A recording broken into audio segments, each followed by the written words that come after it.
हरे कृष्णा।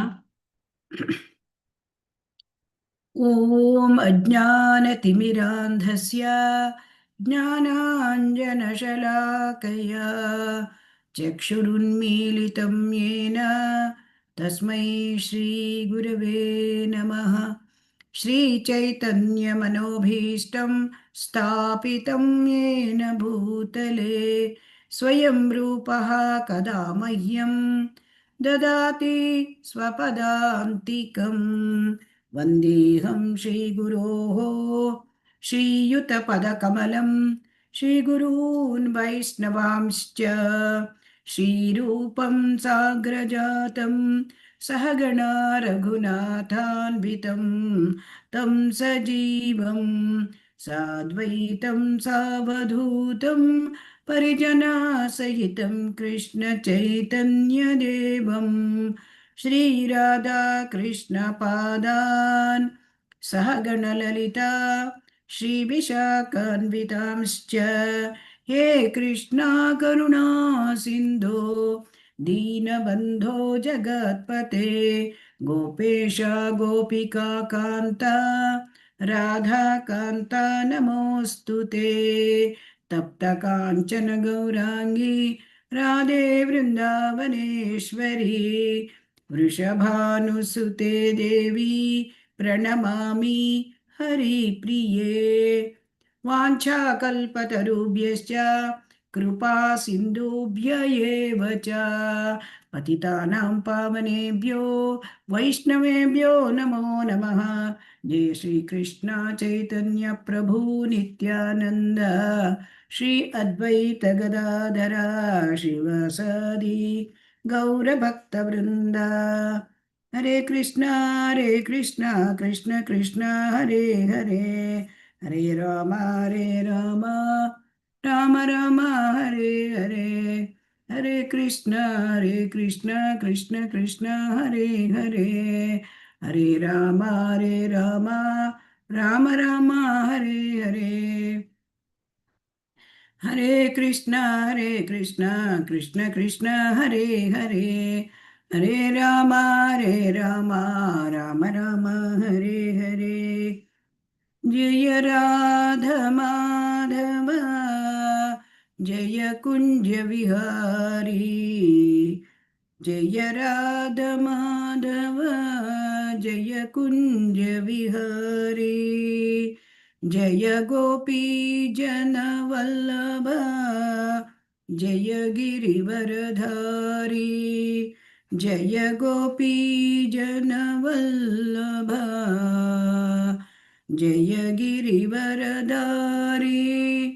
यशोदनन्दन व्रज जनरञ्जन यमुनातीरावनचारि, यशोदनन्दन व्रज जनरञ्जन यमुनातीरावनचारि। जय राधा माधव कुंज विहारी, जय गोपी जन वल्लभ जय गिरिवरधारी, यशोदनन्दन व्रज जनरञ्जन यमुनातीरावनचारि। श्री श्री राधा गोविंद की जय, श्री श्री गौरनिताय की जय, ಶ್ರೀಲ ಪ್ರಭುಪಾದ ಕಿ ಜೈ. ಹರೇ ಕೃಷ್ಣ. ಎಲ್ಲ ಭಕ್ತರಿಗೂ ಸ್ವಾಗತ ಸುಸ್ವಾಗತ.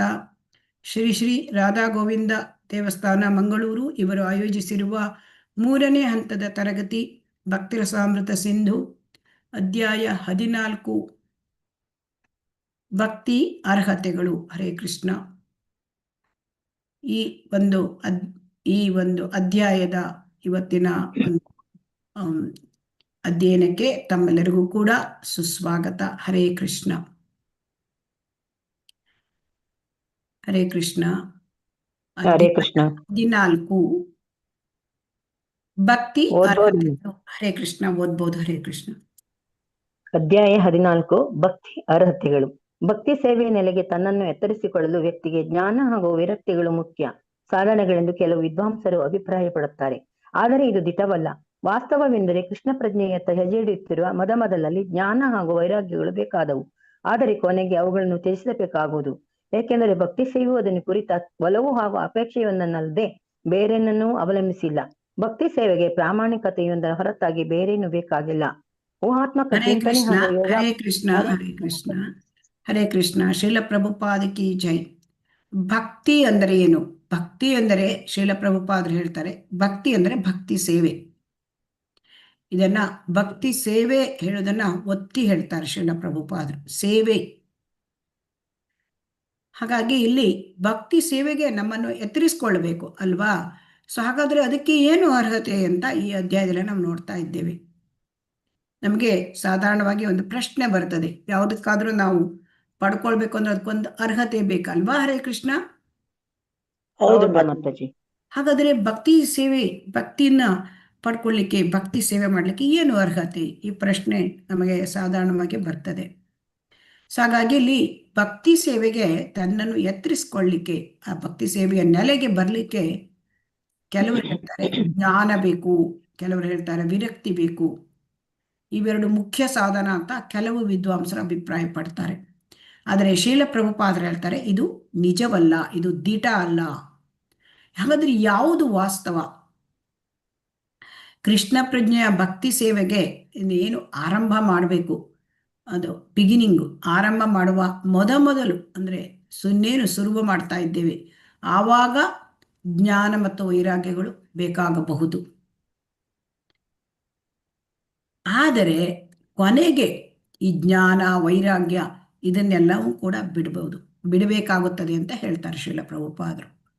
ಯಾಕೆ? ಈಗ ಹಾಗಾದ್ರೆ ಭಕ್ತಿ ಸೇವೆಯನ್ನು ಮಾಡಲಿಕ್ಕೆ ಅರ್ಹತೆ ಏನು ಬೇಕು? ಹರೇ ಕೃಷ್ಣ. ಯಾರಾದ್ರೂ ಹೇಳ್ತೀರಾ ಅರ್ಹತೆ ಏನು ಬೇಕು ಅಂತ? ಹರೇ ಕೃಷ್ಣ. ಮಾತಾಜಿ, ಮೊದಲು ಶ್ರದ್ಧೆ ಬೇಕು, ನಂತರದಲ್ಲಿ ನವವಿಧ ಭಕ್ತಿಯ ತತ್ವಗಳಿದೆಯಲ್ಲ, ಶ್ರವಣ, ಸ್ಮರಣ, ಕೀರ್ತನ, ಅರ್ಚನ, ಪಾದ ಸೇವನ, ಸಖ್ಯ, ದಾಸ ಭಕ್ತಿ ಎಲ್ಲ ಇದೆಯಲ್ಲ 9, ಅದು ಒಂದೊಂದೇ ಬೇಕಾಗುತ್ತೆ ಮಾತಾಜಿ. ಹರೇ ಕೃಷ್ಣ. ಹಾಗಾಗಿ ಇಲ್ಲಿ ಶ್ರೀಲ ಪ್ರಭುಪಾದರೆ ಹೇಳ್ತಾರೆ ಭಕ್ತಿ ಸೇವೆ ಮಾಡಲಿಕ್ಕೆ ಏನು ಬೇಕು. ಯಾಕೆ ಅಂತಂದ್ರೆ ಭಕ್ತಿ ಸೇವೆ ಹೇಳೋದು ತುಂಬಾ ಪರಮೋಚ್ಚವಾದದ್ದು. ಈಗ ಭಗವಂತ ಕೃಷ್ಣ ಅವನು ಪರಮೋಚ್ಚ, ದೇವೋತ್ತಮ ಪರಮಪುರುಷ. ಅವನನ್ನು ಪಡ್ಕೊಳ್ಳಿಕ್ಕೆ ನಾವು ಪರಮೋಚ್ಚವಾದದ್ದನ್ನೇ ಮಾಡಬೇಕು. ಆ ಪರಮೋಚ್ಚವಾದದ್ದನ್ನು ಮಾಡಲಿಕ್ಕೆ ನಮಗೇನು ಬೇಕು ಇದನ್ನ ನಾವು ನೋಡೋಣ. ಈಗ ಶ್ರೀಲ ಪ್ರಭುಪಾದರು ಹೇಳ್ತಾರೆ ಭಕ್ತಿ ಸೇವೆಯನ್ನು ಮಾಡಬೇಕು ಅಂದರೆ ಅದರ ಬಗ್ಗೆ ಮೊಟ್ಟ ಮೊದಲು ಒಲವು ಇರಬೇಕು.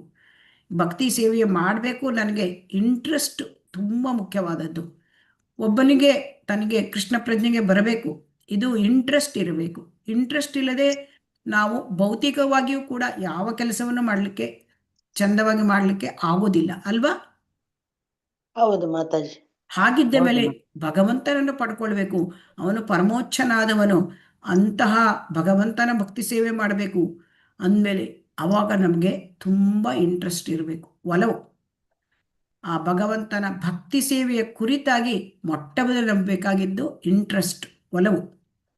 ಆಮೇಲೆ ಭಕ್ತಿ ಸೇವೆಯನ್ನು ಮಾಡಬೇಕಾದರೆ ಆಪೇಕ್ಷೆ ಬೇಕು. ಭಕ್ತಿ ಸೇವೆಯನ್ನು ನಾನು ಮಾಡಬೇಕು, ಇದು ಉತ್ಕಟವಾದ ಇಚ್ಛೆ. ಅಪೇಕ್ಷೆ ಅಂದರೆ ಅದು ಇಚ್ಛೆ.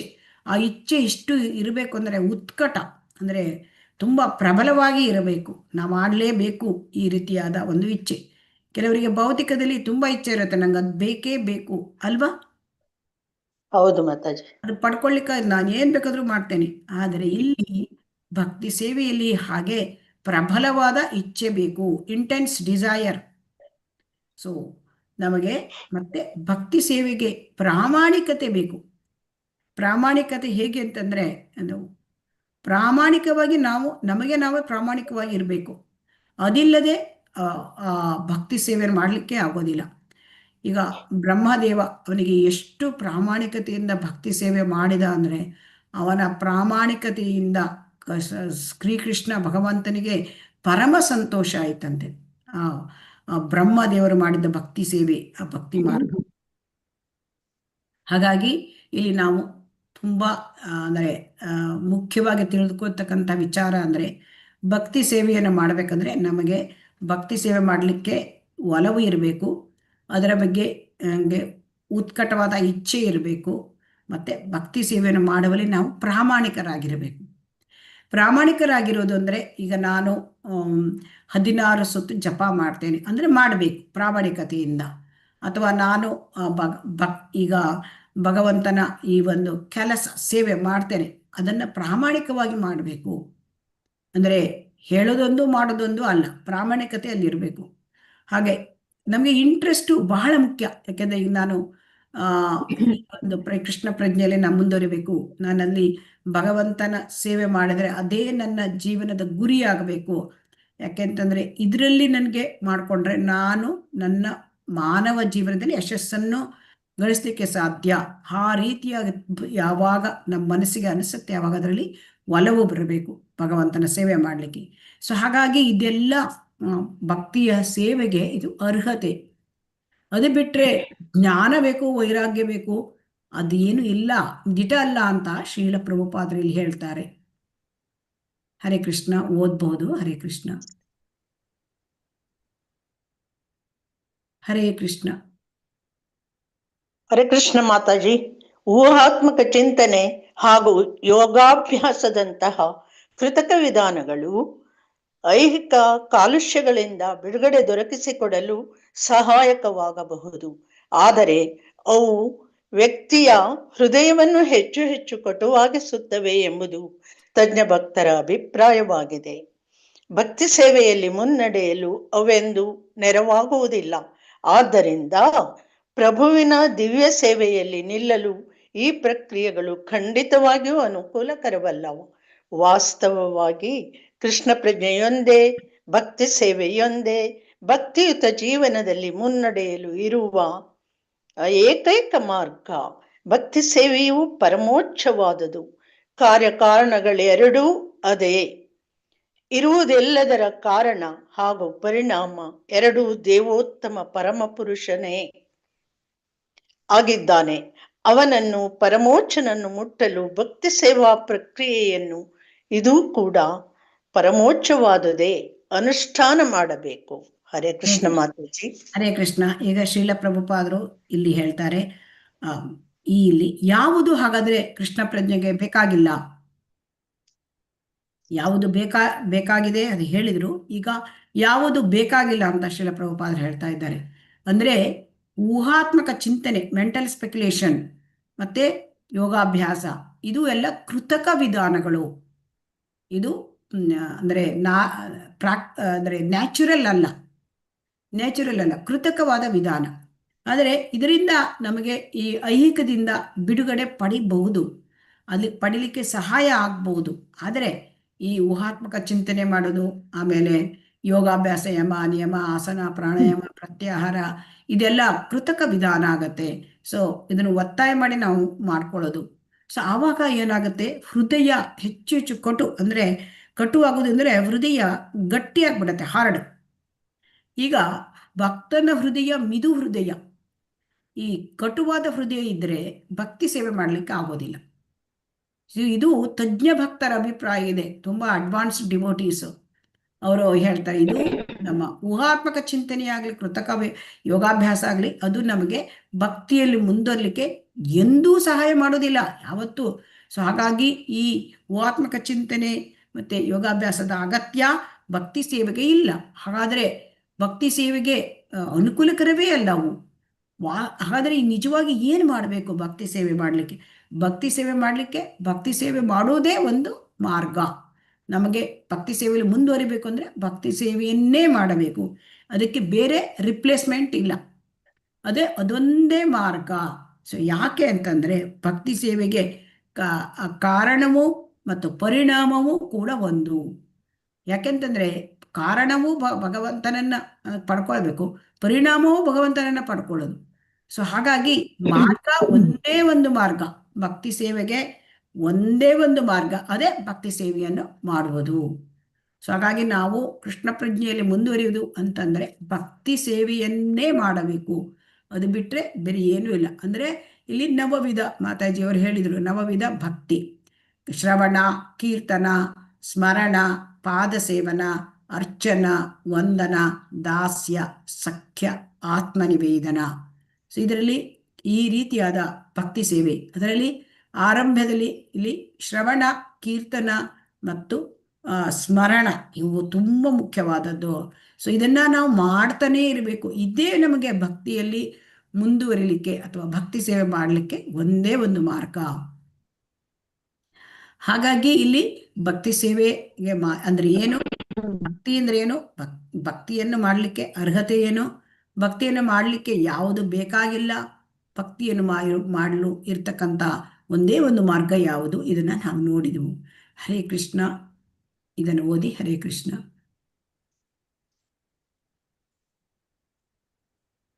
ಹರೇ ಕೃಷ್ಣ. ಹರೇ ಕೃಷ್ಣ ಮಾತಾ. ಹರೇ ಕೃಷ್ಣ ಮಾತಾಗಿ ಓದ್ಲ ಮಾತಾಗಿ ಓದಿ. ಮೇಲಿನ ಅಭಿಪ್ರಾಯವನ್ನು ಸ್ವಯಂ ಪ್ರಭುವೇ ಭಗವದ್ಗೀತೆಯಲ್ಲಿ ನನ್ನನ್ನು ಭಕ್ತಿ ಸೇವೆಯೊಂದರಿಂದ ಮಾತ್ರ ಅರ್ಥ ಮಾಡಿಕೊಳ್ಳಬಹುದಾಗಿದೆ ಎಂದು ಹೇಳುವುದಾದರೆ ದೃಢಪಡಿಸಿದ್ದಾನೆ. ಗೀತೋಪದೇಶದ ಪ್ರಾರಂಭದಲ್ಲಿ ಪ್ರಭು ಅರ್ಜುನನ ಕುರಿತು, ನೀನು ನನ್ನ ಭಕ್ತನಾದ್ದರಿಂದ ಭಕ್ತಿ ಸೇವೆಯ ರಹಸ್ಯಗಳನ್ನು ನಿನಗೆ ಹೇಳಿಕೊಡುತ್ತೇನೆ ಎಂದನು.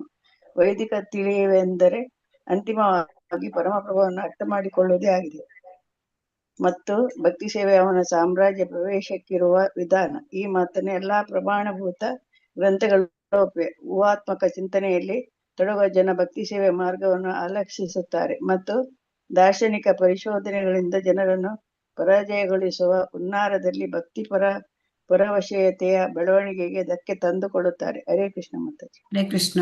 ಶ್ರೀಮದ್ ಭಗವದ್ಗೀತೆಯಲ್ಲಿ ಕೂಡ ಭಗವಂತ ಹೇಳಿದ್ದಾನೆ. ಈಗ ಶ್ರೀಲ ಪ್ರಭುಪಾದರು ಹೇಳ್ತಾ ಇದ್ದಾರಲ್ಲ, ಭಕ್ತಿ ಸೇವೆಯೊಂದೇ ಭಕ್ತಿ ಒಂದು ಏಕೈಕ ಮಾರ್ಗ ಅಂತ ಹೇಳಿದಾಗ ಅದಕ್ಕೆ ಭಗವದ್ಗೀತೆಯಲ್ಲಿ ಭಗವಂತ ಹೇಳಿದ್ದಾನೆ ಅಂತ ಹೇಳ್ತಾರೆ. ಅಂದ್ರೆ ಅದನ್ನ ಒಂದು ಯಾವುದೇ ಒಂದು ವಿಚಾರ ಹೇಳ್ಬೇಕಾದ್ರೂ ಅದಕ್ಕೂ ಕೂಡ ಗ್ರಂಥ ಅಂದ್ರೆ ಒಂದು ವೈದಿಕ ಗ್ರಂಥಗಳ ಆಧಾರ ಕೊಡ್ತಾರೆ. ಭಗವಂತ ಇಲ್ಲಿ ಹೇಳಿದ್ದಾನೆ ಏನು, ಭಕ್ತರ ಭಕ್ತಿ ಸೇವೆಯಿಂದ ಮಾತ್ರ ಭಗವಂತನನ್ನು ಅರ್ಥ ಮಾಡ್ಕೊಳ್ಬೋದು. ಅಂದ್ರೆ ಭಕ್ತ್ಯಾ ಮಾಂ ಅಭಿಜಾನಾತಿ ಯಾವಾನ್ ಯಶ್ಚಾಸ್ಮಿ ತತ್ವತಃ ತಥೋ ಮಾಂ ತತ್ವತೋ ಜ್ಞಾತ್ವ ವಿಶತೆ ತದನಂತರಂ. ಅಂದ್ರೆ ಭಕ್ತ್ಯಾ ಮಾಂ ಅಭಿಜಾನತಿ, ಭಕ್ತನೊಬ್ಬನು ಮಾತ್ರ ಭಕ್ತಿ ಸೇವೆಯಿಂದ ಅರ್ಥ ಮಾಡ್ಕೊಳ್ತಾನೆ ಭಗವಂತನನ್ನ. ಯಾಕೆ ಅಂತಂದ್ರೆ ಭಗವಂತ ಎಲ್ಲರಿಗೂ ಅಂದ್ರೆ ನಾಹಂ ಪ್ರಕಾಶಯತಿ ಸರ್ವಸ್ವ ಯೋಗಮಾಯ ಸಮಾವೃತ, ಭಗವಂತ ಯೋಗಮಾಯಿಂದ ಆವೃತನಾಗಿದ್ದಾನೆ. ಹಾಗಾಗಿ ಎಲ್ಲರಿಗೂ ಕೂಡ ಅವನು ಕಾಣಿಸೋದಿಲ್ಲ, ಅರ್ಥ ಆಗೋದಿಲ್ಲ ಭಗವಂತನ ಬಗ್ಗೆ. ಸೊ ಹಾಗಾದ್ರೆ ಭಗವಂತನ ಬಗ್ಗೆ ಅರ್ಥ ಮಾಡ್ಕೊಳ್ಳೋದು ಭಕ್ತರಿಗೆ ಮಾತ್ರ ಸಾಧ್ಯ. ಭಕ್ತರಿಗೆ ಹೇಗೆ ಸಾಧ್ಯ ಆಗತ್ತೆ? ಹರೇ ಕೃಷ್ಣ. ಯಾರಾದ್ರೂ ಹೇಳ್ತೀರಾ? ಭಕ್ತರಿಗೆ ಭಗವಂತನನ್ನು ಅರ್ಥ ಮಾಡ್ಕೊಳ್ಳಿಕ್ಕೆ ಹೇಗೆ ಸಾಧ್ಯ ಆಗತ್ತೆ? ಮಾಯೆಯಿಂದ ಬಿಡುಗಡೆಯಾಗಿರ್ತಾನೆ, ಐಹಿಕ ಇಚ್ಛೆ ಇರೋದಿಲ್ಲ ಅವನಿಗೆ. ಮಾಯೆಯಿಂದ ಬಿಡುಗಡೆ ಆಗಿರ್ತಾನೆ. ಮಾಯೆಯಿಂದ ಬಿಡುಗಡೆ ಆಗೋದು ಒಂದು ಫಸ್ಟ್ ಸ್ಟೆಪ್. ಅಂದರೆ ಮಾಯೆಯಿಂದ ಬಿಡುಗಡೆ ಆಗಿರೋದ್ರಿಂದ, ಅಂದರೆ ಭಗವಂತನಲ್ಲಿ ಆಸಕ್ತಿಯಿಂದ ಭಕ್ತಿ ಸೇವೆ ಮಾಡೋದ್ರಿಂದ ಅವನು ಭಗವಂತನಿಗೆ ಶರಣಾಗಿದ್ದಾನೆ. ಭಗವಂತನಿಗೆ ಶರಣಾಗಿದ್ದರಿಂದ ಮಾಯೆಯಿಂದ ಬಿಡುಗಡೆ ಪಡೆದಿದ್ದಾನೆ. ಸೊ ಹಾಗಾಗಿ ಅವನು ಭಕ್ತನಿಗೆ ಭಗವಂತ ತನ್ನನ್ನು ತಾನೇ ತೋರ್ಪಡಿಸಿಕೊಳ್ತಾನೆ. ಈ ರಿವೀಲ್ಸ್ ಹಿಮ್ಸೆಲ್ಫ್. ಯಾಕೆಂದ್ರೆ ಭಕ್ತ ಈಗ ಭಗವಂತನಲ್ಲಿ ಶರಣಾಗಿದ್ದಾನೆ, ಆದ್ದರಿಂದ ಅವನಿಗೆ ತಾನೇ ತೋರಿಸ್ಕೊಳ್ತಾನೆ ಭಗವಂತ. ಸೊ ಹಾಗಾಗಿ ಇದನ್ನ ಭಗವದ್ಗೀತೆಯಲ್ಲಿ ಏನ್ ಹೇಳ್ತಾನೆ, ಇದನ್ನು ಯಾರು ಭಕ್ತನಾಗಿದ್ರಿಂದ ಭಕ್ತಿ ಸೇವೆಯ ರಹಸ್ಯವನ್ನು ತಿಳಿಸ್ಕೊಡ್ತೇನೆ. ಸೊ ಅದಕ್ಕೆ 9ನೇ ಅಧ್ಯಾಯದಲ್ಲಿ ಹೇಳ್ತಾನೆ, ಇದಂ ತುತೆ ಕುಹ್ಯತಮಂ ಪ್ರವಕ್ಷ್ಯಾಮಿ ಅನಸೂಯವೇ. ಅರ್ಜುನ, ನೀನು ಅಸೂಯಿಲ್ಲದವನು, ನೀನು ನನ್ನ ಭಕ್ತ, ಅದಕ್ಕೆ ನಿನಗೆ ಭಕ್ತಿ ಸೇವೆಯ ರಹಸ್ಯವನ್ನು ಹೇಳ್ತೇನೆ. ಯಾಕೆಂದ್ರೆ ಇದು ಭಕ್ತಿ ಸೇವೆ ಹೇಳೋದು ರಹಸ್ಯ. ರಾಜವಿದ್ಯಾ ರಾಜಗುಹ್ಯಂ ಪವಿತ್ರಂ ಇದಮುತ್ತಮಂ. ರಾಜಗುಹ್ಯ ಅಂದ್ರೆ ತುಂಬಾ ಭಕ್ತಿ ಸೇವೆ ಹೇಳೋದು ರಹಸ್ಯವಾದದ್ದು. ರಹಸ್ಯವಾದದ್ದನ್ನು ನೀನು ಭಕ್ತನ ಮತ್ತು ನೀನು ನಿನಗೆ ಅಸೂಯೆ ಇಲ್ಲ, ಅದಕ್ಕೆ ನಿನಗೆ ಹೇಳ್ತೇನೆ ಅಂತ ಹೇಳ್ತಾರೆ. ಸೊ ಹಾಗಾಗಿ ಭಕ್ತನಿಗೆ ಮಾತ್ರ ಭಗವಂತನ ಬಗ್ಗೆ ಅರ್ಥ ಆಗುತ್ತೆ. ಭಕ್ತನು ಭಕ್ತಿ ಸೇವೆ ಮಾಡುವ ಆ ಒಂದು ಇದರಿಂದ ಮೂಲಕ ಭಗವಂತನಿಗೆ ಶರಣಾಗತನಾಗಿದ್ದರಿಂದ ಅವ್ನಿಗೆ ಅರ್ಥ ಆಗುತ್ತೆ. ಈಗ ವೈದಿಕ ತಿಳುವಳಿಕೆಯ ಅಂತಿಮವಾಗಿ ಪರಮಪ್ರಭುವನ್ನು ಅರ್ಥ ಮಾಡ್ಕೊಳ್ಳೋದು. ಈ ಎಲ್ಲ ವೈದಿಕ ಸಾಹಿತ್ಯವನ್ನು ನಾವು ಯಾಕೆ ತಿಳ್ಕೊಳ್ಬೇಕು ಅಂದರೆ ಅದು ಭಗವಂತನನ್ನು ಅರ್ಥ ಮಾಡ್ಕೊಳ್ಳೋದು. ಗುರಿ ಕೃಷ್ಣ ಆಗಬೇಕು. ವೇದೈಶ್ಚ ಸರ್ವೈರ್ ಅಹಮೇವ ವೇದ್ಯ ಅಂದರೆ ಎಲ್ಲ ವೇದಗಳ ಗುರಿ ಕೃಷ್ಣ. ಎಲ್ಲ ವೈದಿಕ ಸಾಹಿತ್ಯದ ಗುರಿ ಅಂದರೆ ಭಗವಂತನನ್ನು ಅರ್ಥ ಮಾಡ್ಕೊಳ್ಳೋದು. ಸೊ ಈ ಭಗವಂತನನ್ನು ಅರ್ಥ ಮಾಡ್ಕೊಳ್ಬೇಕು ಅಂದರೆ ನಾವು ಹೇಗೆ ಅರ್ಥ ಮಾಡ್ಕೊಳ್ಬೇಕು? ಅದಕ್ಕಿರುವ ಒಂದೇ ಮಾರ್ಗ ಭಕ್ತಿ ಸೇವೆಯು ಅವನ ಸಾಮ್ರಾಜ್ಯ ಪ್ರವೇಶಕ್ಕಿರುವ ವಿಧಾನ. ಅದರಿಂದ ಭಗವಂತನನ್ನು ನಾವು ಅರ್ಥ ಮಾಡಬೇಕು. ಅದನ್ನು ಊಹಾಪೋಹೆ ಮಾಡೋದಾಗಲಿ ಅಥವಾ ಯೋಗಾಭ್ಯಾಸ ಮಾಡೋದಾಗಲಿ ಅದರಲ್ಲಿ ಭಗವಂತ ಸಿಕ್ಕೋದಿಲ್ಲ. ಸೊ ಭಕ್ತಿ ಸೇವೆಯ ಮಾರ್ಗವನ್ನು ಊಹಾತ್ಮಕ ಚಿಂತನೆ, ಮೆಂಟಲ್ ಸ್ಪೆಕ್ಯುಲೇಷನ್, ಅಥವಾ ದಾರ್ಶನಿಕ ಪರಿಶೋಧನೆ, ಇದರಿಂದ ಅವರು ಭಗವಂತನನ್ನ ಅರ್ಥ ಮಾಡ್ಕೊಳ್ಳಿಕ್ಕೆ ಸಾಧ್ಯ ಆಗೋದಿಲ್ಲ. ಯಾಕೆಂತಂದರೆ ಅವರು ಆ ಭಗವಂತನ ಸಾಮ್ರಾಜ್ಯಕ್ಕೆ, ಭಗವಂತನನ್ನು ಅರ್ಥ ಮಾಡ್ಕೊಳ್ಳಿಕ್ಕೆ ಇರುವ ಒಂದೇ ಮಾರ್ಗ ಭಕ್ತಿ ಸೇವೆ. ಸೊ ಈ ಊಹಾತ್ಮಕ ಚಿಂತಕರು ಅಥವಾ ದಾರ್ಶನಿಕ ಪರಿಶೋಧಕರು ಅವರು ಭಕ್ತಿ ಸೇವೆಯಲ್ಲಿ ತೊಡಗಿಲ್ಲ. ಹಾಗಾಗಿ ಅವರಿಗೆ ಭಗವಂತ ಹೇಗೆ ಅರ್ಥ ಆಗ್ತಾನೆ? ಆಗೋದಿಲ್ಲ ಅಂತ ಇಲ್ಲಿ ಶ್ರೀಲ ಪ್ರಭುಪಾದರು ಹೇಳ್ತಾ ಇದ್ದಾರೆ. ಹರೇ ಕೃಷ್ಣ.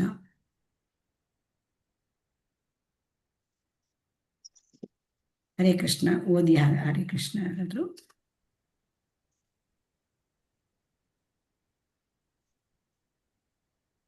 ಹರೇ ಕೃಷ್ಣ. ಓದ್ಲಾ ಮಾತಾಜಿ? ಓದಿ, ಬೇಗ ಓದ್ತಾ ಇರಬೇಕು. ಹರೇ ಕೃಷ್ಣ. ಸಮಯ ತಗೊಳ್ಬೇಕು. ಭಾಗವತದ 11ನೇ ಶೋಭಾ ಸ್ಕಂದದಲ್ಲಿ ಭಟ್ ಮಾತಾಜಿ ಓದಿ. ಶೋಭಾ ಭಟ್ ಮಾತಾಜಿ. ಓಕೆ ಮಾತಾಜಿ. ಶ್ರೀಮದ್ ಭಾಗವತದ 11ನೇ ಸ್ಕಂದದಲ್ಲಿ 20ನೇ ಅಧ್ಯಾಯ ಶ್ಲೋಕ 31. ಕೃಷ್ಣನು ಹೀಗೆಂದಿದ್ದಾನೆ: ಪ್ರಿಯ ಉದ್ಧವ, ನನ್ನ ಸೇವೆಯಲ್ಲಿ ತದೇಕ ಚಿತ್ತದಿಂದ ಮಗ್ನರಾದವರಿಗೆ ದಾರ್ಶನಿಕ ಮನೋಕಲ್ಪನೆ ಆಗಲಿ ಅಥವಾ ಕೃತಕ ವಿರಕ್ತಿಯಾಗಲಿ ಅಷ್ಟೇನು ಹಿತಕಾರಿಯಲ್ಲ. ವ್ಯಕ್ತಿಯು ನನ್ನ ಭಕ್ತನಾದಾಗ ಐಹಿಕ ಸುಖಭೋಗದ ಫಲವನ್ನು ಸ್ವತೇವ ಪಡೆಯುತ್ತಾನೆ. ಪರಮ ಸತ್ಯವನ್ನು ಅರಿತುಕೊಳ್ಳುವ ನಿಟ್ಟಿನಲ್ಲಿ ಸಾಕಷ್ಟು ಜ್ಞಾನವು ಕೂಡ ಅವನಿಗೆ ಸಿದ್ಧಿಸುತ್ತದೆ. ವ್ಯಕ್ತಿಯು ಭಕ್ತಿ ಸೇವೆಯಲ್ಲಿ ಮುಂದುವರಿದವನೋ ಅಲ್ಲವೋ ಎಂಬುದರ ಪರೀಕ್ಷೆ ಇದು. ಭಕ್ತನು ಅಂಧಕಾರದಲ್ಲಿರಲಾಗುವುದಿಲ್ಲ, ಏಕೆಂದರೆ ಭಗವಂತನು ಅವನಲ್ಲಿ ವಿಶೇಷ ಅನುಗ್ರಹ ತೋರಿ ಅಂತರಂಗದಲ್ಲಿ ಜ್ಞಾನವನ್ನು ನೀಡುತ್ತಾನೆ. ಧನ್ಯವಾದಗಳು. ಕೃಷ್ಣ. ಹರೇ ಕೃಷ್ಣ. ಶ್ರೀಲ ಪ್ರಭುಪಾದರು ಇಲ್ಲಿ ಮೊದಲು ನಮಗೆ ಹೇಳಿದರು, ಆಮೇಲೆ ಜ್ಞಾನ ಮತ್ತು ವೈರಾಗ್ಯ ಅದು ಬೇಕು ಕೆಲವು ವಿದ್ವಾಂಸರ ಅಭಿಪ್ರಾಯ ಪಡ್ತಾರೆ ಭಕ್ತಿ ಸೇವೆಗೆ. ಆದರೆ ಇದು ದಿಟವಲ್ಲ, ಇದು ವಾಸ್ತವವಲ್ಲ. ಹಾಗಾದರೆ ಹೇಗೆ ಭಕ್ತರಿಗೆ ಜ್ಞಾನ ಬರುತ್ತೆ? ಇದನ್ನ ನಾವಿಲ್ಲಿ ಭಗವಂತನೇ ಹೇಳಿದ್ದಾನೆ. ಅಂದರೆ ಕೃಷ್ಣನೇ ಉದ್ಧವನಿಗೆ ಹೇಳ್ತಾ ಇದ್ದಾನೆ. ಅಂದರೆ ಯಾರು ತದೇಕ ಚಿತ್ತದಿಂದ ಮಗ್ನರಾಗಿರ್ತಾರೆ, ಯಾರು ಭಕ್ತಿ ಸೇವೆಯಲ್ಲಿ ಅದು ತಮ್ಮ ಮನಸ್ಸನ್ನು ಸದಾ ಅಲ್ಲಿ ಇಟ್ಟಿರ್ತಾರೆ, ಭಗವಂತನ ಪಾದ ಕಮಲಗಳಲ್ಲಿ ಭಕ್ತಿ ಸೇವೆಯಲ್ಲಿ ಅವರು ಯಾವಾಗ ಮಗ್ನರಾಗಿರುತ್ತಾರೆ, ಅಂಥವರಿಗೆ ಈ ದಾರ್ಶನಿಕ ಮನೋಕಲ್ಪನೆ ಅಥವಾ ಕೃತಕವಾಗಿ ಬರ್ತಕ್ಕಂಥದ್ದು ಅದು ಬೇಕಾಗಿಲ್ಲ. ಹಾಗಾದರೆ ಅವನಿಗೆ ಜ್ಞಾನ ಹೇಗೆ ಬರುತ್ತೆ? ಅಂದರೆ ಈ ಮೆಂಟಲ್ ಸ್ಪೆಕ್ಯುಲೇಷನು, ದಾರ್ಶನಿಕ ಮನೋಕಲ್ಪನೆ ಅವರು ಜ್ಞಾನಕ್ಕಾಗಿ ಅವರು ಈ ಥರ ಎಲ್ಲ ಮಾಡ್ತಾ ಇರ್ತಾರೆ. ಆದರೆ ಭಕ್ತನಿಗೆ ಅವನು ಭಕ್ತಿ ಸೇವೆಯಲ್ಲಿ ಮಗ್ನನಾಗಿರೋದ್ರಿಂದ ಅವನಿಗೆ ಜ್ಞಾನವನ್ನು ಭಗವಂತನೇ ಕೊಡ್ತಾನಂತೆ. ಭಗವಂತನೇ ಕೊಡ್ತಾನೆ ಆ ಜ್ಞಾನವನ್ನು. ಹೇಗೆ ಅಂದರೆ ಭಗವದ್ಗೀತೆಯಲ್ಲಿ ಹೇಳಿದ್ದಾರೆ, 10ನೇ ಅಧ್ಯಾಯದಲ್ಲಿ ಹೇಳಿದ್ದಾರೆ, ಚತುಶ್ಲೋಕಿ ಭಗವದ್ಗೀತೆಯಲ್ಲಿ. ಸೊ ತೇಷಾಂ ಸತತಯುಕ್ತಾನಾಂ ಭಜತಾಂ ಪ್ರೀತಿಪೂರ್ವಕಂ ದದಾಮಿ ಬುದ್ಧಿ ಯೋಗಂ ತಂ ಯೇನ ಮಾಂ ಉಪಯಾಂತಿತೆ. ಅಂದರೆ ಯಾರು ಭಕ್ತಿ ಸೇವೆಯಲ್ಲಿ ತಮ್ಮನ್ನೇ ತಾವು ತೊಡಗಿಸಿ ಸತತವಾಗಿ ಭಗವಂತನ ಭಕ್ತಿ ಸೇವೆ ಮಾಡ್ತಾರೆ, ಅವರಿಗೆ ಭಕ್ತಿಗೆ ಬೇಕಾಗಿರ್ತಕ್ಕಂಥ ಬುದ್ಧಿಯೋಗ ಅದನ್ನು ನಾನು ಕೊಡ್ತೇನೆ ಅಂತ ಹೇಳ್ತಾನೆ. ಆಮೇಲೆ ಭಕ್ತನು ಅಂಧಕಾರದಲ್ಲಿ ಇರೋದಿಲ್ಲ. ಯಾಕೆಂತಂದರೆ ಅಜ್ಞಾನ ಹೇಳೋದು ಅಂಧಕಾರ, ಆದರೆ ಭಕ್ತ ಅಂಧಕಾರದಲ್ಲಿ ಇರೋದಿಲ್ಲ. ಯಾಕೆ? ಭಗವಂತ ಅವನಿಗೆ ವಿಶೇಷ ಅನುಗ್ರಹ ತೋರಿ ಅಂತರಂಗದಲ್ಲಿ ಇದ್ದು ಜ್ಞಾನವನ್ನು ನೀಡ್ತಾನೆ. ಅಂದರೆ ಅದಕ್ಕೆ ಭಗವದ್ಗೀತೆ ಅಲ್ಲಿ ಮುಂದುವರಿದು ಭಗವಂತ ಹೇಳ್ತಾನೆ, ತೇಷಾಮೇವಾನುಕಂಪಾರ್ಥಂ ಅಹಂ ಅಜ್ಞಾನಜಂ ತಮಃ ನಾಶಯಾಮಿ ಆತ್ಮಭಾವಸ್ಥೋ ಜ್ಞಾನದೀಪೇನ ಭಾಸ್ವತ. ಅಂದರೆ ಏನು ಅಂತ ಕೇಳಿದರೆ, ಭಗವಂತ ಭಕ್ತನ ಹೃದಯದಲ್ಲಿ, ಯಾರು ಭಕ್ತಿ ಮಾರ್ಗದಲ್ಲಿದ್ದಾರೆ ಅವರ ಹೃದಯದಲ್ಲಿ ಈ ಜಾಗೃತನಾಗಿರ್ತಾನೆ. ಜಾಗೃತನಾಗಿದ್ದು ಅವನು ಅಲ್ಲಿ ಜ್ಞಾನದ ಬೆಳಕನ್ನು ಕೊಡ್ತಾನೆ. ಅಂದರೆ ಭಗವಂತ ಶುದ್ಧ ಭಕ್ತರ ಹೃದಯದಲ್ಲಿ ಚೈತ್ಯ ಗುರುವಾಗ್ತಾನೆ ಮತ್ತು ಅಂತರಂಗದಲ್ಲಿ ಜ್ಞಾನವನ್ನು ಕೊಡ್ತಾನೆ, ಒಳಗಿಂದ ಜ್ಞಾನವನ್ನು ಕೊಡ್ತಾನೆ. ಹಾಗಾಗಿ ಅವರಿಗೆ ದಾರ್ಶನಿಕ ಮನೋಕಲ್ಪನೆ ಮಾಡುವುದು ಅಥವಾ ಕೃತಕ ವಿರಕ್ತಿ ಆಗುವುದು ಯಾವುದೂ ಬೇಕಾಗಿಲ್ಲ. ಯಾಕೆಂದರೆ ಯಾವಾಗ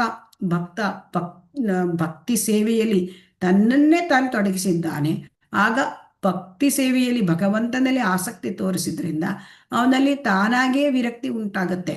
ಅದಕ್ಕೆ ಅವನು ಕಷ್ಟಪಡಬೇಕಾಗಿಲ್ಲ, ತಾನಾಗಿಯೇ ಭಗವಂತ ಜ್ಞಾನವನ್ನು ಕೊಡ್ತಾನೆ. ಹಾಗಾಗಿ ಅವರು ಜ್ಞಾನಕ್ಕಾಗಿ ಏನೋ ಅದನ್ನು ಹೆಚ್ಚಿನ ಪ್ರಯತ್ನವನ್ನು ಮಾಡಬೇಕಾಗಿಲ್ಲ. ಇದನ್ನು ನಾವು ತಿಳ್ಕೊಳ್ಬೇಕು. ಗೌರಕಿಶೋರ್ ದಾಸಿ ಬಾಬಾಜಿ ಮಹಾರಾಜ್, ಗೌರಕಿಶೋರ್ ಬಾಬಾಜಿ ಮಹಾರಾಜ್ ಶ್ರೀಲ ಪ್ರಭುಪಾದರ ಗುರು ಶ್ರೀಲ ಭಕ್ತಿ ಸಿದ್ಧಾಂತ ಸರಸ್ವತಿ ಅವರ ಒಂದು ಗುರುಗಳು. ಸೊ ಅವರು ಸದಾ ಹರಿನಾಮ ಸ್ಮರಣೆಯಲ್ಲಿ ಇರ್ತಾ ಇದ್ದಿದ್ರು. ಮತ್ತು ಅವರಿಗೆ ಇಷ್ಟು ಅಂದರೆ ಜ್ಞಾನ ಭಗವಂತ ಕೊಟ್ಟಿದ್ದ ಅವರಿಗೆ ಇತ್ತು ಅಂದರೆ, ಅರಿವಿತ್ತು ಅಂದರೆ, ಎಲ್ಲದ ವೇದಗಳ ಸಾರ ಅವರಿಗೆ ತುಂಬ ಚೆನ್ನಾಗಿ ಗೊತ್ತಿತ್ತು, ಎಲ್ಲದರ ವಿಚಾರ. ಆದರೆ ಅವರದರ ಬಗ್ಗಾಗಿ ಏನನ್ನು ಕೂಡ ಶ್ರಮಪಟ್ಟು ಏನನ್ನು ಕಲ್ತಿರಲಿಲ್ಲ. ಅದಕ್ಕೆ ಭಗವಂತನೇ ಜ್ಞಾನ ಅಂತರಂಗದಲ್ಲಿ ಕೊಡ್ತಾನೆ. ಸೊ ಈಗ ಶ್ರೀಲ ಪ್ರಭುಪಾದರ ಒಂದು ಗುರು, ಸೊ ಅವರು ಈ ಗೌರಕಿಶೋರ್ ದಾಸ್ ಬಾಬಾಜಿ ಅವರನ್ನು ಗುರುವಾಗಿ ಸ್ವೀಕರಿಸ್ತಾರೆ. ಸೊ ಹಾಗಾಗಿ ಇಲ್ಲಿ ಅಂತರಂಗದಲ್ಲಿದ್ದು ಭಕ್ತನಿಗೆ ಜ್ಞಾನವನ್ನು ಭಗವಂತ ಕೊಡ್ತಾನೆ. ಸೊ ಇದು ಬಹಳ ಮುಖ್ಯ. ಹಾಗಾಗಿ ಜ್ಞಾನ ಮತ್ತು ವಿರಕ್ತಿ ಇಲ್ಲಿ ಭಕ್ತನಿಗೆ ವಿಶೇಷವಾಗಿ ಅದು ಬೇಕಾಗಿಲ್ಲ, ತನ್ನಿಂತಾನೇ ಬರ್ತದೆ. ಹಾಗಂತ ಜ್ಞಾನ ಇಲ್ಲ ವಿರಕ್ತಿ ಇಲ್ಲ ಭಕ್ತನಿಗೆ ಜ್ಞಾನವೂ ಉಂಟು ವಿರಕ್ತಿಯೂ ಉಂಟು. ಹೇಗೆ ಅವನಿಗೆ ಜ್ಞಾನವನ್ನು ಭಗವಂತ ಅನುಗ್ರಹಿಸುತ್ತಾನೆ, ವಿಶೇಷ ಅನುಗ್ರಹ, ಸ್ಪೆಷಲ್ ಮರ್ಸಿ. ಇದು ಬಹಳ ನಾವು ಚೆನ್ನಾಗಿ ತಿಳ್ಕೊಳ್ಬೇಕು. ಭಗವಂತ ಎಲ್ಲರಿಗೂ ಅನುಗ್ರಹ ಕೊಡ್ತಾನೆ, ಆದರೆ ಭಕ್ತರಿಗೆ, ಶುದ್ಧ ಭಕ್ತರಿಗೆ, ಯಾರು ತಮ್ಮನ್ನೇ ತಾವು ಭಗವಂತನಿಗೆ ಅರ್ಪಿಸಿಕೊಂಡಿದ್ದಾರೆ ಭಕ್ತಿ ಸೇವೆಗೆ, ಅವರಿಗೆ ವಿಶೇಷ ಅನುಗ್ರಹವನ್ನು ಕೊಡ್ತಾನೆ. ಮತ್ತು ಭಗವಂತನಲ್ಲಿ ಅವರು ಆಸಕ್ತಿಯಿಂದ ಭಕ್ತಿ ಸೇವೆ ಮಾಡೋದ್ರಿಂದ ಅವರಿಗೆ ಅವರಿಗೆ ಕೃತಕ ವಿರಕ್ತಿ ಅಗತ್ಯ ಇಲ್ಲ, ಅವರಿಗೆ ತಾನಾಗಿಯೇ ವಿರಕ್ತಿ ಉಂಟಾಗುತ್ತೆ. ಹರೇ ಕೃಷ್ಣ. ಹರೇ ಕೃಷ್ಣ ಮಾತಾಜಿ. ಓದಿ ಮಾತಾಜಿ. ಶ್ರೀಮದ್ ಭಾಗವತದ 11ನೇ ಸ್ಕಂದದಲ್ಲಿ 20ನೇ ಅಧ್ಯಾಯ ಶ್ಲೋಕ 32 ಮತ್ತು 33. ಕೃಷ್ಣನು ಉದ್ದವನಿಗೆ ನೀಡುವ ಉಪದೇಶದ ವಿವರ ಹೀಗಿದೆ. ಪ್ರಿಯ ಗೆಳೆಯ, ಕಾಮ್ಯ ಕರ್ಮಗಳು, ತಪಸ್ಯೆಗಳು, ದಾರ್ಶನಿಕ ಜ್ಞಾನಾರ್ಜನೆ, ವಿರಕ್ತಿ, ಹಠಯೋಗ ಸಾಧನೆ, ದಾನ ಮತ್ತು ಇಂತಹ ಇತರ ಮಂಗಳ ಕಾರ್ಯಗಳಿಂದ ಪಡೆಯುವ ಫಲವನ್ನು ನನ್ನ ಭಕ್ತರು ಎಂದರೆ ಪ್ರೇಮ ಸೇವೆಯ ಮೂಲಕ ನನ್ನಲ್ಲಿ ಅಚಲ ಪ್ರೇಮ ಬಿಟ್ಟವರು ಸ್ವಸೇವ ಗಳಿಸುತ್ತಾರೆ. ಇಂತಹ ಭಕ್ತರಿಗೆ ಬೇಕಾದ್ದೆಲ್ಲವೂ ಕೈಗೆಟುಕುವಂತಿರುತ್ತದೆ. ಆದರೆ ಅವರು ನನ್ನ ಭಕ್ತಿಯ ಸೇವೆಯೊಂದರ ವಿನಃ ಬೇರೇನನ್ನೂ ಅಪೇಕ್ಷಿಸುವುದಿಲ್ಲ. ಸ್ವರ್ಗೀಯ ಗ್ರಹಲೋಕಗಳಿಗೆ ಉನ್ನತಿ ಪಡೆಯುವಂತಹ ಲೌಕಿಕ ಲಾಭವನ್ನಾಗಲಿ ವೈಕುಂಠ ಲೋಕ ಗಮನದಂತಹ ಆಧ್ಯಾತ್ಮಿಕ ಲಾಭವನ್ನಾಗಲಿ ಭಕ್ತರು ಅಪೇಕ್ಷಿಸಿದ್ದೇ ಆದಲ್ಲಿ ನನ್ನ ನಿರ್ವಾಜ್ಯ ಕರುಣೆಯಿಂದಾಗಿ ಅಂತಹ ಭಕ್ತರ ಅಪೇಕ್ಷೆಗಳು ಬಹು ಸುಲಭವಾಗಿ ಈಡೇರುತ್ತವೆ. ಹರೇ ಕೃಷ್ಣ ಮಾತಾಜಿ, ಧನ್ಯವಾದಗಳು. ಸೊ ಕೃಷ್ಣ ಉದ್ದವನಿಗೆ ಹೇಳ್ತಕ್ಕಂಥ ಉಪದೇಶದ ಮತ್ತೊಂದು ಕಂಟಿನ್ಯೂಷನ್ ಇದೆ ಇಲ್ಲಿ. ಅಂದರೆ ಏನು ಹೇಳ್ತಾರೆ ಅಂದರೆ, ಭಕ್ತನಿಗೆ ಈ ಎಲ್ಲವೂ, ಯಾರು ಕಾಮ್ಯ ಕರ್ಮ ಮಾಡಿ, ಯಾರು ಈಗ ಕರ್ಮಿಗಳು ಕಾಮ್ಯ ಕರ್ಮಗಳನ್ನೆಲ್ಲ ಮಾಡಿ, ಅಂದರೆ ಎಲ್ಲ ಅವರು ಸ್ವರ್ಗೀಯ ಲೋಕಗಳಿಗೆ ಹೋಗ್ಲಿಕ್ಕೆ ಮಾಡ್ತಾರೆ, ಮತ್ತು ಇಲ್ಲಿ ಬದುಕಿದ್ದಾಗ ಇಂದ್ರಿಯ ಭೋಗವನ್ನು ಪಡಲಿಕ್ಕೆ ನೋಡ್ತಾರೆ.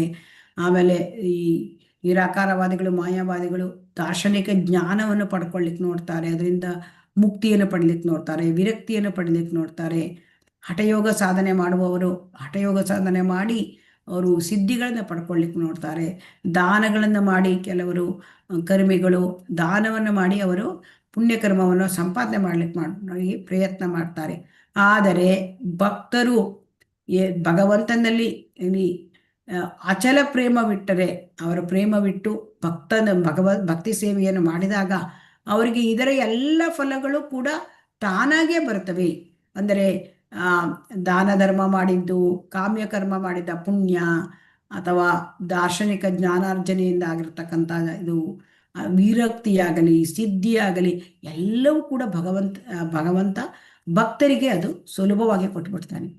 ಯಾಕೆಂದರೆ ಆದರೆ ಭಕ್ತರಿಗೆ ಅದು ಬೇಕಾಗಿಲ್ಲ.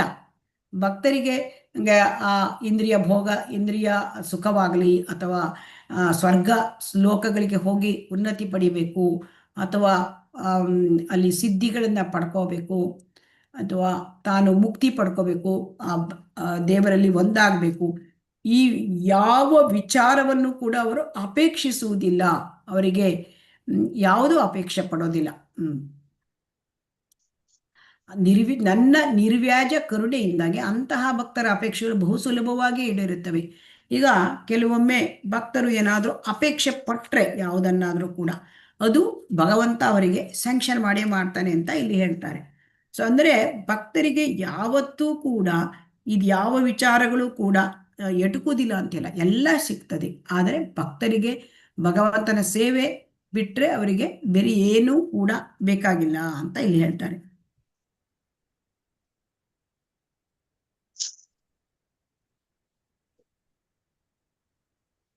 ಹರೇ ಕೃಷ್ಣ. ಹರೇ ಕೃಷ್ಣ ಮಾತಾಜಿ. ವಾಸ್ತವವಾಗಿ ಕೃಷ್ಣ ಪ್ರಜ್ಞೆಯನ್ನು ರೂಢಿಸಿಕೊಳ್ಳುತ್ತಿರುವ ಪ್ರಕ್ರಿಯೆಯಲ್ಲಿ ಇದ್ದು ಲೌಕಿಕ ಸುಖ ಭೋಗಗಳಲ್ಲಿ ಆಸಕ್ತಿ ಉಳ್ಳ ವ್ಯಕ್ತಿಯು ಸದ್ಗುರುಗಳೊಬ್ಬರ ಉಪದೇಶಾನುಸಾರ ಭಕ್ತಿ ಸೇವೆಯನ್ನು ಕ್ರಮವಾಗಿ ಪಾಲಿಸುತ್ತಾ ಕೂಡಲೇ ಅಂತಹ ಪ್ರವೃತ್ತಿಗಳಿಂದ ಮುಕ್ತನಾಗುತ್ತಾನೆ. ವ್ಯಕ್ತಿಯು ಐಹಿಕ ಸುಖ ಭೋಗಗಳಲ್ಲಿ ಮೋಹವಿಡಬಾರದೆಂದು ಹಾಗೂ ಕೃಷ್ಣನಿಗೆ ಸಂಬಂಧಿಸಿದಂತೆ ಭೋಗಾರ್ಹವಾದ ಎಲ್ಲವನ್ನೂ ಅನುಭವಿಸಬೇಕೆಂದು ಶ್ರೀಲ ರೂಪ ಗೋಸ್ವಾಮಿಯವರು ಪ್ರತಿಪಾದಿಸುತ್ತಾರೆ. ಉದಾಹರಣೆಗೆ, ನಮಗೆ ಆಹಾರ ಸೇವನೆಯ ಅಗತ್ಯವಿದೆ. ಆದ್ದರಿಂದ ಜಿಲ್ವಾಚಾಪಲ್ಯವನ್ನು ತಣಿಸಲು ರುಚಿಕರವಾದ ಖಾದ್ಯ ಪದಾರ್ಥಗಳನ್ನು ಅಪೇಕ್ಷಿಸುತ್ತೇವೆ. ಇಂತಹ ಹೊತ್ತಿನಲ್ಲಿ ನಾಲಿಗೆಯ ಚಾಪಲ್ಯಕ್ಕೆ ಮಾಡದೆ ಕೃಷ್ಣನ ಸಂತೋಷಾರ್ಥವಾಗಿ ಕೆಲವು ರುಚಿಕರವಾದ ಪದಾರ್ಥಗಳನ್ನು ತಯಾರಿಸಿ ಕೃಷ್ಣನಿಗೆ ಅರ್ಪಿಸಬಹುದು. ಆಗ ಅದು ವಿರಕ್ತಿಯಾಗುತ್ತದೆ. ರುಚಿಕರ ಪದಾರ್ಥಗಳು ಸಿದ್ಧವಾಗಲಿ, ಆದರೆ ಅವು ಕೃಷ್ಣನಿಗೆ ಅರ್ಪಿತವಾಗುವ ತನಕ ನಾವು ಸೇವಿಸಲು ಅವುಗಳನ್ನು ಸ್ವೀಕರಿಸಬಾರದು. ಕೃಷ್ಣನಿಗೆ ಅರ್ಪಿತವಾದಾಗ ಯಾವುದನ್ನೇ ಆಗಲಿ ತಿರಸ್ಕರಿಸುವ ಪ್ರತಿಜ್ಞೆಯು ನಿಜವಾದ ವಿರಕ್ತಿ. ಮತ್ತು ಇಂತಹ ವಿರಕ್ತಿಯಿಂದ ನಾವು ಇಂದ್ರಿಯಗಳ ಬೇಡಿಕೆಗಳನ್ನು ತೃಪ್ತಿಪಡಿಸಬಹುದು. ಧನ್ಯವಾದಗಳು ಮಾತಾಜಿ. ಹರೇ ಕೃಷ್ಣ. ಹಾಗಾಗಿ ಇಲ್ಲಿ ಐಹಿಕ ಸುಖಭೋಗಗಳಿಂದ ಮುಕ್ತನಾಗುವುದು ಹೇಗೆ ಭಕ್ತ, ಇದನ್ನ ಇಲ್ಲಿ ಸ್ವಲ್ಪ ಹೇಳ್ತಾ ಇದ್ದಾರೆ. ಅಂದ್ರೆ ಈ ಐಹಿಕ ದಲ್ಲಿ ನಾವು ಭೌತಿಕ ಪ್ರಪಂಚದಲ್ಲಿ ಇರೋದ್ರಿಂದ ಕೆಲವೊಮ್ಮೆ ಇನ್ನೇನು ನಾವು ಕೃಷ್ಣ ಪ್ರಜ್ಞೆಯಲ್ಲಿ ಭಕ್ತಿ ಸೇವೆಯಲ್ಲಿ ನಾವು ರೂಢಿಸ್ಕೊಳ್ಬೇಕು. ಪ್ರಾರಂಭದಲ್ಲಿ ಆ ಸುಖಭೋಗದ ಅಪೇಕ್ಷೆ ಹೋಗಿರೋದಿಲ್ಲ, ಅದು ಇದ್ದಿರುತ್ತದೆ. ಈ ಐಹಿಕ ಭೋಗದ ಅಪೇಕ್ಷೆ ಇದೆ, ಆದರೆ ಅವನೀಗ ಭಕ್ತಿಗೆ ಬಂದಿದ್ದಾನೆ ವ್ಯಕ್ತಿ. ಆಗ ಅವರಿಗೆ ಹೇಗೆ ಹೋಗಿಸ್ತದೆ ಐಹಿಕ ಭೋಗ? ಆ ಪ್ರವೃತ್ತಿ ಹೋಗಬೇಕು. ಈ ಭೋಗ ಪ್ರವೃತ್ತಿ ಹೋಗ್ಬೇಕಾದ್ರೆ ಸದ್ಗುರುವಿನ ಉಪದೇಶದಂತೆ ಅವರು ಭಕ್ತಿ ಸೇವೆಯನ್ನು ಮಾಡ್ತಾ ಹೋಗ್ಬೇಕು.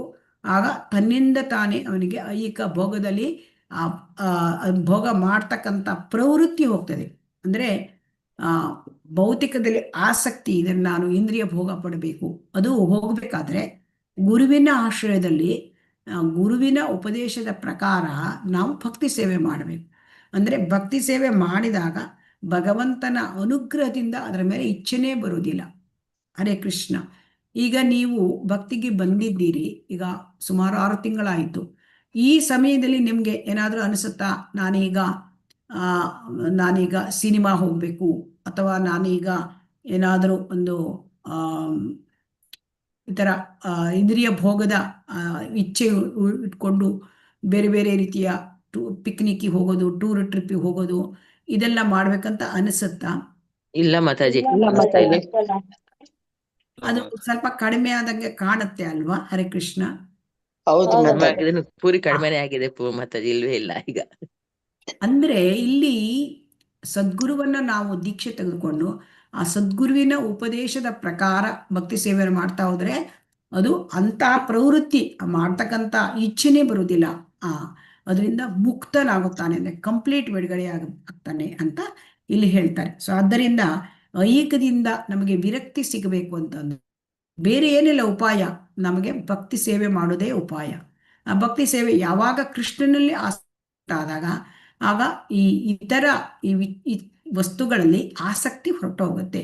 ಯಾಕೆ ಅಂತಂದ್ರೆ ಇದರಲ್ಲಿ ಹೈಯರ್ ಟೇಸ್ಟ್ ಅಂದ್ರೆ ಉನ್ನತವಾದ ಒಂದು ರುಚಿ ಬಂದಾಗ ಕೆಳಗಿನದೆಲ್ಲ ತುಚ್ಛವಾಗಿ ಕಾಣುತ್ತೆ ಅಲ್ವಾ? ಹರೇ ಕೃಷ್ಣ. ಹೌದು ಮಾತಾಜಿ. ಉನ್ನತವಾದದ್ದು ಕೃಷ್ಣನಲ್ಲಿ ಭಕ್ತಿ ಹೇಳೋದು ಉನ್ನತವಾದದ್ದು.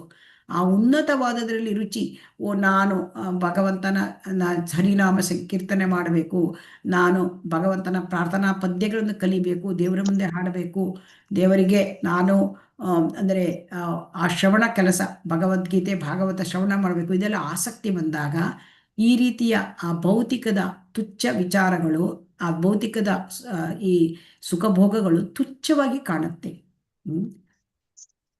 ಪರಂ ದೃಷ್ಟ್ವಾ ನಿವರ್ತತೆ ಅಂತ ಭಗವದ್ಗೀತೆಯಲ್ಲಿ ಹೇಳಿದ್ದಾರೆ.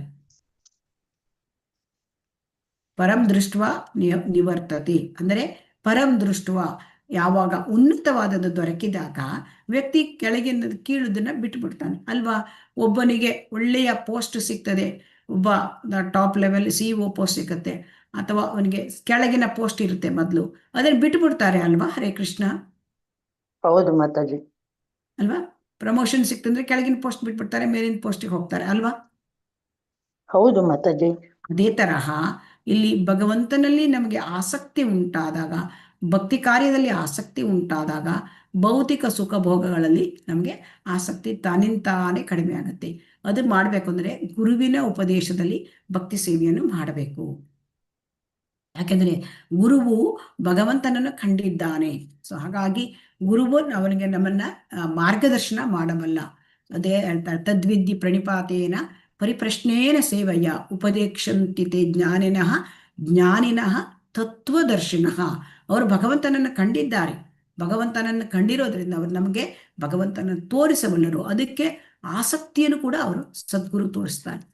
ಅವರು ಹೇಳಿದ್ದನ್ನು ನಾವು ಜಸ್ಟ್ ಫಾಲೋ ಮಾಡಿದ್ರೆ ಸಾಕು. ಸೊ ಹಾಗಾಗಿ ಇಲ್ಲಿ ಶ್ರೀಲ ರೂಪ ಗೋಸ್ವಾಮಿ ಅವರು ಏನು ಹೇಳ್ತಾರೆ ಅಂತಂದ್ರೆ, ಐಹಿಕದಲ್ಲಿ ಸುಖ ಭೋಗಗಳಲ್ಲಿ ಮೋಹ ಇಡಬಾರದು. ಹಾಗಾದರೆ ಕೃಷ್ಣನಿಗೆ ಸಂಬಂಧಿಸಿದ ಭೋಗವನ್ನು ನಾವು ಅನುಭವಿಸಬಹುದು. ಯಾವುದನ್ನು ಕೃಷ್ಣ ಅನುಭವಿಸಿದ್ದಾನೆ ಆ ಭೋಗ ವಸ್ತು, ಅದನ್ನು ನಾವು ಅನುಭವಿಸಬಹುದು. ಇದಕ್ಕೆ ಒಂದು ಉದಾಹರಣೆ ಹೇಳ್ತಾರೆ. ಅಂದ್ರೆ ಇಲ್ಲಿ ನಮಗೆ ತುಂಬಾ ಏನಾದರೂ ಆಹಾರ ಖಾದ್ಯ ಪದಾರ್ಥ ರುಚಿಯಾಗಿ ತಿನ್ನಬೇಕು ಅಂತ ಅನಿಸುತ್ತೆ ಅಲ್ವಾ? ನಾಲಿಗೆ ಅಲ್ವಾ? ಅಪೇಕ್ಷೆ ಪಡ್ತೇವೆ, ಹೌದು ಅಲ್ವೋ? ಹರೇ ಕೃಷ್ಣ. ಹೌದು ಮಾತಾಜಿ, ಅಪೇಕ್ಷೆ ಪಡ್ತೇವೆ. ಅದಕ್ಕೆ ಹೇಳ್ತಾರೆ ಶ್ರೀಲ ಪ್ರಭುಪಾದರು ಇಲ್ಲಿ, ಅಂದ್ರೆ ರೂಪ ಗೋಸ್ವಾಮಿ ಏನು ಹೇಳ್ತಾ ಇದ್ದಾರೆ ಅಂತಂದ್ರೆ, ಅದನ್ನ ನಾವು ರುಚಿಯಾದ ಖಾದ್ಯ ಪದಾರ್ಥವನ್ನು ಭಗವಂತನಿಗಾಗಿ ನಾನು ತಯಾರು ಮಾಡ್ತೇನೆ, ಆ ಒಂದು ಮನೋಭಾವದಲ್ಲಿ ನಾವು ಭಗವಂತನಿಗೆ ತುಂಬಾ ರುಚಿಯಾದ ಪದಾರ್ಥಗಳನ್ನು ಮಾಡಿ ಅದನ್ನ ಭಗವಂತನಿಗೆ ನಾವು ಅರ್ಪಣೆ ಮಾಡಬೇಕು. ಆ ಭಗವಂತನಿಗೆ ಅರ್ಪಿತ ಆಗದೆ ನಾವು ಅದನ್ನ ಸೇವಿಸಬಾರದು. ಈಗ ಇದು ಹೇಗೆ ವಿರಕ್ತಿ ಅಂತಂದ್ರೆ, ನಾನು ಭಗವಂತನಿಗೆ ಅರ್ಪಣೆ ಆಗದ ಯಾವ ವಸ್ತುವನ್ನು ನಾವು ಸೇವಿಸೋದಿಲ್ಲ. ಇದು ಈ ಪ್ರತಿಜ್ಞೆ ಆ ಭಗವಂತನಿಗೆ ಅರ್ಪಿತವಾಗದ ಯಾವುದನ್ನೇ ಆಗಲಿ ತಿರಸ್ಕಾರ, ನನಗೆ ಬೇಡ, ಇದು ಭಗವಂತನಿಗೆ ಅರ್ಪಿತ ಆಗಿಲ್ಲ. ಈಗ ಕೆಲವರು ಹೋಟೆಲಿಂದೆಲ್ಲ ತಗೊಂಡು ತಿಂಡಿ ಕಟ್ಕೊಂಡ್ಬರ್ತಾರೆ ಅಲ್ವಾ? ಹರೇ ಕೃಷ್ಣ. ಅದು ಭಗವಂತನಿಗೆ ಅರ್ಪಿತವಾಗಿರುತ್ತಾ? ಇಲ್ಲ ಮಾತಾಜಿ. ಇಲ್ಲ. ಸೊ ಅಂಥದನ್ನ ನಾನು ತಿನ್ನುವುದಿಲ್ಲ. ಇದು ನಿಜವಾದ ವಿರಕ್ತಿ, ಅದು ಪ್ರತಿಜ್ಞೆ. ಸೊ ಹಾಗಾಗಿ ಇಂತಹ ವಿರಕ್ತಿಯಿಂದ ನಾವು ಇಂದ್ರಿಯಗಳ ಬೇಡಿಕೆಯನ್ನು ತೃಪ್ತಿಪಡಿಸಬಹುದು. ಅಂದ್ರೆ ಕೃಷ್ಣನಿಗೆ ಮಾಡಿದ ಪ್ರಸಾದ ನಾನು ಸ್ವೀಕಾರ ಮಾಡ್ತೇನೆ, ಅದು ಭೋಗಾರ್ಹ, ನಾನು ಅದು ರುಚಿ ಇರುತ್ತೆ ಖಾದ್ಯ ಪದಾರ್ಥ, ಅದನ್ನು ನಾನು ತಿಂತೇನೆ. ಕೃಷ್ಣನಿಗೆ ನಾನು ಕೊಟ್ಟಿಲ್ಲ, ಅದನ್ನು ನಾನು ತಿನ್ನೋದಿಲ್ಲ. ಸೊ ಹಾಗಾಗಿ ಇಲ್ಲಿ ಇದು ಬಹಳ ಮುಖ್ಯ. ಏನಂತಂದ್ರೆ ಭಕ್ತಿ ಸೇವೆಯಲ್ಲಿ ನಮಗೆ ಮುಂದುವರಿಬೇಕು ಅಂದ್ರೆ ವಿರಕ್ತಿ ಉಂಟಾಗಬೇಕು. ಅಂದ್ರೆ ಇಂತಹ ವಿರಕ್ತಿ, ಯಾವುದರಿಂದ ವಿರಕ್ತಿ? ಇಂದ್ರಿಯ ಭೋಗಗಳಿಂದ ನಾನು ಆಚೆ ಇರ್ತೇನೆ, ಇದು ವಿರಕ್ತಿ. ಇಂತಹ ವಿರಕ್ತಿಯಿಂದ ನಾವು ಇಂದ್ರಿಯ ಬೇಡಿಕೆಗಳನ್ನು ತೃಪ್ತಿಪಡಿಸಬಹುದು. ಹಾಗಂತ ನಾವು ತಿನ್ನಬಾರದು ಅದನ್ನ ಹೇಳಿಲ್ಲ. ಅಂದರೆ ಇಲ್ಲಿ ಭಗವಂತನಿಗೆ ಭೋಗ ಮಾಡಿ ಅದನ್ನು ನಾವು ತಿಂದಾಗ ಆಗ ನಮಗೆ ನಿಜವಾದ ವಿರಕ್ತಿ ಉಂಟಾಗುತ್ತೆ ಅಂತ ಹೇಳ್ತಾ ಇದ್ದಾರೆ. ಸೊ ಹಾಗಾಗಿ ಇದನ್ನ ನಾವು ತುಂಬಾ ಚೆನ್ನಾಗಿ ತಿಳ್ಕೊಳ್ಬೇಕು. ಇಲ್ಲಿ ಶುಕದೇವ ಗೋಸ್ವಾಮಿ ಅವರು ಅಂದರೆ ಅವರು ಭಕ್ತಿ ಸೇವೆಗೆ ಭಂಗ ಬರಬಹುದು ಅಂತ ತಾಯಿ ಗರ್ಭದಲ್ಲಿಯೇ 16 ವರ್ಷ ಇದ್ರು, ಕಾಲ ಹೊರಗೆ ಬರಲಿಲ್ಲ ಅಲ್ಲ. ಅದು ಯಾಕೆಂತಂದ್ರೆ ಇಲ್ಲಿ ಭೌತಿಕ ಪ್ರಪಂಚಕ್ಕೆ ಬಂದರೆ ಮಾಯಾದೇವಿ ಅವಳಿಂದ ನಾನು ಆಕರ್ಷಿತನಾಗ್ಬಿಡ್ತೇನೆ, ಮಾಯಾದೇವಿಯ ಕಂಟ್ರೋಲಲ್ಲಿ ಬರ್ತೇನೆ ಅಂತ ಬರಲಿಲ್ಲ. ಆಗ 16 ವರ್ಷ ತಾಯಿ ಒಂದು ಗರ್ಭದಲ್ಲಿದ್ದಾಗ ಆಗ ವೇದವ್ಯಾಸರ ತಂದೆ ಕೃಷ್ಣನ ಹತ್ರ ಹೋದರು ದ್ವಾರಕೆಗೆ ಹೋಗಿ ಅಲ್ಲಿ ಕೃಷ್ಣ ಕೃಷ್ಣ ಬಂದು ಮಾಯಾದೇವಿಯನ್ನ ಓಡಿಸಿಬಿಟ್ರ. ಅಂದ್ರೆ ನೀನು ಬಂದ್ರೆ ಹೊರಗೆ ಬಂದ್ರೆ ಮಾಯಾದೇವಿ ನಿನ್ನನ್ನು ಅಟ್ಯಾಕ್ ಮಾಡೋದಿಲ್ಲ ಬಾ ಅಂತ. ಆಗ ಶುಕದೇವ ಗೋಸ್ವಾಮಿ ಆಗ ತಾಯಿ ಗರ್ಭದಿಂದ ಬಂದರು. ಅವರು ಯಾವಾಗಲೂ ಮುಕ್ತ ಆತ್ಮರು, ಯಾಕೆಂದ್ರೆ ಕೃಷ್ಣನೇ ಅವರಿಗೆ ಇದು ಕೊಟ್ಟಿದ್ದ, ಅಂದ್ರೆ ಮಾಯೆಯಿಂದ ಮುಕ್ತಿಯನ್ನ ಕೊಟ್ಟಿದ್ದ. ಸೊ ಹಾಗಾಗಿ ನಾವು ತಿಳ್ಕೊಳ್ಬೇಕು, ನಾವು ಭೌತಿಕದಲ್ಲಿದ್ದಾಗ ಈ ಐಹಿಕ ಪ್ರಪಂಚಕ್ಕೆ ಬಂದ ಕೂಡಲೇ ನಮಗೆ ನಾವು ಮಾಯ ಆಡಳಿತದಲ್ಲಿ ಇರ್ತೇವೆ. ಸೊ ಹಾಗಾಗಿ ನಮಗೆ ತುಂಬಾ ವಿರಕ್ತಿ ಬರೋದು ಕಷ್ಟ ಆಗ್ಬಿಡತ್ತೆ. ಸೊ ಹಾಗಾಗಿ ನಾವು ಮಾಡಬೇಕು ಅಂದ್ರೆ ಈ ರೀತಿ ವಿರಕ್ತಿಯನ್ನು ಪಡಬೇಕು ಅಂತಂದ್ರೆ ಇಂದ್ರಿಯ ಭೋಗದಿಂದ ನಾವು ಎರಡು ಇಲ್ಲಿ ಹೇಳಿದ್ದಾರೆ. ಒಂದು ಪ್ರಸಾದ ಸೇವನೆ, ಎರಡನೆಯದು ಮೊದಲನೇದು ಗುರುವಿನ ಮಾರ್ಗದರ್ಶನದಲ್ಲಿ ಭಕ್ತಿ ಸೇವೆ, 2 ಪ್ರಸಾದ ಸೇವನೆ.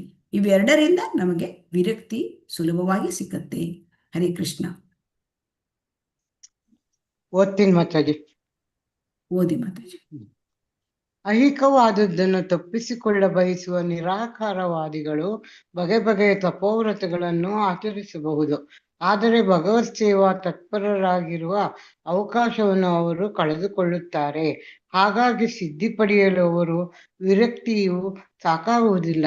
ಭಕ್ತಿ ಸೇವೆಯ ಸಂಪರ್ಕಕ್ಕೆ ಬರದೆ ಕೃತಕ ವಿರಕ್ತಿಯ ಮಾರ್ಗವನ್ನು ಅವಲಂಬಿಸಿ ಪತನಗೊಂಡು ಮತ್ತೆ ಐಹಿಕ ಕಾಲುಷ್ಯಗಳಿಗೆ ಸಿಕ್ಕಿಬಿದ್ದ ಮಾಯಾವಾದಿಗಳ ದೃಷ್ಟಾಂತಗಳು ಎಷ್ಟೋ ಇವೆ. ಜಗತ್ತಿನ ದೃಷ್ಟಿಯಲ್ಲಿ ಸನ್ಯಾಸಿಗಳು ಅಥವಾ ಪರಿತ್ಯಾಗಿಗಳೆನಿಸಿಕೊಂಡವರು ಈ ಹೊತ್ತಿಗೂ ಇದ್ದಾರೆ. ಈ ವರ್ಗದ ಜನ ಆಧ್ಯಾತ್ಮಿಕ ಅಸ್ತಿತ್ವವು ಸತ್ಯ, ಐಹಿಕ ಅಸ್ತಿತ್ವವು ಮಿಥ್ಯೆ ಎಂದು ಬಹಿರಂಗವಾಗಿ ಹೇಳುತ್ತಾರೆ.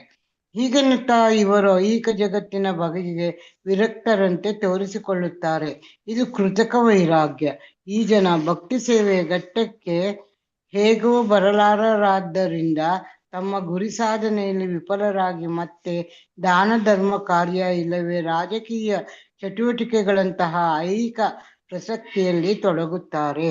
ಈ ಜಗತ್ತನ್ನು ಮಿಥ್ಯೆ ಎಂದು ಬಗೆದವು ಅದನ್ನು ತ್ಯಜಿಸಿ ಮತ್ತೆ ಐಹಿಕ ಬದುಕಿಗೆ ಹಿಂದಿರುಗಿದ ತಥಾಕಥಿತ ಸನ್ಯಾಸಿಗಳ ಉದಾಹರಣೆಗಳು ಬೇಕಾದಷ್ಟಿವೆ. ಇಂತಹ ಜನರು ಭಗವಂತನ ಪಾದ ಕಮಲಗಳಲ್ಲಿ ನಿಜವಾದ ಆಶ್ರಯವನ್ನು ಅರಸದಿದ್ದುದೇ ಅವರ ಪತನಕ್ಕೆ ಕಾರಣವಾಯಿತು. ಧನ್ಯವಾದಗಳು ಮಾತಾಜಿ. ಇಲ್ಲಿ ಶ್ರೀಲ ಪ್ರಭುಪಾದರು ಹೇಳ್ತಾ ಇದ್ದಾರೆ ನಮ್ಗೆ, ಅಂದ್ರೆ ಇಲ್ಲಿ ಹರೇ ಕೃಷ್ಣ, ಇಲ್ಲಿ ಮಾಯಾವಾದಿಗಳು ಮತ್ತು ನಿರಾಕಾರವಾದಿಗಳ ಆ ವೈರಾಗ್ಯ ವಿರಕ್ತಿ ಅದು ಸಾಕಾಗುವುದಿಲ್ಲ ಅಂತ ಹೇಳ್ತಾರೆ. ಅಂದ್ರೆ ಭಗವಂತನನ್ನ ಪಡ್ಕೊಳ್ಳಿಕ್ಕೆ ಅದು ಸಾಕಾಗೋದಿಲ್ಲ. ಯಾಕೆ ಸಾಕಾಗುವುದಿಲ್ಲ ಅಂದ್ರೆ ಅವರು ಮಾಡ್ತಕ್ಕಂಥ ವಿರಕ್ತಿ ಅದು ಫಲ್ಗು ವೈರಾಗ್ಯ, ಅಂದ್ರೆ ಕೃತಕ ವಿರಕ್ತಿ. ಆ ಕೃತಕ ವಿರಕ್ತಿಯನ್ನು ಮಾಡಿದಾಗ ಅವರು ಅದರಿಂದ ಪತನ ಹೊಂದುತ್ತಾರೆ. ಯಾಕೆ ಪತನ ಹೊಂದುತ್ತಾರೆ ಅಂದ್ರೆ ಅವರು ಭಗವಂತನ ಪಾದ ಕಮಲಗಳಲ್ಲಿ ಆಶ್ರಯ ಪಡೆದಿರೋದಿಲ್ಲ, ಅವರು ಭಗವಂತನ ಭಕ್ತಿ ಸೇವೆಯನ್ನು ಮಾಡೋದಿಲ್ಲ. ಸೊ ಭಕ್ತಿ ಸೇವೆಯನ್ನು ಮಾಡದೆ ಕೃತಕ ವೈರಾಗ್ಯವನ್ನು ಪಡ್ಕೊಂಡ್ರೆ ಅಲ್ಲಿಂದ ಏನಾಗುತ್ತೆ ಅಂದ್ರೆ ಐಹಿಕದ ಬಿಡುಗಡೆ ಆಗ್ಬಹುದು. ಆದರೆ ಅವರು ಮತ್ತೆ ಪತನಗೊಳ್ತಾರೆ, ಮತ್ತೆ ಹಿಂದೆ ಅವರು ಮತ್ತೆ ಭಕ್ತಿ ಸೇವೆಯ ಘಟ್ಟಕ್ಕೆ ಬರೋದಿಲ್ಲ. ಹಾಗಾಗಿ ಅವರು ಉಳಿದ ಮತ್ತೆ ಚಟುವಟಿಕೆ ಮಾಡ್ಲಿಕ್ಕೆ ಹೋಗ್ಬಿಡ್ತಾರೆ. ದಾನ ಧರ್ಮ ಅಥವಾ ರಾಜಕೀಯ ಚಟುವಟಿಕೆ ಇದರಲ್ಲೆಲ್ಲ ಆಸಕ್ತಿ ವಹಿಸ್ತಾರೆ. ಅಂದ್ರೆ ಈ ಮಾಯಾವಾದಿಗಳು ನಿರಾಕಾರವಾದಿಗಳು ಅಂದ್ರೆ ಅವರು ಬ್ರಹ್ಮ ಸತ್ಯ ಜಗನ್ಮಿಥ್ಯ ಅಂತ ಹೇಳ್ತಾರೆ. ಅಂದ್ರೆ ಜಗತ್ತು ಮಿಥ್ಯ, ಆದರೆ ಜಗತ್ತು ಮಿಥ್ಯೆ ಆಗ್ಲಿಕ್ಕೆ ಹೇಗೆ ಸಾಧ್ಯ? ಸೊ ವೈಷ್ಣವ ಇದರಲ್ಲಿ ಏನು ಹೇಳ್ತಾರೆ ಅಂದರೆ, ಜಗತ್ತು ಮಿಥ್ಯೆ ಆಗ್ಲಿಕ್ಕೆ ಹೇಗೆ ಸಾಧ್ಯ? ಜಗತ್ತು ಬಂದಿರೋದು ಆ ಭಗವಂತನ ಸೃಷ್ಟಿ. ಭಗವಂತನ ಸೃಷ್ಟಿ ಸುಳ್ಳಲ್ಲ. ಹಾಗಾಗಿ ಈ ಜಗನ್ಮಿಥ್ಯ ಅಧ್ಯಾತ್ಮ ಸತ್ಯ ಹೇಳಿದ್ರನ್ನ ಜಗತ್ತು ಮಿಥ್ಯ ಅಲ್ಲ, ಆದರೆ ಇದು ಟೆಂಪರರಿ, ಇದು ಟೆಂಪರರಿ ಅಂತ ವೈಷ್ಣವರು ಅದನ್ನ ಸಾಬೀತುಪಡಿಸ್ತಾರೆ. ಸೊ ಆದ್ದರಿಂದ ಈ ಒಂದು ಕೃತಕ ವಿರಕ್ತಿ, ಈ ಮಾಯಾವಾದಿಗಳು ಅವರಿಗೆ ಏನು ಕಾಣುತ್ತೆ, ಅವರು ಐಹಿಕದಲ್ಲಿ ವಿರಕ್ತರಾದಂತೆ ಕಾಣ್ತಾರೆ, ಆದರೆ ಅವರು ವಿರಕ್ತರಲ್ಲ. ಅವರಲ್ಲಿ ಭೌತಿಕ ಇಚ್ಛೆ ಇರುತ್ತೆ. ಏನು ಅಂತ ಕೇಳಿದರೆ, ತಾನು ಮುಕ್ತಿಯನ್ನು ಹೊಂದಬೇಕು, ತಾನು ದೇವರಲ್ಲಿ ಒಂದಾಗಬೇಕು. ಇದು ಕೂಡ ಐಹಿಕವಾದದ್ದು. ಸೊ ಅದಕ್ಕೆ ಈ ವೈರಾಗ್ಯವನ್ನ ಫಲ್ಗು ವೈರಾಗ್ಯ ಅಂತ ಹೇಳ್ತಾರೆ. ಅಂದರೆ ಇದು ನಿಜವಾದ ವೈರಾಗ್ಯ ಅಲ್ಲ, ಪೂರ್ತಿಯಾದ ವೈರಾಗ್ಯ ಅಲ್ಲ. ಸೊ ಹಾಗಾಗಿ ಅವರಿಗೆ ಭಗವಂತನನ್ನ ಪಡ್ಕೊಳ್ಳೋಕ್ಕೆ ಸಾಧ್ಯ ಆಗೋದಿಲ್ಲ. ಯಾಕೆಂದರೆ ಅವರು ಭಗವಂತನ ಪಾದಕಮಲದಲ್ಲಿ ಆಶ್ರಯ ತಗೊಳ್ಳೋದಿಲ್ಲ, ಅವರು ಭಕ್ತಿ ಸೇವೆ ಮಾಡೋದಿಲ್ಲ. ಸೊ ಹಾಗಾಗಿ ಈ ಫಲ್ಗು ವೈರಾಗ್ಯ ಅಂದ್ರೆ ಏನು ಅಂತ ನೋಡೋಣ. ಪ್ರಾಪಂಚಿಕತೆಯ ಬುದ್ಧಿಯ ಹರಿಸಂಬಂಧಿ ವಸ್ತುನಃ ಮುಮುಕ್ಷುಭಿ ಪರಿತ್ಯಾಗೋ ವೈರಾಗ್ಯಂ ಫಲ್ಗು ಕಥ್ಯತೆ. ಅಂದರೆ ಈ ಮೋಕ್ಷ ಪಡೀಲಿಕ್ಕೆ ಉತ್ಸಾಹ ಇಟ್ಕೊಂಡು ಭಗವಂತನ ಭಕ್ತಿ ಸೇವೆಗೆ ಬಳಸಬೇಕಾಗಿರ್ತಕ್ಕಂತಹ ಎಲ್ಲ ವಸ್ತುಗಳನ್ನು ಅವರು ತ್ಯಾಗ ಮಾಡ್ತಾರೆ. ಇದಕ್ಕೆ ನೇತಿ ಅಂತ ಹೇಳ್ತಾರೆ. ಇದು ಬೇಡ, ಇದು ಐಹಿಕ ಹಾಗಂತ. ಸೊ ಹಾಗಾಗಿ ಅಂದರೆ ಇಲ್ಲಿ ಆ ರೀತಿಯ ವೈರಾಗ್ಯ ಅದು ಕೃತಕ ವೈರಾಗ್ಯ. ಫಲ್ಗು ಅಂದರೆ ಸುಳ್ಳು. ಈ ಸುಳ್ಳು ಹೇಗೆ ಕೇಳಿದರೆ, ಬಿಹಾರದಲ್ಲಿ ಒಂದು ಫಲ್ಗು ನದಿ ಅಂತ ಇದೆ. ಆ ನದಿ ಮೇಲೆ ಕಾಣೋದಿಲ್ಲ ನೀರು, ಆದರೆ ಮರಳು ಮುಚ್ಕೊಂಡಿರುತ್ತೆ ಮೇಲ್ಗಡೆ, ಕೆಳಗಡೆ ಒಳಗೆ ಅಡಿಯಲ್ಲಿ ನೀರಿರ್ತದೆ.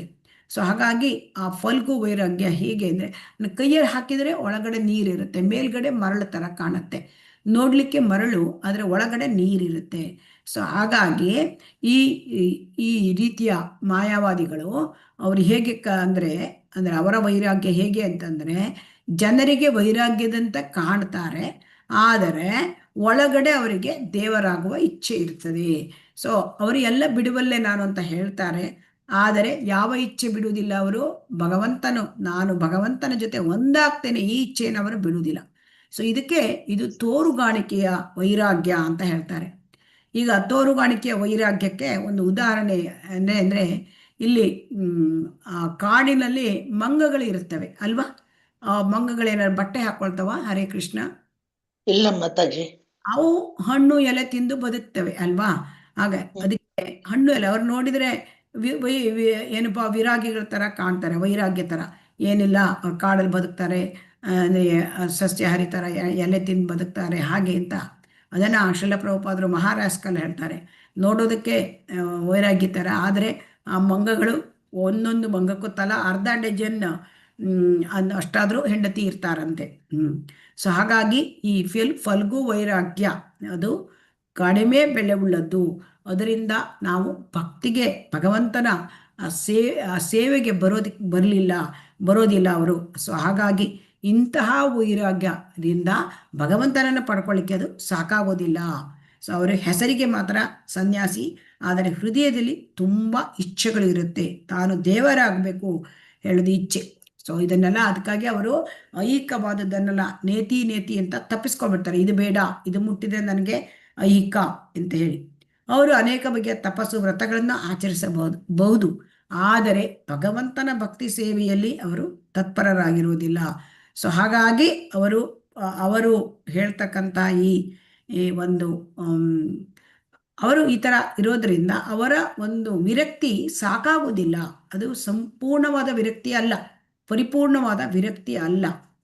ಸೊ ಹಾಗಾಗಿ ಅಲ್ಲಿ ಆ ಮಾಯಾವಾದಿಗಳಲ್ಲಿ ಅನೇಕ ಸನ್ಯಾಸಿಗಳು ಜಗನ್ಮಿಥ್ಯ ಅಂತ ಹೇಳ್ಕೊಂಡು, ಬ್ರಹ್ಮಸತ್ಯ ಹೇಳ್ಕೊಂಡು ಹೇಳಿ ಆ ಥರ ಆಚರಣೆ ಮಾಡಿ, ಆದರೆ ಅದನ್ನು ತ್ಯಜಿಸಿ ಮತ್ತೆ ಐಹಿಕ ಬದುಕಿಗೆ ಬಂದ ಅನೇಕ ಸನ್ಯಾಸಿಗಳ ಉದಾಹರಣೆಗಳು ಇವೆ ಅಂತ ಹೇಳ್ತಾರೆ. ಅವರು ಹೀಗೆ ಏಕೆ ಆಧ್ಯಾತ್ಮಿಕ ಮಾರ್ಗಕ್ಕೆ ಹೋಗಿ ಮತ್ತಿಂದೆ ಭೌತಿಕ ಜೀವನದಲ್ಲಿ ಯಾಕೆ ಬರ್ತಾರೆ ಅಂದರೆ, ಅವರು ಭಗವಂತನ ಪಾದ ಕಮಲಗಳಲ್ಲಿ ನಿಜವಾದ ಆಶ್ರಯವನ್ನು ಅವರು ಪಡೆದಿಲ್ಲ, ಭಕ್ತಿ ಸೇವೆಯನ್ನು ಅವರು ಮಾಡೋದಿಲ್ಲ. ಅದಕ್ಕೆ ಅವರಿಗೆ ಈ ಪತನಕ್ಕೆ ಇದು ಕಾರಣ ಆಗತ್ತೆ ಅಂತ ಹೇಳ್ತಾರೆ. ಹರೇ ಕೃಷ್ಣ. ಅದಕ್ಕೆ ಏನು ಹೇಳ್ತಾರೆ ಅಂದರೆ, ಅನ್ಯೇ ಅರವಿಂದಾಕ್ಷ ವಿಮುಕ್ತ ಮಾನಿನಃ ತ್ವಯಿ ಅಸ್ತಭಾವಾತ್ ಅವಿಶುದ್ಧ ಬುದ್ಧಯ ಆರುಹ್ಯ ಕೃಚ್ರೇಣ ಪರಂಪದಂ ತತಃ ಪದಂತಿ ಅಧೋ ಅನಾದೃತ ಯುಷ್ಮದಂಗ್ರಿಯ. ಅಂದರೆ ಭಕ್ತರಲ್ಲದವರು ಆಮೇಲೆ ಅವರು ಅತ್ಯಂತ ಉನ್ನತ ಸ್ಥಾನ ಗಳಿಸ್ಲಿಕ್ಕೆ ಪ್ರಯತ್ನ ಮಾಡ್ತಾರೆ, ಕಠಿಣ ವ್ರತ ತಪಸ್ಸುಗಳನ್ನು ಮಾಡಬಹುದು, ತಾವು ಮುಕ್ತರೆಂದು ಭಾವಿಸಬಹುದು. ಆದರೆ ಅವರ ಬುದ್ಧಿ ಮಲಿನವಾಗಿರುತ್ತೆ. ಯಾಕೆಂದರೆ ಅವರು ಭಗವಂತನ ಪಾದಕಮಲಗಳಿಗೆ ತಮ್ಮನ್ನು ಅರ್ಪಿಸಿಕೊಂಡಿರೋದಿಲ್ಲ. ಸೊ ಹಾಗಾಗಿ ಅವರು ಪತನ ಹೊಂದುತ್ತಾರೆ ಅಂತ. ಮತ್ತೆ ಆ ಮಾರ್ಗವೂ ಕೂಡ ನಿರಾಕಾರ ಮಾರ್ಗವಲ್ಲಿ ಬಹಳ ಕಷ್ಟ.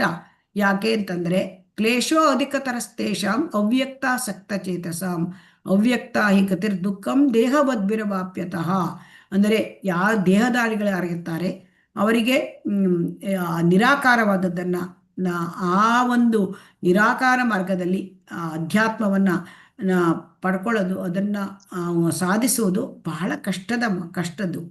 ಸೊ ಹಾಗಾಗಿ ಅಂಥವರು ಹೇಗೆ ಉದ್ಧಾರ ಆಗೋದು ಅಂತಂದರೆ ಅವರು ಭಕ್ತರ ಸಂಪರ್ಕಕ್ಕೆ ಬಂದರೆ ಮಾತ್ರ ಅವರು ಈ ಒಂದು ಈ ಅಧ್ಯಾತ್ಮದಲ್ಲಿ ಮುಂದುವರಿದು ಭಗವಂತನ ಪಡ್ಕೊಳ್ಳಿಕ್ಕೆ ಸಾಧ್ಯ. ಸೊ ಹಾಗಾಗಿ ಇವರು ಅಂದರೆ ಈ ರೀತಿಯಾಗಿ ಅನೇಕ ಜನ್ಮಗಳನ್ನು ಕಳೆದು ಅವರಿಗೆ ಭಗವಂತನ ಅನುಗ್ರಹದಿಂದ ಭಕ್ತರ ಸಂಪರ್ಕ ಸಿಗಬಹುದು. ಆ ಭಕ್ತರ ಸಂಪರ್ಕ ಸಿಕ್ಕಿದಾಗ ಮಾತ್ರ ಅವರು ಭಕ್ತಿಗೆ ಬಂದು ಭಗವಂತನ ಪಾದಕ್ರಮದಲ್ಲಿ ಆಶ್ರಯ ಪಡೆದು ಭಗವಂತನನ್ನು ಪಡ್ಕೊಳ್ಬಹುದು. ಸೊ ಹಾಗಾಗಿ ಈ ಕೃತಕ ವೈರಾಗ್ಯ, ಈ ಫಲ್ಗು ವೈರಾಗ್ಯ ಹೇಳೋದು ಅದು ಪರಿಪೂರ್ಣ ವೈರಾಗ್ಯ ಅಲ್ಲ. ಹರೇ ಕೃಷ್ಣ. ಹರೇ ಕೃಷ್ಣ ಮಾತಾಜಿ. ಓದ್ಬಿಡ್ಲಾ? ಓದಿ. ಭಗವತ್ ಸೇವೆಯಲ್ಲಿ ಬಳಸಬಹುದಾದ ಯಾವುದನ್ನು ವ್ಯಕ್ತಿಯು ತ್ಯಜಿಸಬಾರದು. ಇದೇ ಭಕ್ತಿ ಸೇವೆಯ ರಹಸ್ಯ. ಕೃಷ್ಣ ಪ್ರಜ್ಞೆ ಹಾಗೂ ಭಕ್ತಿ ಸೇವೆ ಮುನ್ನಡೆಗೆ ಬಳಸಬಹುದಾದ ಪ್ರತಿಯೊಂದನ್ನು ಸ್ವೀಕರಿಸಬೇಕು. ಉದಾಹರಣೆಗೆ, ನಮ್ಮ ಈ ಕೃಷ್ಣ ಪ್ರಜ್ಞಾ ಚಳವಳಿಯನ್ನು ಪ್ರಗತಿ ಮಾರ್ಗದಲ್ಲೊಯ್ಯಲು ನಾವು ಈ ಹೊತ್ತು ಬಹುತೇಕ ಯಂತ್ರಗಳನ್ನು ಬಳಸುತ್ತಿದ್ದೇವೆ. ಬೆರಳಚ್ಚು ಯಂತ್ರಗಳು, ಯಥೋಕ್ತ ಲಿಪಿ ಯಂತ್ರಗಳು, ಧ್ವನಿ ಮುದ್ರಕಗಳು, ಧ್ವನಿವರ್ಧಕಗಳು ಮತ್ತು ವಿಮಾನಗಳಂತಹ ಉಪಕರಣಗಳನ್ನು ನಾವಿಂದು ಬಳಸುತ್ತಿರುವೆವು. ಐಹಿಕ ನಾಗರಿಕತೆಯನ್ನು ನೀವು ಈಗಲಿದ್ದೀರಿ, ಆದರೂ ಲೌಕಿಕ ಉಪಕರಣವನ್ನು ಬಳಸುತ್ತೀರಿ, ಹೀಗೇಕೆ ಎಂದು ಜನ ನಮ್ಮನ್ನು ಆಗಾಗ ಪ್ರಶ್ನಿಸುವುದುಂಟು. ವಾಸ್ತವವಾಗಿ ನಾವು ನಾಗರಿಕತೆಯನ್ನೇನು ಬಳಸುತ್ತಿಲ್ಲ, ಅಳಿಯುತ್ತಿಲ್ಲ. ಮಾಡುವುದೆಲ್ಲವನ್ನು ಕೃಷ್ಣ ಪ್ರಜ್ಞಾ ಭಾವದಲ್ಲಿದ್ದು ಮಾಡಬೇಕೆಂದು ಜನರಿಗೆ ನಾವು ಹೇಳುತ್ತಿದ್ದೇವೆ ಅಷ್ಟೇ. ಅವನಲ್ಲಿದ್ದ ಯುದ್ಧ ಸಾಮರ್ಥ್ಯವನ್ನು ಭಕ್ತಿ ಸೇವಾ ಮನೋಭಾವದಲ್ಲಿ ಬಳಸಿಕೊಳ್ಳಬೇಕೆಂದು ಭಗವಾನ್ ಕೃಷ್ಣನು ಅರ್ಜುನನಿಗೆ ಹೇಳಿದ್ದರ ಹಿಂದಿನ ತತ್ವವೂ ಇದೇ ಆಗಿದೆ. ಅದೇ ರೀತಿ ಈ ಮೊದಲು ಹೆಸರಿಸಲಾದ ಯಂತ್ರಗಳನ್ನು ನಾವು ಕೃಷ್ಣ ಸೇವೆಗಾಗಿ ಬಳಸಿಕೊಳ್ಳುತ್ತಿದ್ದೇವೆ. ಕೃಷ್ಣನಲ್ಲಿ ನಡೆಯುವ ಈ ಚರಣ ಪ್ರೇಮ ಭಾವದಿಂದ ಎಂದರೆ ಕೃಷ್ಣ ಪ್ರಜ್ಞೆಯಿಂದ ನಾವು ಎಲ್ಲವನ್ನೂ ಒಪ್ಪಿ ಸ್ವೀಕರಿಸಬಹುದಾಗಿದೆ. ನಮ್ಮ ಕೃಷ್ಣ ಪ್ರಜ್ಞಾ ಚಳುವಳಿಯ ಮುನ್ನಡೆಗಾಗಿ ಬೆರಳಚ್ಚು ಯಂತ್ರಗಳನ್ನು ಬಳಸಬಹುದಾದರೆ ನಾವು ಆ ಯಂತ್ರವನ್ನು ಬಿಡದೆ ಬಳಸಿಕೊಳ್ಳಲೇಬೇಕು. ಅದೇ ರೀತಿ ಯಥೋಕ್ತ ಲಿಪಿ ಯಂತ್ರವನ್ನು ಅಥವಾ ಇನ್ನು ಯಾವುದೇ ಯಂತ್ರವನ್ನು ಬಳಸಲೇಬೇಕು. ಕೃಷ್ಣನೇ ಸರ್ವಸ್ವ ಎಂಬುದು ನಮ್ಮ ದೃಷ್ಟಿ ಕಾರ್ಯ ಹಾಗೂ ಕಾರಣ ಎರಡೂ ಕೃಷ್ಣನೇ ಆಗಿದ್ದಾನೆ. ಯಾವುದೂ ನಮಗೆ ಸೇರಿದ್ದಲ್ಲ. ಕೃಷ್ಣನ ವಸ್ತುಗಳನ್ನು ಕೃಷ್ಣನ ಸೇವೆಯಲ್ಲಿ ಉಪಯೋಗಿಸಬೇಕು. ಇದು ನಮ್ಮ ದೃಷ್ಟಿ. ಹರೇ ಕೃಷ್ಣ. ಹರೇ ಕೃಷ್ಣ ಮತ್ತೆ ಧನ್ಯವಾದಗಳು. ನಿಜವಾದ ವೈರಾಗ್ಯ ಏನು ಅಂತ ಹೇಳ್ತಾ ಇದ್ದಾರೆ ಇಲ್ಲಿ. ನಿಜವಾದ ವೈರಾಗ್ಯ ಅಂದ್ರೆ ಯಾವ ವೈರಾಗ್ಯ ನಮ್ಮನ್ನು ಭಗವಂತನ ಕಡೆ ತೆಗೆದುಕೊಂಡು ಹೋಗುತ್ತೆ, ಇದನ್ನ ನೋಡೋಣ. ಇದನ್ನು ಶ್ರೀಲ ಪ್ರಭುಪಾದರು ಹೇಳ್ತಾರೆ, ಭಕ್ತರು, ಇದು ಶುದ್ಧ ಭಕ್ತರ ದೃಷ್ಟಿ ಏನು ಅಂತಂದ್ರೆ ಎಲ್ಲವೂ ಭಗವಂತನಿಗೆ ಸೇರಿದ್ದು. ಈಶಾವಾಸ್ಯಂ ಇದಂ ಸರ್ವಂ ಯತ್ಕಿಂಚ ಜಗತ್ಯಾಂ ಜಗತ್. ಈ ಜಗತ್ತಿನಲ್ಲಿ ಚರಾಚರ ವಸ್ತುಗಳು ಭಗವಂತನಿಗೆ ಸೇರಿದ್ದು. ಸೊ ಹಾಗಾಗಿ ಎಲ್ಲ ವಸ್ತುವು ಭಗವಂತನಿಗೆ ಸೇರಿದ್ದರಿಂದ ಅದನ್ನು ಭಗವಂತನಿಗಾಗಿ ಬಳಸಬೇಕು. ಅದು ಯುಕ್ತ ವೈರಾಗ್ಯ. ಅನಾಸಕ್ತಸ್ಯ ವಿಷಯಾನ್ ಯಥಾರ್ಹಂ ಉಪಯುಂಜತೆ ನಿರ್ಬಂಧೆ ಕೃಷ್ಣ ಸಂಬಂಧೆ ಯುಕ್ತ ವೈರಾಗ್ಯ ಉಚ್ಯತೆ. ಅಂದ್ರೆ ಇಲ್ಲಿ ಸರ್ವಸ್ವವು ಭಗವಂತನಿಗೆ ಸೇರಿದ್ದರಿಂದ ಸರ್ವಸ್ವವನ್ನು ಭಗವಂತನ ಸೇವೆಗೆ ಬಳಸುವುದು. ಇದಕ್ಕೆ ಶ್ರೀಲ ಪ್ರಭುಪಾದರು ಇದು ಭಕ್ತಿ ಸೇವೆಯ ರಹಸ್ಯ, ಟಾಪ್ ಸೀಕ್ರೆಟ್ ಅಂತ ಹೇಳ್ತಾರೆ. ಭಕ್ತಿ ಸೇವೆದು ಏನು, ಎಲ್ಲ ವಸ್ತು ಭಗವಂತನಿಗೆ ಸೇರಿದ್ದು, ಎಲ್ಲ ವಸ್ತುವನ್ನು ಭಗವಂತನ ಸೇವೆಗೆ ಬಳಸಿ ಅಂತ ಹೇಳ್ತಾ ಇದ್ದಾರೆ. ಆಗ ಇಲ್ಲಿ ನೋಡಿ, ಇಲ್ಲಿ ಮಾಯಾವಾದಿಗಳು ಏನ್ ಮಾಡ್ತಾರೆ, ಐಹಿಕ ವಸ್ತುಗಳನ್ನ ತ್ಯಜಿಸುತ್ತಾರೆ. ಅದು ಮಾಯೆ ಅಂತ ತ್ಯಜಿಸುತ್ತಾರೆ. ಆದರೆ ಇಲ್ಲಿ ವ್ಯತ್ಯಾಸ ಅಂದ್ರೆ ಯುಕ್ತ ವೈರಾಗ್ಯದಲ್ಲಿ ಏನು, ಯುಕ್ತ ವೈರಾಗ್ಯದಲ್ಲಿ ವಸ್ತುಗಳನ್ನ ತ್ಯಜಿಸುವುದಿಲ್ಲ, ಅದನ್ನು ಭಗವಂತನ ಸೇವೆಗೆ ಬಳಸ್ತಾರೆ. ಇದೇ ವ್ಯತ್ಯಾಸ. ಇದು ಪರಿಪೂರ್ಣವಾದ ವೈರಾಗ್ಯ. ನಮ್ಮ ಇಂದ್ರಿಯ ಭೋಗಕ್ಕೆ ವಸ್ತುವನ್ನು ಬಳಸುವುದಲ್ಲ, ಆ ವಸ್ತುವನ್ನು ಭಗವಂತನಕ್ಕೆ ಬಳಸುವುದು, ಭಗವಂತನ ಸೇವೆಗೆ ಬಳಸುವುದು. ಇಲ್ಲಿ ಉದಾಹರಣೆ ಕೊಡ್ತಾ ಇದ್ದಾರೆ ನೋಡಿ. ಇಲ್ಲಿ ಶ್ರೀಲ ಪ್ರಭುಪಾದರ ಬೆರಳಚ್ಚು ಯಂತ್ರಗಳು, ಆಗಿನ ಕಾಲದಲ್ಲಿ ಟೈಪ್ ರೈಟಿಂಗ್ ಮಿಷಿನ್ ಇತ್ತು. ಅದನ್ನು ಭಗವಂತನ ಅವರು ಪುಸ್ತಕಗಳನ್ನೆಲ್ಲ ಬರೆಯುವಾಗ ಟೈಪ್ ಮಾಡ್ತಿದ್ರು. ಸೊ ಅದನ್ನು ಬೆರಳಚ್ಚಿ ಯಂತ್ರವನ್ನು ಅದಕ್ಕೆ ಉಪಯೋಗಿಸಿದರು. ಮತ್ತು ಯಥೋಕ್ತ ಲಿಪಿ ಯಂತ್ರಗಳು ಅಂದರೆ ಎಲ್ಲ ಡಿಕ್ಟಾಫೋನ್ ಅಂದರೆ ಅವರು ಶ್ರೀಲ ಪ್ರಭುಪಾದರು ಎಷ್ಟೋ ಬರೀತಿದ್ದಾರೆ ಪುಸ್ತಕಗಳು, ಅದನ್ನು ಡಿಕ್ಟಾಫೋನ್ ತಗೊಂಡು ಅದನ್ನು ಡಿಕ್ಟೇಷನ್ ಕೊಟ್ಬಿಟ್ರೆ ಅವರ ಶಿಷ್ಯರು ಬರಿತಾ ಇದ್ದಿದ್ರು. ಸೊ ಆಮೇಲೆ ಧ್ವನಿ ಮುದ್ರಕಗಳನ್ನು ಕೂಡ ಭಗವಂತನ ಸೇವೆ, ಧ್ವನಿವರ್ಧಕ ಅದನ್ನೆಲ್ಲ ಸೇವೆ ಮಾಡೋದು ಭಗವಂತನ ಸೇವೆಗೆ. ಅಂದರೆ ಈ ಟೆಲಿಫೋನ್ ಆಗಲಿ, ಆಮೇಲೆ ಎಲ್ಲ ವಿಮಾನ ಆಗಲಿ, ಕಾರ್ ಆಗಲಿ, ಈಗ ಲ್ಯಾಪ್ಟಾಪ್ ಆಗಲಿ, ಎಲ್ಲವೂ ಕೂಡ ಭಗವಂತನ ಸೇವೆಗೆ ಬಳಸೋದು. ಇಲ್ಲಿ ಶ್ರೀಲ ಪ್ರಭುಪಾದರು ಪ್ರಪಂಚದಾದ್ಯಂತ ಅವರು ಅನೇಕ ಬಾರಿ ಅದನ್ನು ಪ್ರಯಾಣ ಮಾಡಿದರು. ಅದು ವಿಮಾನದಲ್ಲಿ ಪ್ರಯಾಣ ಮಾಡ್ತಿದ್ರು, ಆಮೇಲೆ ಕಾರಲ್ಲಿ ಹೋಗ್ತಾ ಇದ್ದಿದ್ರು. ಶ್ರೀಲ ಪ್ರಭುಪಾದರ ಗುರುಗಳು ಅವರು ತಮ್ಮ ಇದಕ್ಕೆ ಪ್ರಚಾರ ಮಾಡಲಿಕ್ಕೆ ಒಳ್ಳೆ ಕಾರಲ್ಲಿ ಹೋಗ್ತಾ ಇದ್ದಿದ್ರು. ಶ್ರೀಲ ಪ್ರಭುಪಾದರಿಗೂ ಕೂಡ ಅವರ ಶಿಷ್ಯಂದರು ತುಂಬ ಒಳ್ಳೆ ಕಾರಲ್ಲಿ ಕರ್ಕೊಂಡು ಹೋಗ್ತಾ ಇದ್ದಿದ್ರು. ಆಗ ಜನ ಕೇಳ್ತಾರೆ, ನೀವು ಐಕತೆ ಹೀಗಳ್ತೀರಿ, ಐಕದಲ್ಲಿ ಎಲ್ಲ ಇದೆಲ್ಲ ಭೋಗಭಾಗ್ಯ ಮಾಡ್ಬೋದು, ಅಂದರೆ ನೀವು ಮಾತ್ರ ಈ ವಿಮಾನದಲ್ಲಿ ಹೋಗ್ತೀರಿ, ನೀವು ಕಾರಲ್ಲಿ ಹೋಗ್ತೀರಿ, ಒಳ್ಳೆಯ ಕಾರಲ್ಲಿ ಅಂತ ಜನ ಪ್ರಶ್ನೆ ಮಾಡ್ತಾ ಇದ್ರಂತೆ ಶ್ರೀಲ ಪ್ರಭುಪಾದರಿಗೆ. ಹರೇ ಕೃಷ್ಣ. ಇದು ಹೀಗೆ ಕಾಣಿಸುತ್ತಾ ಹರೇ ಕೃಷ್ಣ ನಮಗೆ? ಹರೇ ಕೃಷ್ಣ.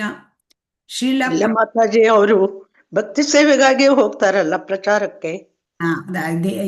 ಇದು ಬೇಕಾಗಿದ್ದು ಕೃಷ್ಣ ಪ್ರಜ್ಞಾ ಭಾವದಲ್ಲಿ ಅವರು ಪ್ರಯಾಣ ಮಾಡುವಾಗಲಿ ಯಾವುದೇ ನೋಡಿ, ವಿಮಾನದಲ್ಲಿ ಪ್ರಯಾಣ ಮಾಡ್ತಾರೆ. ಸನ್ಯಾಸಿಗೆ ಯಾಕೆ ವಿಮಾನದಲ್ಲಿ ಪ್ರಯಾಣ, ಅಥವಾ ಸನ್ಯಾಸಿಗೆ ಕಾರಲ್ಲಿ ತಿರ್ಗಾಡ್ಬೇಕು? ಅರೆ, ಅವರು ಕೃಷ್ಣನ ಸೇವೆಗಾಗಿ ಅದನ್ನು ಬಳಸ್ತಾ ಇದ್ದಾರೆ. ಸೊ ಕೃಷ್ಣ ಪ್ರಜ್ಞೆಯನ್ನು ಹರಡಲಿಕ್ಕಾಗಿ ಬಳಸ್ತಾ ಇದ್ದಾರೆ. ಅದನ್ನು ನಾಗರಿಕತೆ ಅಳಿಯೋದಿಲ್ಲ. ನೀವು ನಾಗರಿಕತೆಯನ್ನು ಭಗವಂತನ ಬಗ್ಗಾಗಿ ಉಪಯೋಗಿಸಿಕೊಳ್ಳಿ. ಎಲ್ಲ ಇದೆ ಭಕ್ತಿ ಪ್ರಪಂಚದಲ್ಲಿ ಸಿಕ್ಕತ್ತೆ. ಈಗ ನಮ್ಮ ಫೋನ್ ನೋಡಿ, ಈಗ ಲ್ಯಾಪ್ಟಾಪು, ಅದೆಲ್ಲ ಝೂಮ್ ಮೀಟಿಂಗಲ್ಲಿ ನಾವು ಭಗವಂತನ ಬಗ್ಗೆ ಚರ್ಚೆ ಮಾಡೋದು, ಭಗವಂತನ ಬಗ್ಗೆ ಪಾಠಗಳನ್ನ ನಾವು ಡಿಸ್ಕಸ್ ಮಾಡೋದು, ಇದೆಲ್ಲ ನಡೀತಾ ಇದೆ. ಇದೆಲ್ಲ ಯುಕ್ತ ವೈರಾಗ್ಯ ಅಂತ ಹೇಳ್ತಾರೆ ಅಲ್ವಾ? ಹರೇ ಕೃಷ್ಣ. ಈಗ ಯುಕ್ತ ವೈರಾಗ್ಯ ಅಂದ್ರೆ ಏನು ಅರ್ಥ ಆಯ್ತಾ? ಹರೇ ಕೃಷ್ಣ. ಇದನ್ನ ನಮ್ಮ ಇಂದ್ರಿಯ ಭೋಗಕ್ಕೆ ಬಳಸೋದಲ್ಲ, ಎಲ್ಲ ವಸ್ತುಗಳನ್ನು ಭಗವಂತನ ಭೋಗಕ್ಕೆ, ಭಗವಂತನ ಸೇವೆಗೆ ಬಳಸುವುದು. ಸೊ ಅದನ್ನೇ ಹೇಳ್ತಾ ಇದ್ದಾರೆ. ಈಗ ಒಬ್ಬ ವ್ಯಕ್ತಿಯಲ್ಲಿ ಒಳ್ಳೆಯ ಇದಿದೆ, ಅಂದರೆ ತುಂಬ ಕಂಠ ಇದೆ ಭಗವಂತನ ಪ್ರಾರ್ಥನೆಗಳನ್ನ ಹಾಡುಗಳನ್ನ ಹಾಡಲಿಕ್ಕೆ. ಜಾರ್ಜ್ ಹ್ಯಾರಿಸನ್ ಅವರಿಗೆ ತುಂಬ ಅವರು ಅಂದರೆ ಇದಾಗಿದ್ದಿದ್ರು ವೆಸ್ಟರ್ನ್ ಮ್ಯೂಸಿಕ್ ಒಳಗೆ. ಸೊ ಅವರು ಹರಿಕೃಷ್ಣ ಮಹಾಮಂತ್ರದ ಕ್ಯಾಸೆಟ್ ತಂದರು, ಶ್ರೀಲ ಪ್ರಭುಪಾದರ ಶಿಷ್ಯರು. ಸೊ ಹಾಗಾಗಿ ಇದನ್ನ ನಾವು ತಿಳ್ಕೊಳ್ಬೇಕು. ಇಲ್ಲಿ ಅರ್ಜುನನ ಉದಾಹರಣೆ ಶ್ರೀಲ ಪ್ರಭುಪಾದರು ಹೇಳ್ತಾರೆ. ಅರ್ಜುನನಿಗೆ ಯುದ್ಧ ಶಕ್ತಿ ಇತ್ತು, ಯುದ್ಧ ಸಾಮರ್ಥ್ಯ ತುಂಬ ಇತ್ತು, ಅವನು ಒಳ್ಳೆಯ ಯೋಧ. ಸೊ ಆ ಯೋಧವನ್ನು ಏನು ಮಾಡಿದ, ಯೋಧ ಶಕ್ತಿಯನ್ನು ಏನು ಮಾಡಿದ, ಯುದ್ಧ ಮಾಡುವ ಸಾಮರ್ಥ್ಯವನ್ನ ಯುದ್ಧ ಮಾಡಿ ಭಗವಂತನ ಸೇವೆ ಮಾಡಿದ. ಅರ್ಜುನ ಬಿಟ್ಟ ಬಾಣಗಳೆಲ್ಲ ಭಗವಾನ್ ಕೃಷ್ಣನಿಗೆ ಅದು ಹೂವನ್ನು ಅರ್ಪಣೆ ಮಾಡದಂತೆ ಆಗ್ತಿತ್ತಂತೆ. ಸೊ ಹಾಗಾಗಿ ಪ್ರತಿಯೊಬ್ಬರಲ್ಲಿ ಏನಾದರೂ ಭಗವಂತ ಶಕ್ತಿ ಕೊಟ್ಟಿರ್ತಾನೆ. ಆ ಶಕ್ತಿ ಸಾಮರ್ಥ್ಯವನ್ನು ಭಗವಂತನ ಸೇವೆಗೆ ಬಳಸಬೇಕು. ಕೆಲವರಿಗೆ ಏನಾಗುತ್ತೆ, ಒಳ್ಳೆ ಡ್ರಾಯಿಂಗ್ ಬರೆಯೋದಿರುತ್ತೆ. ಶ್ರೀಲ ಪ್ರಭುಪಾದರು ಅಂಥ ವ್ಯಕ್ತಿಗಳನ್ನ ಒಳ್ಳೆ ಪೇಂಟಿಂಗ್ ಮಾಡಲಿಕ್ಕೆ ಹಾಕಿದರು. ಕೆಲವರಿಗೆ ಕಾರ್ಪೆಂಟ್ರಿ ಬರುತ್ತೆ, ಕಾರ್ಪೆಂಟ್ರಿ ಬಂದು ಕೃಷ್ಣ ವಿಗ್ರಹನ ಅದನ್ನು ಮಾಡೋದು, ಅಂದರೆ ಅದನ್ನು ಕೊರೆಯೋದು, ಎಲ್ಲ ವಿಚಾರ. ಯಾರಲ್ಲಿ ಯಾವುದೋ ಒಂದು ಶಕ್ತಿ ಇದೆ, ಯಾವುದೇ ಒಂದು ಸ್ಪೆಷಲ್ ಒಂದು ವಿಚಾರ ಅವರಿಗೆ ಬರುತ್ತೆ, ಅದನ್ನ ಭಗವಂತನ ಭಕ್ತಿ ಸೇವೆಯಲ್ಲಿ ತೊಡಗಿಸಿಕೊಳ್ಳಬೇಕು. ಸೊ ಅದಕ್ಕೆ ಹೇಳ್ತಾ ಇದ್ದಾರೆ, ಈ ರೀತಿ ಎಲ್ಲ ಯಂತ್ರಗಳನ್ನ, ಎಲ್ಲ ನಮ್ಮಲ್ಲಿ ಇರ್ತಕ್ಕಂತಹ ಒಂದು ಟ್ಯಾಲೆಂಟ್, ಇದನ್ನ ಭಗವಂತನ ಭಕ್ತಿ ಸೇವೆಯಲ್ಲಿ ನಾವು ತೊಡಗಿಸಿಕೊಳ್ಳಬೇಕು. ಯಾಕೆಂದರೆ ಇಲ್ಲಿ ಶ್ರೀಲ ಪ್ರಭುಪಾದರು ಹೇಳ್ತಾರೆ, ಕೃಷ್ಣನೇ ಸರ್ವಸ್ವ ಆಗಿರೋದ್ರಿಂದ ಯಾವ ವಸ್ತು ನಮಗೆ ಸೇರಿಲ್ಲ ಅಲ್ವಾ? ನಮಗೆ ಸೇರಿದ್ದ ವಸ್ತುವನ್ನು ನಾವು ಬಳಸಿಕೊಳ್ಳಬಹುದು ಅಲ್ವಾ? ಆದರೆ ನಮಗೆ ಸೇರಿದಂಥ ವಸ್ತುಗಳು ಇದೆಯಾ ಈ ಒಂದು ಪ್ರಪಂಚದಲ್ಲಿ? ಇಲ್ಲ. ಈಶಾವಾಸ್ಯಂ ಇದಂ ಸರ್ವಂ, ಎಲ್ಲವೂ ಭಗವಂತನಿಗೆ ಸೇರಿದ್ದು ಚರಾಚರ ವಸ್ತುಗಳು. ನಮ್ಮದು ಹೇಳುವುದು ಏನೂ ಇಲ್ಲ, ಭಗವಂತ ತಯಾರು ಮಾಡಿದ್ದಾನೆ. ಅದನ್ನು ನಮಗೆ ಎಷ್ಟು ಅವಶ್ಯಕತೆ ಬೇಕೋ ಅಷ್ಟು ಉಪಯೋಗಿಸ್ಕೊಳ್ಳಿಕ್ಕೆ ಅವನು ಕೊಟ್ಟಿದ್ದಾನೆ. ಬೇರೆ ಎಲ್ಲವೂ ಭಗವಂತನಿಗೆ ಸೇರಿದ್ದು. ಆದ್ದರಿಂದ ನಮಗೆ ಯಾವುದೂ ಸೇರಿಲ್ಲ, ಯಾವುದೂ ನಮ್ಮದಲ್ಲ. ಹಾಗಾಗಿ ನಾವು ಎಲ್ಲ ವಸ್ತುಗಳನ್ನು ಕೃಷ್ಣನ ಸೇವೆಯಲ್ಲಿ ಬಳಸಬೇಕು. ಇದು ಯುಕ್ತ ವೈರಾಗ್ಯ ಅಂತ ಹೇಳ್ತಾರೆ. ಯುಕ್ತ ವೈರಾಗ್ಯ. ಈಗ ಈ ನಮ್ಮ ದೇಹ ಇದು ಕೂಡ ಭಗವಂತನಿಂದ ಬಂದಿರೋದು. ಇದು ನಮ್ಮ ದೇಹವನ್ನು ನಾವು ಬೆಳೆಸ್ಕೊಂಡಿದ್ದೇವಾ? ಹರೇ ಕೃಷ್ಣ. ನಮ್ಮ ದೇಹವನ್ನು ನಾವು ಪಡ್ಕೊಂಡಿದ್ದೇವಾ? ಇಲ್ಲ ಮಾತಾಜಿ. ಇಲ್ಲ, ಅದು ಭಗವಂತ ಕೊಟ್ಟಿರೋ ದೇಹ. ಅದನ್ನು ಭಗವಂತನ ಸೇವೆಗೆ ಬಳಸಬೇಕು. ಈಗ ನಮಗೆ ಸಮಯ, ನಮಗೊಂದಿಷ್ಟು ಆಯುಸ್ ಕೊಟ್ಟಿದ್ದಾನೆ ಭಗವಂತ, ಅದು ನಮ್ಮದ? ಹರೇ ಕೃಷ್ಣ. ಅಲ್ಲ ಮಾತಾಜಿ. ನಮ್ಮದಲ್ಲ. ಸೊ ಅದನ್ನ ನಾವು ಭಗವಂತನಿಗೆ ಬಳಸಬೇಕು. ಅದಕ್ಕೆ ನಾವು ಭಕ್ತಿ ಸೇವೆ ತೊಡಗೋದು ಅಂದ್ರೆ ನಮ್ಮ ಸಮಯವನ್ನ, ನಮ್ಮ ಒಂದು ಕಾಯ ವಾಚ ಮನಸ್ಸ, ನಮ್ಮ ದೇಹವನ್ನ, ನಮ್ಮ ಮನಸ್ಸನ್ನ, ನಮ್ಮ ಇದನ್ನ ಅಂದ್ರೆ ಮಾತನ್ನ ಎಲ್ಲವೂ ಭಗವಂತನಿಗೆ ನಾವು ಸೇವೆಗೆ ಬಳಸಬೇಕು. ಪ್ರತಿಯೊಂದು ವಸ್ತುವು ಅದನ್ನ ಇದು ಸರಿಯಾದ ದೃಷ್ಟಿ, ಅಂದ್ರೆ ಇದು ಸರಿಯಾದ ವಿರಕ್ತಿ, ಇದು ಪರಿಪೂರ್ಣವಾದ ವಿರಕ್ತಿ. ನಾವು ಯಾವಾಗ ಈ ಯುಕ್ತ ವೈರಾಗ್ಯವನ್ನ ಅದನ್ನ ನಮ್ಮ ಜೀವನದಲ್ಲಿ ಅಳವಡಿಸ್ತೇವೆ, ಆಗ ನಮಗೆ ಭಗವಂತನ ಲೋಕಕ್ಕೆ ಹೋಗ್ಲಿಕ್ಕೆ ಸಾಧ್ಯ. ಯಾಕೆಂದ್ರೆ ನಮ್ಮದು ಅಳದು ಯಾವುದೂ ಇಲ್ಲ, ಎಲ್ಲವೂ ಭಗವಂತನದಾಗಿದ್ದರಿಂದ ಭಗವಂತನ ಸೇವೆಯಲ್ಲಿ ಬಳಸಬೇಕು. ಇದು ನಿಜವಾದ ವೈರಾಗ್ಯ. ಹರೇ ಕೃಷ್ಣ. ಈ ನಿಜವಾದ ವೈರಾಗ್ಯ ಪಡೀಲಿಕ್ಕೆ ನಾವು ಕೃತಕವಾಗಿ ಏನು ಪ್ರಯತ್ನ ಮಾಡಬೇಕಾಗಿಲ್ಲ. ನಾವು ಭಕ್ತಿ ಸೇವೆಯನ್ನು ಮಾಡಬೇಕು ಭಗವಂತನ. ಅಷ್ಟರಿಂದಲೇ ನಮಗೆ ಈ ಯುಕ್ತ ವೈರಾಗ್ಯ ಬಂದ್ಬಿಡುತ್ತೆ. ಎಲ್ಲದನ್ನು ಭಗವಂತನ ಸೇವೆಯಲ್ಲಿ ಬಳಸೋದು. ಅದರಲ್ಲಿ ಏನಾದರೂ ವೈರಾಗ್ಯ ಅಂತ ಹೇಳಿ ಸ್ಪೆಷಲ್ ಆಗಿ ನಾವು ಅದಕ್ಕೆ ಎಫರ್ಟ್ ಹಾಕಬೇಕಾ? ಹರೇ ಕೃಷ್ಣ. ಇಲ್ಲ ಮಾತಾಜಿ. ವಿರಕ್ತಿಯನ್ನು ಪಡ್ಕೊಳ್ಳೋದು ಅಂದ್ರೆ ಹೇಗೆ? ಭಗವಂತನ ಸೇವೆಯಲ್ಲಿ ಎಲ್ಲದನ್ನು ವಸ್ತುವನ್ನು ಬಳಸಿದ್ರೆ ತಾನೇ ವಿರಕ್ತಿ ಬರುತ್ತೆ. ಇದು ನಿಜವಾದದ್ದು, ಇದು ಸರಿಯಾದ ಪರಿಪೂರ್ಣವಾದ ವೈರಾಗ್ಯ ಅಂತ ಇಲ್ಲಿ ಹೇಳ್ತಾರೆ. ಹರೇ ಕೃಷ್ಣ. ಹರೇ ಕೃಷ್ಣ ಮಾತಾಜಿ. ಓದ್ಲಾ ಮಾತಾಜಿ? ಇದು ಕಾರಣ 2 ಅಲ್ಲಿಂದ ಮಾತಾಜಿ. ನಾವಿನ್ನೊಂದು ಸ್ವಲ್ಪ ಹೇಳಲಿಕ್ಕೆ ಪ್ರಯತ್ನ ಮಾಡ್ತೇನೆ. ಈಗ ನಾವು ಐಕ ಪ್ರಪಂಚದಲ್ಲಿ ಇದ್ದೇವೆ. ನಾವಿದ್ದಾಗ ನಾವೊಂದು ಕರ್ಮ ಮಾಡಲೇಬೇಕು ಅಲ್ವಾ? ಕರ್ಮ ಮಾಡಿದರೆ ಕರ್ಮದ ಫಲವನ್ನು ಭಗವಂತನಿಗೆ ಕೊಡಬೇಕಂತೆ. ಸೊ ಇದು ಯುಕ್ತ ವೈರಾಗ್ಯ. ಸೊ ಹಾಗಾಗಿ ಇಂತಹ ಕರ್ಮಗಳು ನಮ್ಮಲ್ಲಿದ್ದ ಈ ಎಲ್ಲ ಕಲ್ಮಶಗಳನ್ನ ಅವರು ಶುದ್ಧೀಕರಿಸುತ್ತೆ. ಹೀಗಾಗಿ ವ್ಯಕ್ತಿ ನಿಧಾನವಾಗಿ ಭಕ್ತಿಯಲ್ಲಿ ಮುಂದುವರಿತಾನೆ. ಸೊ ಅದಕ್ಕೆ ಹೇಳ್ತಾರೆ, ಶುಭಾಶುಭ ಫಲೈರ್ ಏವಂ ಮೋಕ್ಷಸೆ ಕರ್ಮ ಬಂಧನೈ ಸನ್ಯಾಸ ಯೋಗ ಯುಕ್ತಾತ್ಮ ವಿಮುಕ್ತೋ ಮಾಂ ಉಪೈಷ್ಯಸಿ. ಸೊ ಹಾಗಾಗಿ ಐಹಿಕ ಸಂಪತ್ತು ಒಬ್ಬ ವ್ಯಕ್ತಿಗೆ ಇರಬಹುದು, ಆದರೆ ಐಹಿಕ ಸಂಪತ್ತನ್ನು ಕೃಷ್ಣ ಪ್ರಜ್ಞಾ ಪ್ರಸಾರಕ್ಕಾಗಿ ಬಳಸಿದರೆ ಅದು ನಿಜವಾದ ಯುಕ್ತ ವೈರಾಗ್ಯ.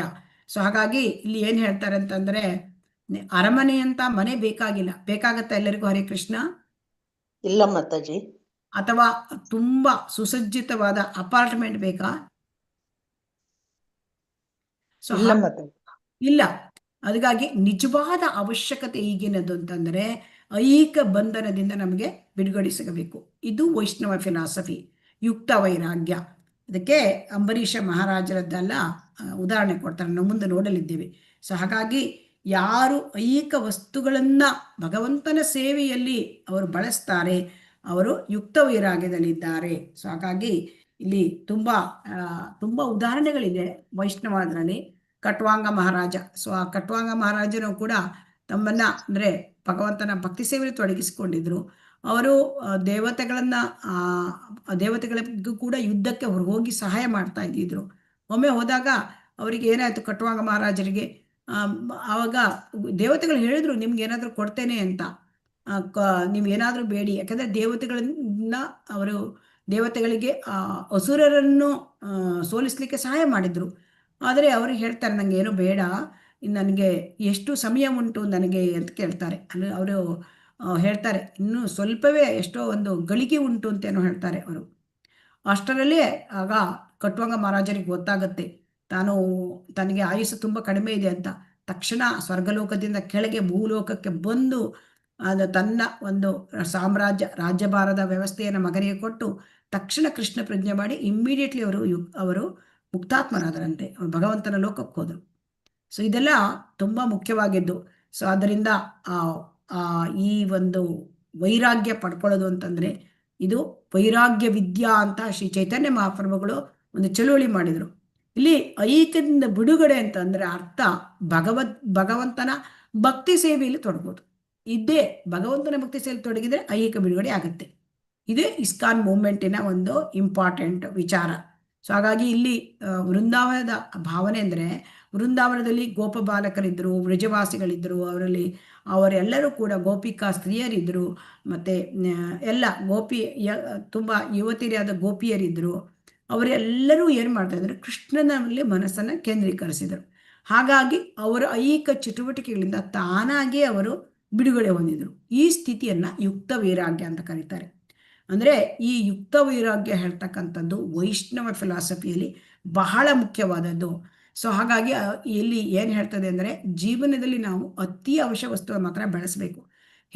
ಆವಾಗ ನಾವು ಹೆಚ್ಚಿನದೆಲ್ಲ ಅಕ್ಯುಮುಲೇಟ್ ಮಾಡಿದರೆ ನಮಗೆ ಭಗವಂತನ ಭಕ್ತಿ ಸೇವೆ ಮಾಡಲಿಕ್ಕೆ ಸಮಯ ಇರೋದಿಲ್ಲ. ಆದ್ದರಿಂದ ಎಷ್ಟು ಬೇಕೋ ಅಷ್ಟು ಸಿಂಪಲ್ ಲಿವಿಂಗ್, ಹೈ ಥಿಂಕಿಂಗ್, ಅದೇ ಫಿಲಾಸಫಿ. ಏನಂತಂದರೆ, ನಾವು ಎಲ್ಲದನ್ನೂ ಭಗವಂತನ ಭಕ್ತಿ ಸೇವೆಯಲ್ಲಿ ಬಳಸಬೇಕು.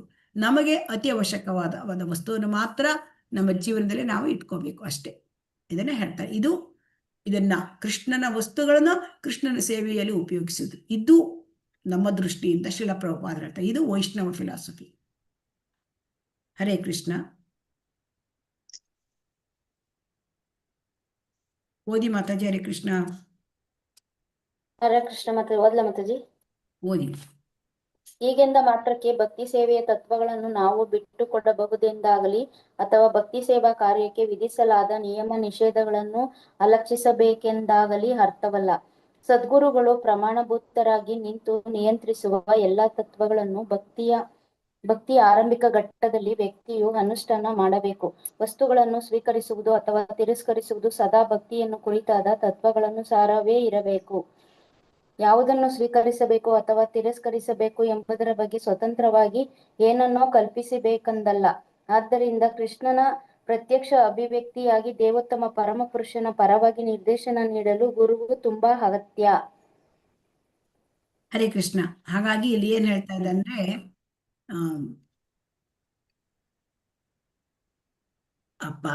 ಗುರುಗಳು ಏನು ಹೇಳ್ತಾರೆ ಆ ತರ ಎಲ್ಲ ತತ್ವಗಳನ್ನು ಭಕ್ತಿ ಅನುಷ್ಠಾನ ಮಾಡಬೇಕು. ಅಂದ್ರೆ ಗುರುವಿನ ಹೇಳಿದ ಪ್ರಕಾರ, ಮಾರ್ಗದರ್ಶನದ ಪ್ರಕಾರ ಇಲ್ಲಿ ಭಕ್ತಿ ಸೇವೆ ಮಾಡಬೇಕು. ಅಂದರೆ ವಸ್ತುಗಳನ್ನು ಸ್ವೀಕರಿಸುವುದು ಮತ್ತೆ ಅದನ್ನು ತಿರಸ್ಕರಿಸುವುದು ಅದು ಭಕ್ತಿ ಕುರಿತ ತತ್ವಗಳ ಅನುಸಾರ. ಅಂದ್ರೆ ಇಲ್ಲಿ ನಾವು ಶ್ರೀಲ ಪ್ರಭುಪಾದ ಉದಾಹರಣೆ ನಾವು ತಗೊಳ್ಬೋದು. ಶ್ರೀಲ ಪ್ರಭುಪಾದರಿಗೆ ಏನು ಯಾರು ಕೊಟ್ಟರು ಅದ್ರ ಸ್ವೀಕಾರ ಮಾಡ್ತಾ ಇದ್ದಿದ್ರು. ಈ ಕೈಲಿ ಸ್ವೀಕಾರ ಮಾಡೋದು, ಆ ಕೈಲಿ ಭಗವಂತನಿಗೆ ಕೊಡೋದು. ಸೊ ಅಂದ್ರೆ ಯಾವುದನ್ನು ಅವರು ತಮ್ಮ ಸೇವೆಗೆ ಬಳಸ್ಕೊಳ್ತಾ ಇರಲಿಲ್ಲ. ಅದರ ಅರ್ಥ ಏನು, ಯಾವುದೇ ವಸ್ತುವನ್ನು ನಾವು ಸ್ವೀಕಾರ ಮಾಡಿದಾದ್ರೂ ಕೂಡ ಭಗವಂತನ ಭಕ್ತಿ ಸೇವೆಗಾಗಿಯೇ ನಾವು ಸ್ವೀಕಾರ ಮಾಡೋದು, ಅದನ್ನು ಭಗವಂತನೇ ಕೊಡೋದು. ಈ ತರ ಇದ್ರೆ ಇದನ್ನ ಒಂದು ಉದಾಹರಣೆ ಭಗವದ್ಗೀತೆಯಲ್ಲೂ ಕೂಡ ಕೊಟ್ಟಿದ್ದಾರೆ. ಕ್ಯಾಶಿಯರ್ ಉದಾಹರಣೆ ಕೊಟ್ಟಿದ್ದಾರೆ, ನಿಮಗೆ ನೆನಪಿರಬಹುದು. ಒಬ್ಬ ಕ್ಯಾಶಿಯರ್ ಏನ್ ಮಾಡ್ತಾನೆ, ಅಲ್ಲ ಕ್ಯಾಶಿಯರು ಜನರ ಹತ್ರ ಕ್ಯಾಶ್ ತಗೊಳ್ತಾನೆ, ಅದನ್ನ ಮತ್ತೆ ಡಿಪಾಸಿಟ್ ಮಾಡ್ತಾನೆ ಅಲ್ವಾ.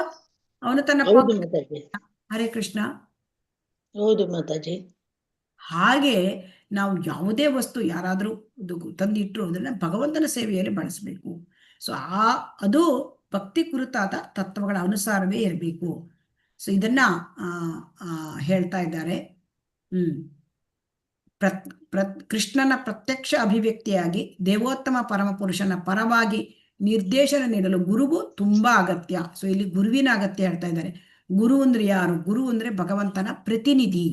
ಸೊ ಹಾಗಾಗಿ ಅವನು ಭಗವಂತ ಕೃಷ್ಣ ನಮ್ಗೆ ಕಣ್ಣಿಗೆ ಕಾಣಲ್ಲ, ಗುರು ನಮ್ಗೆ ಕಣ್ಣಿಗೆ ಕಾಣ್ತಾನೆ ಅಲ್ವಾ. ಗುರು ಕಾಣ್ತಾನ ನಮ್ಗೆ, ಕೃಷ್ಣ ಕಾಣೋದಿಲ್ಲ ಕಣ್ಣಿಗೆ ಅಲ್ವಾ. ಭಗವಂತ ಕಾಣ್ತಾನ? ಇಲ್ಲ. ಸೊ ಹಾಗಾಗಿ ಆದರೆ ಗುರು ಕೃಷ್ಣನನ್ನು ಕಂಡಿದ್ದಾರೆ.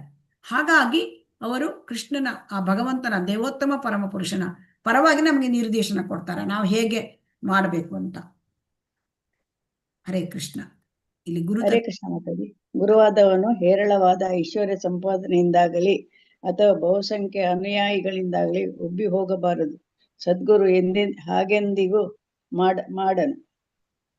ಆದರೆ ಕೆಲವು ಸಲ ಎಂದರೆ ಗುರುವೆನಿಸಿಕೊಂಡವನು ಸೂಕ್ತ ಅಧಿಕಾರವಿಲ್ಲದೆ ತನ್ನಂತೆ ತಾನೇ ಗುರುವಾದಾಗ ಹೇರಳ ಐಶ್ವರ್ಯದಿಂದ ಅಥವಾ ಬಹುಜನ ಶಿಷ್ಯರಿಂದ ಉಬ್ಬಿ ಹೋಗುವ ಸಂಭವವಿದೆ.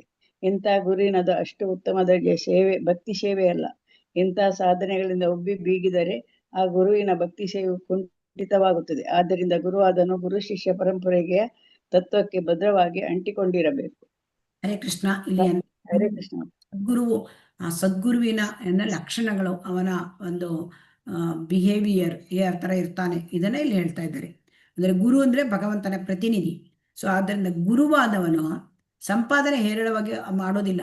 ಯಾಕೆಂತಂದರೆ ಅವರು ಸಂಪಾದನೆ ಮಾಡೋದು. ಕೆಲವು ಗುರುಗಳು ಬ್ಯಾಂಕ್ ಅಕೌಂಟೇ ಇರೋದಿಲ್ಲ.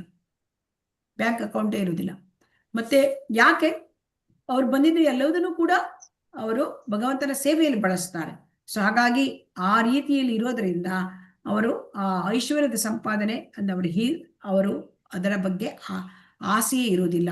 ಐಶ್ವರ್ಯದ ಬಗ್ಗೆ ಆಗಲಿ, ಬಹುಸಂಖ್ಯೆಯ ಅನುಯಾಯಿಗಳು, ಕೆಲವು ಗುರುಗಳಿಗೆ ತುಂಬಾ ಅಂದರೆ ಸದ್ಗುರುಗಳು ಅನುಯಾಯಿಗಳು ಬೇಕು ಅಂತ ಅಲ್ಲ.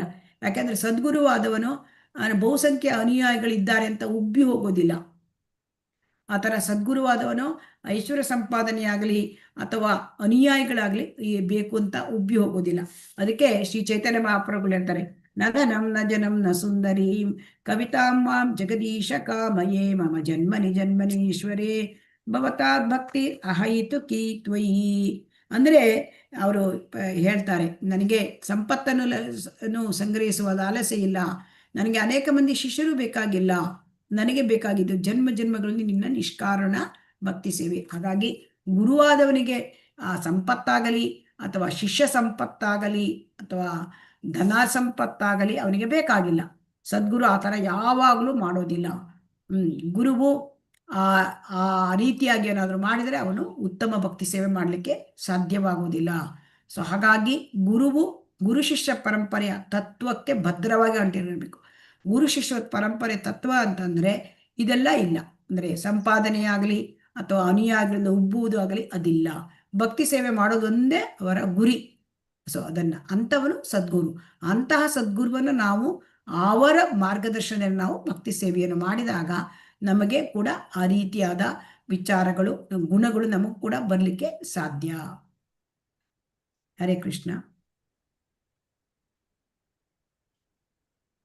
ಹರೇ ಕೃಷ್ಣ. ಓದಿ ಮಾತಾಜಿ.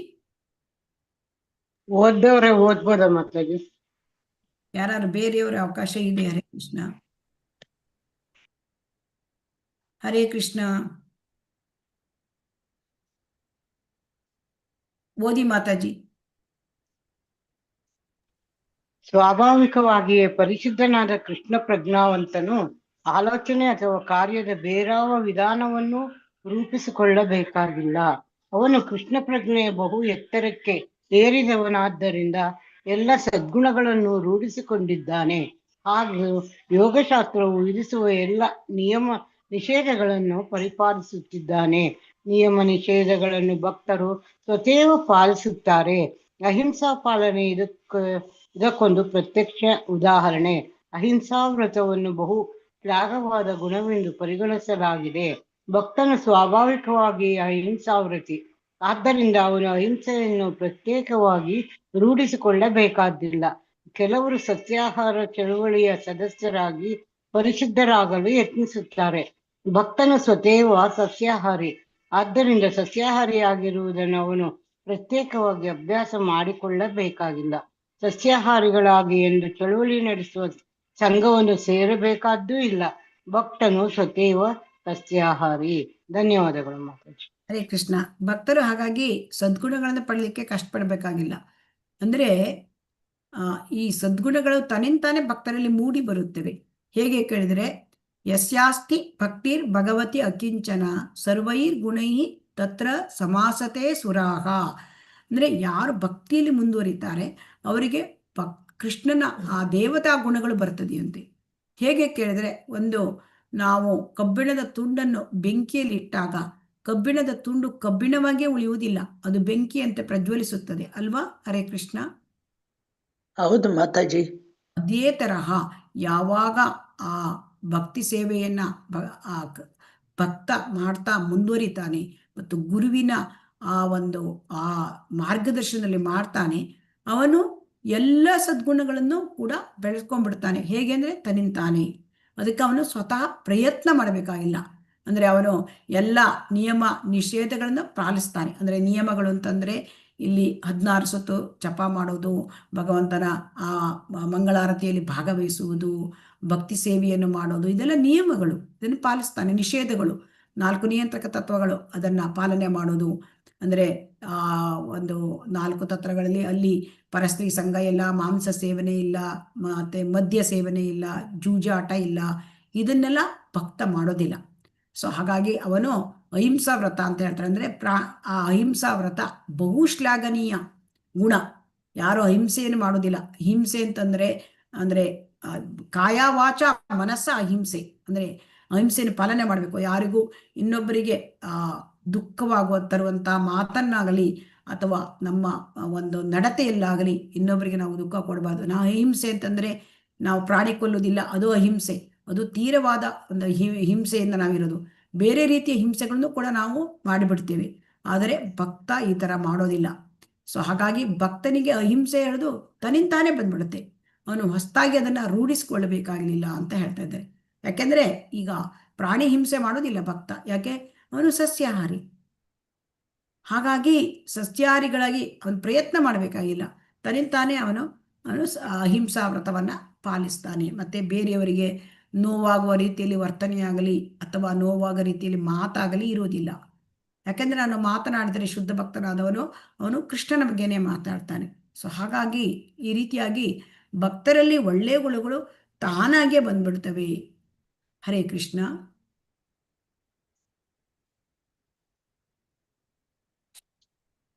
ಹರೇ ಕೃಷ್ಣ. ಯಾವ್ದಾರು ಓದ್ಬೋದು? ಹರೇ ಕೃಷ್ಣ.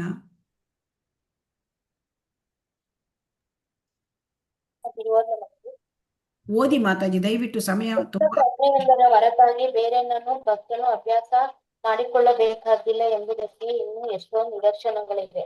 ದೇವತೆಗಳ ಸಕಲ ಸದ್ಗುಣಗಳು ಭಕ್ತನಲ್ಲಿ ಸ್ವಾಭಾವಿಕವಾಗಿಯೇ ವರ್ತಿಸುತ್ತವೆ. ಸಸ್ಯಾಹಾರಿಗಳು ಅಹಿಂಸಾವಾದಿಗಳು ಆಗಲಿಕ್ಕೆ ಬುದ್ಧಿಪೂರ್ವಕವಾಗಿ ಪ್ರಯತ್ನಿಸುವ ಜನ ಲೋಕದ ದೃಷ್ಟಿಯಲ್ಲಿ ಸದ್ಗುಣ ಸಂಪನ್ನರೇ ಆಗಿರಬಹುದು. ಆದರೆ ಅವರ ಸದ್ಗುಣಗಳು ಅವರನ್ನು ಭಕ್ತರನ್ನಾಗಿ ಮಾಡಲು ಸಾಲವು. ಸಸ್ಯಾಹಾರಿಯು ಅಥವಾ ಅಹಿಂಸಾವಾದಿಯು ಭಕ್ತನು ಎಂದು ಹೇಳಲು ಆಗುವುದಿಲ್ಲ. ಆದರೆ ಭಕ್ತನು ಏಕಕಾಲಕ್ಕೆ ಸಸ್ಯಾಹಾರಿಯು ಅಹಿಂಸಾವೃತ್ತಿಯೂ ಆಗಿರುತ್ತಾನೆ. ಸಸ್ಯಾಹಾರಿಯಾಗಿರುವುದಾಗಲಿ ಅಹಿಂಸಾವೃತ್ತಿಯಾಗಿರುವುದಾಗಲಿ ಭಕ್ತಿಗೆ ಕಾರಣವಾಗುವುದಿಲ್ಲವೆಂದು ನಾವು ನಿರ್ಣಯಿಸಿಕೊಳ್ಳಬಹುದಾಗಿದೆ. ಇಲ್ಲಿ ಬಹಳ ಮುಖ್ಯವಾದದ್ದು ವಿಚಾರಗಳನ್ನ ಹೇಳ್ತಾ ಇದ್ದಾರೆ. ಆಗ ಒಬ್ಬ ವ್ಯಕ್ತಿ ಇದ್ದಾನೆ, ಅವನು ಸಸ್ಯಾಹಾರಿ, ಅವನು ಅಹಿಂಸೆ ಮಾಡೋದಿಲ್ಲ. ಹಾಗಂತ ಅವನು ಭಕ್ತಿಗೆ ಬರಲಿಲ್ಲ. ಆದರೆ ಅವನು ಭಕ್ತಿಗೆ ಬರಲಿಲ್ಲ ಅಂತಂದಮೇಲೆ ಅವನು ಶ್ರೇಷ್ಠ ಅಲ್ಲ. ಯಾಕೆ ಅಂತಂದರೆ ಅವನಲ್ಲಿ ಒಳ್ಳೆ ಗುಣ ಇರ್ಬೋದು ಅಲ್ವಾ? ಅವನಲ್ಲಿ ಒಳ್ಳೆ ಗುಣ ಇರ್ಬೋದು.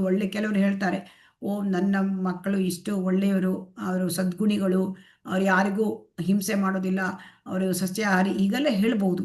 ಆದರೆ ಅವನು ಭಕ್ತಿಗೆ ಬರದೆ ಹೋದರೆ ಅವನು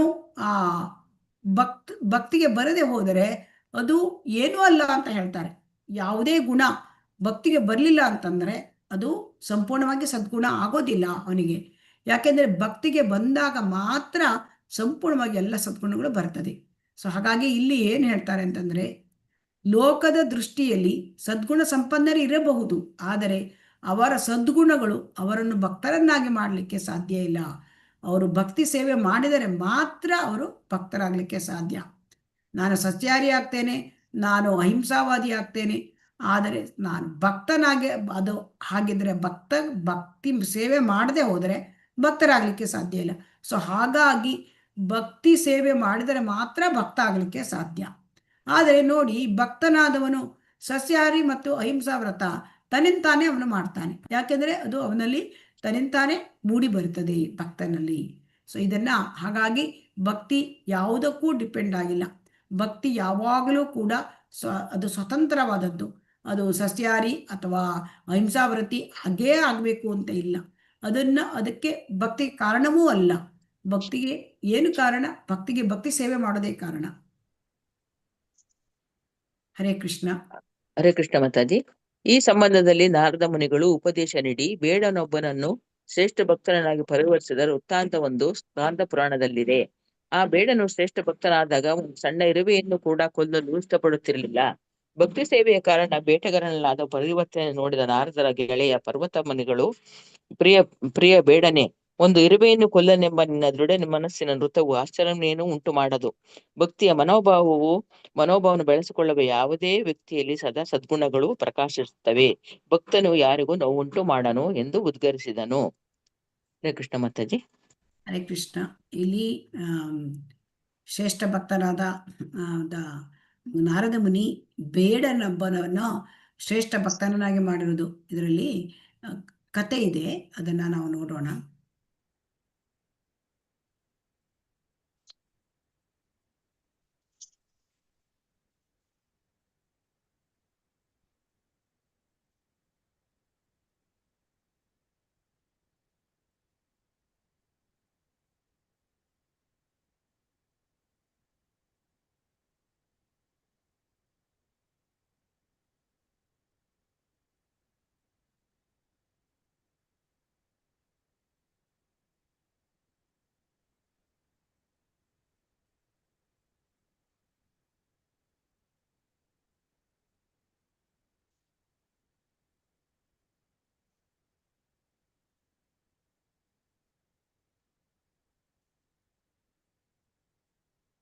ಹರೇ ಕೃಷ್ಣ. ಕಾಣ್ತಾ ಇದೆಯಾ ಹರೇ ಕೃಷ್ಣ? ಇಲ್ಲಿ ಕಾಣ್ತಾ ಇದೆ ಕಾಣ್ತಾ ಇದೆಯಲ್ವಾ?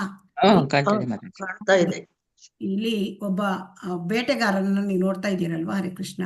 ಹೌದು ಹೌದು ಮಾತಾಜಿ. ಈ ಬೇಟೆಗಾರನ ಹೆಸರು ಮೃಗಾರಿ ಅಂತ.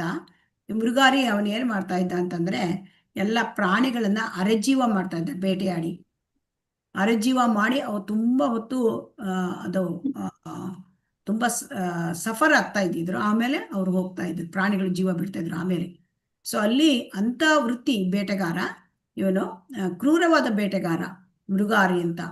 ಆಮೇಲೆ ಅಲ್ಲಿ ಆ ಒಂದು ಕಾಡಿಗೆ ಈ ನಾರದ ಮುನಿಗಳು ಬರ್ತಾರೆ, ಶ್ರೇಷ್ಠ ಭಕ್ತರಾದ ನಾರದ ಮುನಿಗಳು. ಈ ನಾರದ ಮುನಿಗಳು ಇವನನ್ನ ನೋಡ್ತಾರೆ, ಮೃಗಾರಿಯನ್ನ. ಮೊದಲು ಪ್ರಾಣಿಗಳೆಲ್ಲ ಅರೆಜೀವ ಬಿದ್ದಿದ್ದನ್ನ ನೋಡ್ತಾರೆ. ಯಾರಪ್ಪ ಇಷ್ಟೆಲ್ಲ ಅರೆಜೀವ ಮಾಡಿ ಇಲ್ಲಿ ಇವರಿಗೆಲ್ಲ ಇಷ್ಟೊಂದು ಹಿಂಸೆ ಮಾಡ್ತಾ ಇದ್ದಾರೆ. ಅವಾಗ ಅವ್ರ ಹತ್ರ ಮೃಗಾರಿ ಹತ್ರ ಬರ್ತಾರೆ. ಮೃಗಾರಿ ಹತ್ರ ಕೇಳ್ತಾರೆ, ನೀನು ಯಾಕಪ್ಪ ಈ ರೀತಿ ಪ್ರಾಣಿಗಳನ್ನ ಅರೆಜೀವ ಮಾಡಿ ನೀನು ಮಾಡ್ತೀಯಾ, ಕೊಲ್ತೀಯಾ ಅಂತ ಕೇಳಿದಾಗ, ನೀನು ಒಟ್ಟಿಗೆ ಕೊಂದುಬಿಡು ಪ್ರಾಣಿಗಳನ್ನ, ಯಾಕೆ ಅರೆಜೀವ ಮಾಡಿ ಅವರಿಗೆ ಅಷ್ಟೊಂದು ಚಿತ್ರಹಿಂಸೆ ಕೊಡ್ತಾ ಇದೀಯಾ? ಅದಕ್ಕೆ ಅವನು ಹೇಳ್ತಾನೆ, ನನ್ನ ತಂದೆ ಕಲಿಸಿರೋದು ಇದು ನನ್ನ ಜೀವಿಕಾ ವೃತ್ತಿ ಅಂತ ಹೇಳ್ತಾನೆ. ಅವಾಗ ಅವನು ಹೇಳ್ತಾನೆ, ನಾರದರು, ಹೋಗು ನೀನು ನಿನ್ನ ಮನೆಯವ್ರ ಹತ್ರ ತಕೊಂಡೋಗು, ನೀನ್ ಹೋಗಿ ಕೇಳು ಅವ್ರ ಹತ್ರ, ನೀನು ಇದು ಮಾಡೋದು ಪಾಪ. ಈ ಪಾಪ ಮಾಡಿದಾಗ ನಿನಗೆ ಈ ಪಾಪದ ಆ ಒಂದು ಫಲವನ್ನ ಅವರು ಏನಾದ್ರು ತಕೊಳ್ತಾರ? ಹರೇ ಕೃಷ್ಣ ಅಂತ ಕೇಳಿದ್ರು. ಆಗ ಈ ಪಾಪ ಮಾಡಿದ್ರೆ ನಿನಗೂ ಕೂಡ ಮುಂದಿನ ಜನ್ಮದಲ್ಲಿ ಇದೇ ತರ ಪ್ರಾಣಿಯಾಗಿ ನೀನು ಕೂಡ ಕೊಲ್ಲಲ್ಬೇಕಾಗ್ತದೆ. ಇದನ್ನ ಅವರು ತಗೋತಾರ ನಿಮ್ಮ ಮನೆ ಜನರ ಸಲುವಾಗಿ, ಅವರ ಜೀವಿಕಾ ವೃತ್ತಿ, ಅವ್ರನ್ನೆಲ್ಲ ನಾನು ಸಾಕಬೇಕು, ಇದು ಬಿಟ್ಟರೆ ನನಗೆ ಬೇರೆ ವೃತ್ತಿ ಇಲ್ಲ ಅಂತ ಹೇಳಿದಾಗ ಹೋಗು ಕೇಳ್ಕೊಂಡು ಬರ್ತಾನೆ. ಕೇಳಿದ್ರೆ ಅವ್ರು ಯಾರು ತಗೊಳ್ದಿಲ್ಲ ಅಂತ ಹೇಳ್ತಾರೆ. ಸೊ ಅವಾಗ ಅವನಿಗೆ ಅರ್ಥ ಆಗುತ್ತೆ, ಓ ಇದೆಲ್ಲ ಪಾಪ ನಾನು ಅನುಭವಿಸ್ಬೇಕಾ? ಆಗ ಹೇಳ್ತಾರೆ, ಹಂಗಂದ್ರೆ ಇದು ಹೇಗೆ ಮಾಡೋದು? ನನಗೆ ಜೀವನ ಮಾಡೋ ವೃತ್ತಿ ಇಲ್ಲ, ಮತ್ತೆ ಹೇಗೆ ನಾನು ಹೊಟ್ಟೆ ಹೊರ್ಕೊಳ್ಳೋದು ಕೇಳ್ತಾನೆ. ಅದಕ್ಕೆ ನಾರದ ಮುನಿಗಳು ಹೇಳ್ತಾರೆ, ನಿನಗೆ ಹೊಟ್ಟೆ ಹೊಲಿಯುವ ಕೆಲಸ ನಾ ಮಾಡ್ತೇನೆ, ನೀ ಇದನ್ನು ಬಿಡು ಹೇಳ್ತಾನೆ. ಆಗ ಅವನು ಮನಸ್ಸು ಪರಿವರ್ತನೆ ನೋಡಿ. ನಾರದ ಮುನಿಗಳು ಶುದ್ಧ ಭಕ್ತರು. ಅವರು ಇಂತಹ ಒಬ್ಬ ಚಿತ್ರಹಿಂಸೆ ಮಾಡಿಕೊಳ್ತಕ್ಕಂಥ ಬೇಟೆಗಾರನ ಜೀವನವನ್ನ ಬದಲಾಯಿಸಿ ಅವರು ಹೃದಯ ಪರಿವರ್ತನೆ ಮಾಡಿ ಅವರನ್ನ ಶುದ್ಧ ಭಕ್ತರನ್ನಾಗಿ ಮಾಡ್ತಾರೆ. ಸೊ ಹಾಗಾಗಿ ಇಲ್ಲಿ ನಾವು ತಿಳ್ಕೊಳ್ತಕ್ಕಂಥ ವಿಚಾರ ಅಂತಂದ್ರೆ, ಅವನೇನಾದ ಮುಂದೆ ಅಂತಂದ್ರೆ, ಅವನ ಮನೆಗೆ ಹೋದ ಮೇಲೆ ಎಲ್ಲ ಬಿಟ್ಟಾಗ ಅವನ ಮನೆಗೆ ಊರ್ ಜನ ಎಲ್ಲ ಬರ್ತಾರೆ. ಬರುವಾಗ ಪ್ರತಿಯೊಬ್ಬರು ತರಕಾರಿ, ಹಣ್ಣು, ಆಮೇಲೆ ಎಲ್ಲ ಬೇಳೆ, ಅಕ್ಕಿ, ಇಂಥದೆಲ್ಲ ಧಾನ್ಯಗಳು, ದವಸಗಳು ಎಲ್ಲ ತರ್ತಾರೆ. ಇಷ್ಟು ಬರ್ತದೆ ಮೃಗಾರಿ ಮನೆಗೆ. ಅವನಿಗೆ ಬೇಕಾಗಿಕ್ಕಿಂತ ಒಂದು ದಿನಕ್ಕೆ ಬೇಕಾಗದಷ್ಟಕ್ಕಿಂತ ತಿಂಗಳಿಗೆ ಬೇಕಾದಷ್ಟು ಅಷ್ಟು ತರಕಾರಿ, ಹಣ್ಣು, ಹಾಲು ಎಲ್ಲ ಬರ್ತಾ ಇತ್ತು. ಸೊ ಅವಾಗ ಅವನಿಗೆ ಅರಿವಾಯಿತು, ನನಗೆ ಇದೇ ವೃತ್ತಿಯಿಂದ ನಾನು ಜೀವನ ಮಾಡಬೇಕಾಗಿಲ್ಲ ಅಂತ ಹೇಳಿ ಗೊತ್ತಾಗಿ, ಆಮೇಲೆ ಅವನು ಶಿಷ್ಯತ್ವವನ್ನು ಸ್ವೀಕಾರ ಮಾಡ್ತಾನೆ ನಾರದರದ್ದು. ಆಮೇಲೆ ಅವನು ಹರೇ ಕೃಷ್ಣ ಮಹಾಮಂತ್ರ ಹೇಳ್ತಾನೆ. ಸೊ ಅವರಿಗೆ ನಾರದರು ಇದನ್ನ ಹರೇ ಕೃಷ್ಣ ಮಹಾಮಂತ್ರವನ್ನು ಕೊಟ್ಟರು. ಆಮೇಲೆ ಮತ್ತೊಂದು ಸಾರಿ ಅವರು ಅದೇ ಸಮಯದಲ್ಲಿ ಅವನು ತುಂಬಾ ಒಳ್ಳೆಯ ಅಂದರೆ ಭಕ್ತನಾಗ್ತಾನೆ. ಮತ್ತೊಮ್ಮೆ ಇವರು ಪರ್ವತ ಮುನಿ ಅಂತ ನಾರದರ ಜೊತೆ ಬರ್ತಾರೆ. ಮತ್ತೊಬ್ಬ ಮುನಿಗಳು, ನಾರದರು ಮತ್ತು ಪರ್ವತ ಮುನಿಗಳು ಆ ಆ ಜಾಗದಲ್ಲಿ ಹಾದು ಹೋಗ್ತಾ ಇರ್ತಾರೆ. ಅವಾಗ ಪರ್ವತ ಮುನಿ ಹತ್ರ ನಾರದ ಮುನಿ ಹೇಳ್ತಾರೆ, ನೋಡು ಅವನು ಮೃಗಾರಿ, ಈಗ ನೋಡು ಯಾವ ರೀತಿ ಶುದ್ಧ ಭಕ್ತನಾಗಿ ಅವನು ಇದನ್ನ ಪರಿವರ್ತನೆ ಹೊಂದಿದ್ದಾನೆ, ಹರೇ ಕೃಷ್ಣ ಮಹಾಮಂತ್ರ ಜಪ ಮಾಡ್ತಾನೆ, ಭಗವಂತನ ಭಕ್ತಿ ಸೇವೆ ಮಾಡ್ತಾ ಇದ್ದಾನೆ ಅಂತಹ, ಅಂದರೆ ಮೃಗಗಳನ್ನೆಲ್ಲ ಅಷ್ಟು ಚಿತ್ರಹಿಂಸೆ ಮಾಡಿ ಕೊಲ್ತಾ ಇದ್ದವ ಅಂತ. ಆಗ ಅವರು ಹತ್ತತ್ರ ಬರ್ತಿದ್ದಂಗೆ ಆ ದಾರಿ ಒಳಗೆ ಮೃಗಾರಿ ಓಡೋಡಿ ಬರ್ತಾ ಇದ್ದಿದ್ದ ಅವ್ರು ನೋಡಿ, ಆದರೆ ಕೆಳಗೆ ನೋಡ್ತಾನೆ ದಾರಿಯೆಲ್ಲ ಇರುವೆಗಳು ತುಂಬಿಕೊಂಡಿತ್ತು. ಸೊ ಹಾಗಾಗಿ ಇರುವೆಗಳು ಮೆಟ್ಟಿದರೆ ಇರುವೆಗಳಿಗೆ ನೋವಾಗಬಹುದು ಅಂತ ಅವನು ತನ್ನ ಬಟ್ಟೆಯಲ್ಲಿ ಆ ಇರುವೆಗಳನ್ನು ಬದಿಗೆ ಸೇರಿಸಿ ಬರ್ತಾನೆ. ಆಗ ನಾರದ ಮುನಿಗಳು ಅಂದರೆ ಪರ್ವತ ಮುನಿಗಳು ಹೇಳ್ತಾರೆ, ಇಬ್ಬಾ ಎಷ್ಟು ಚಂದವಾಗಿ ಏನು ಪರಿವರ್ತನೆ ಹೊಂದಾರೆ, ಮೃಗಗಳಿಗೆ ಅಷ್ಟೊಂದು ಚಿತ್ರಹಿಂಸೆ ಮಾಡೋನು ಸಣ್ಣ ಇರುವೆಗೂ ಕೂಡ ನೋವಾಗುತ್ತೆ ತಾನು ಸ್ವಲ್ಪ ಮಾಡಿ ತಾಗಿದರೆ ಅಂತ ಹೇಳಿ ಆ ಪರಿವರ್ತನೆ ಅವನಿಗೆ ಉಂಟಾಗಿದೆ. ಸೊ ಇದು ಭಕ್ತ. ಈಗ ಇಂತಹ ಮೃಗೀಯ ಜೀವನದಲ್ಲಿ ಇದ್ದವನು ಶುದ್ಧ ಭಕ್ತನಾಗ್ಲಿಕ್ಕೆ ಕಾರಣ ಏನು? ಈ ಭಕ್ತರ ಸಂಘ ಮತ್ತು ಈ ಭಕ್ತರಾದ ಶುದ್ಧ ಭಕ್ತರಾದ ನಾರದರು ಈ ರೀತಿ ಅವರನ್ನ ಮಾಡಿದರು. ಸೊ ಹಾಗಾಗಿ ಇಲ್ಲಿ ಅಹಿಂಸೆ ಅಂದರೆ ಭಕ್ತನಾದವನು ಅಹಿಂಸೆ ಹೇಳೋದು ಸ್ವತೇವ ಬರ್ತದೆ ಅವನಿಗೆ, ಅದನ್ನು ಮಾಡ್ಲಿಕ್ಕಾಗಿ ಅವನು ಪ್ರಯತ್ನ ಮಾಡಬೇಕಾಗಿಲ್ಲ ಅಂತ ಇಲ್ಲಿ ಒಂದು ನಮಗೆ ನಾರದ ಮುನಿಗಳು ಹೇಗೆ ಮೃಗಾರಿ ಅಂತ ಕ್ರೂರ ಬೇಟೆಗಾರನನ್ನು ಅವನು ಪರಿವರ್ತನೆ ಮಾಡಿದ್ರು ಅಂತ ಇಲ್ಲಿ ಕಥೆ ಇದೆ. ಹರೇ ಕೃಷ್ಣ.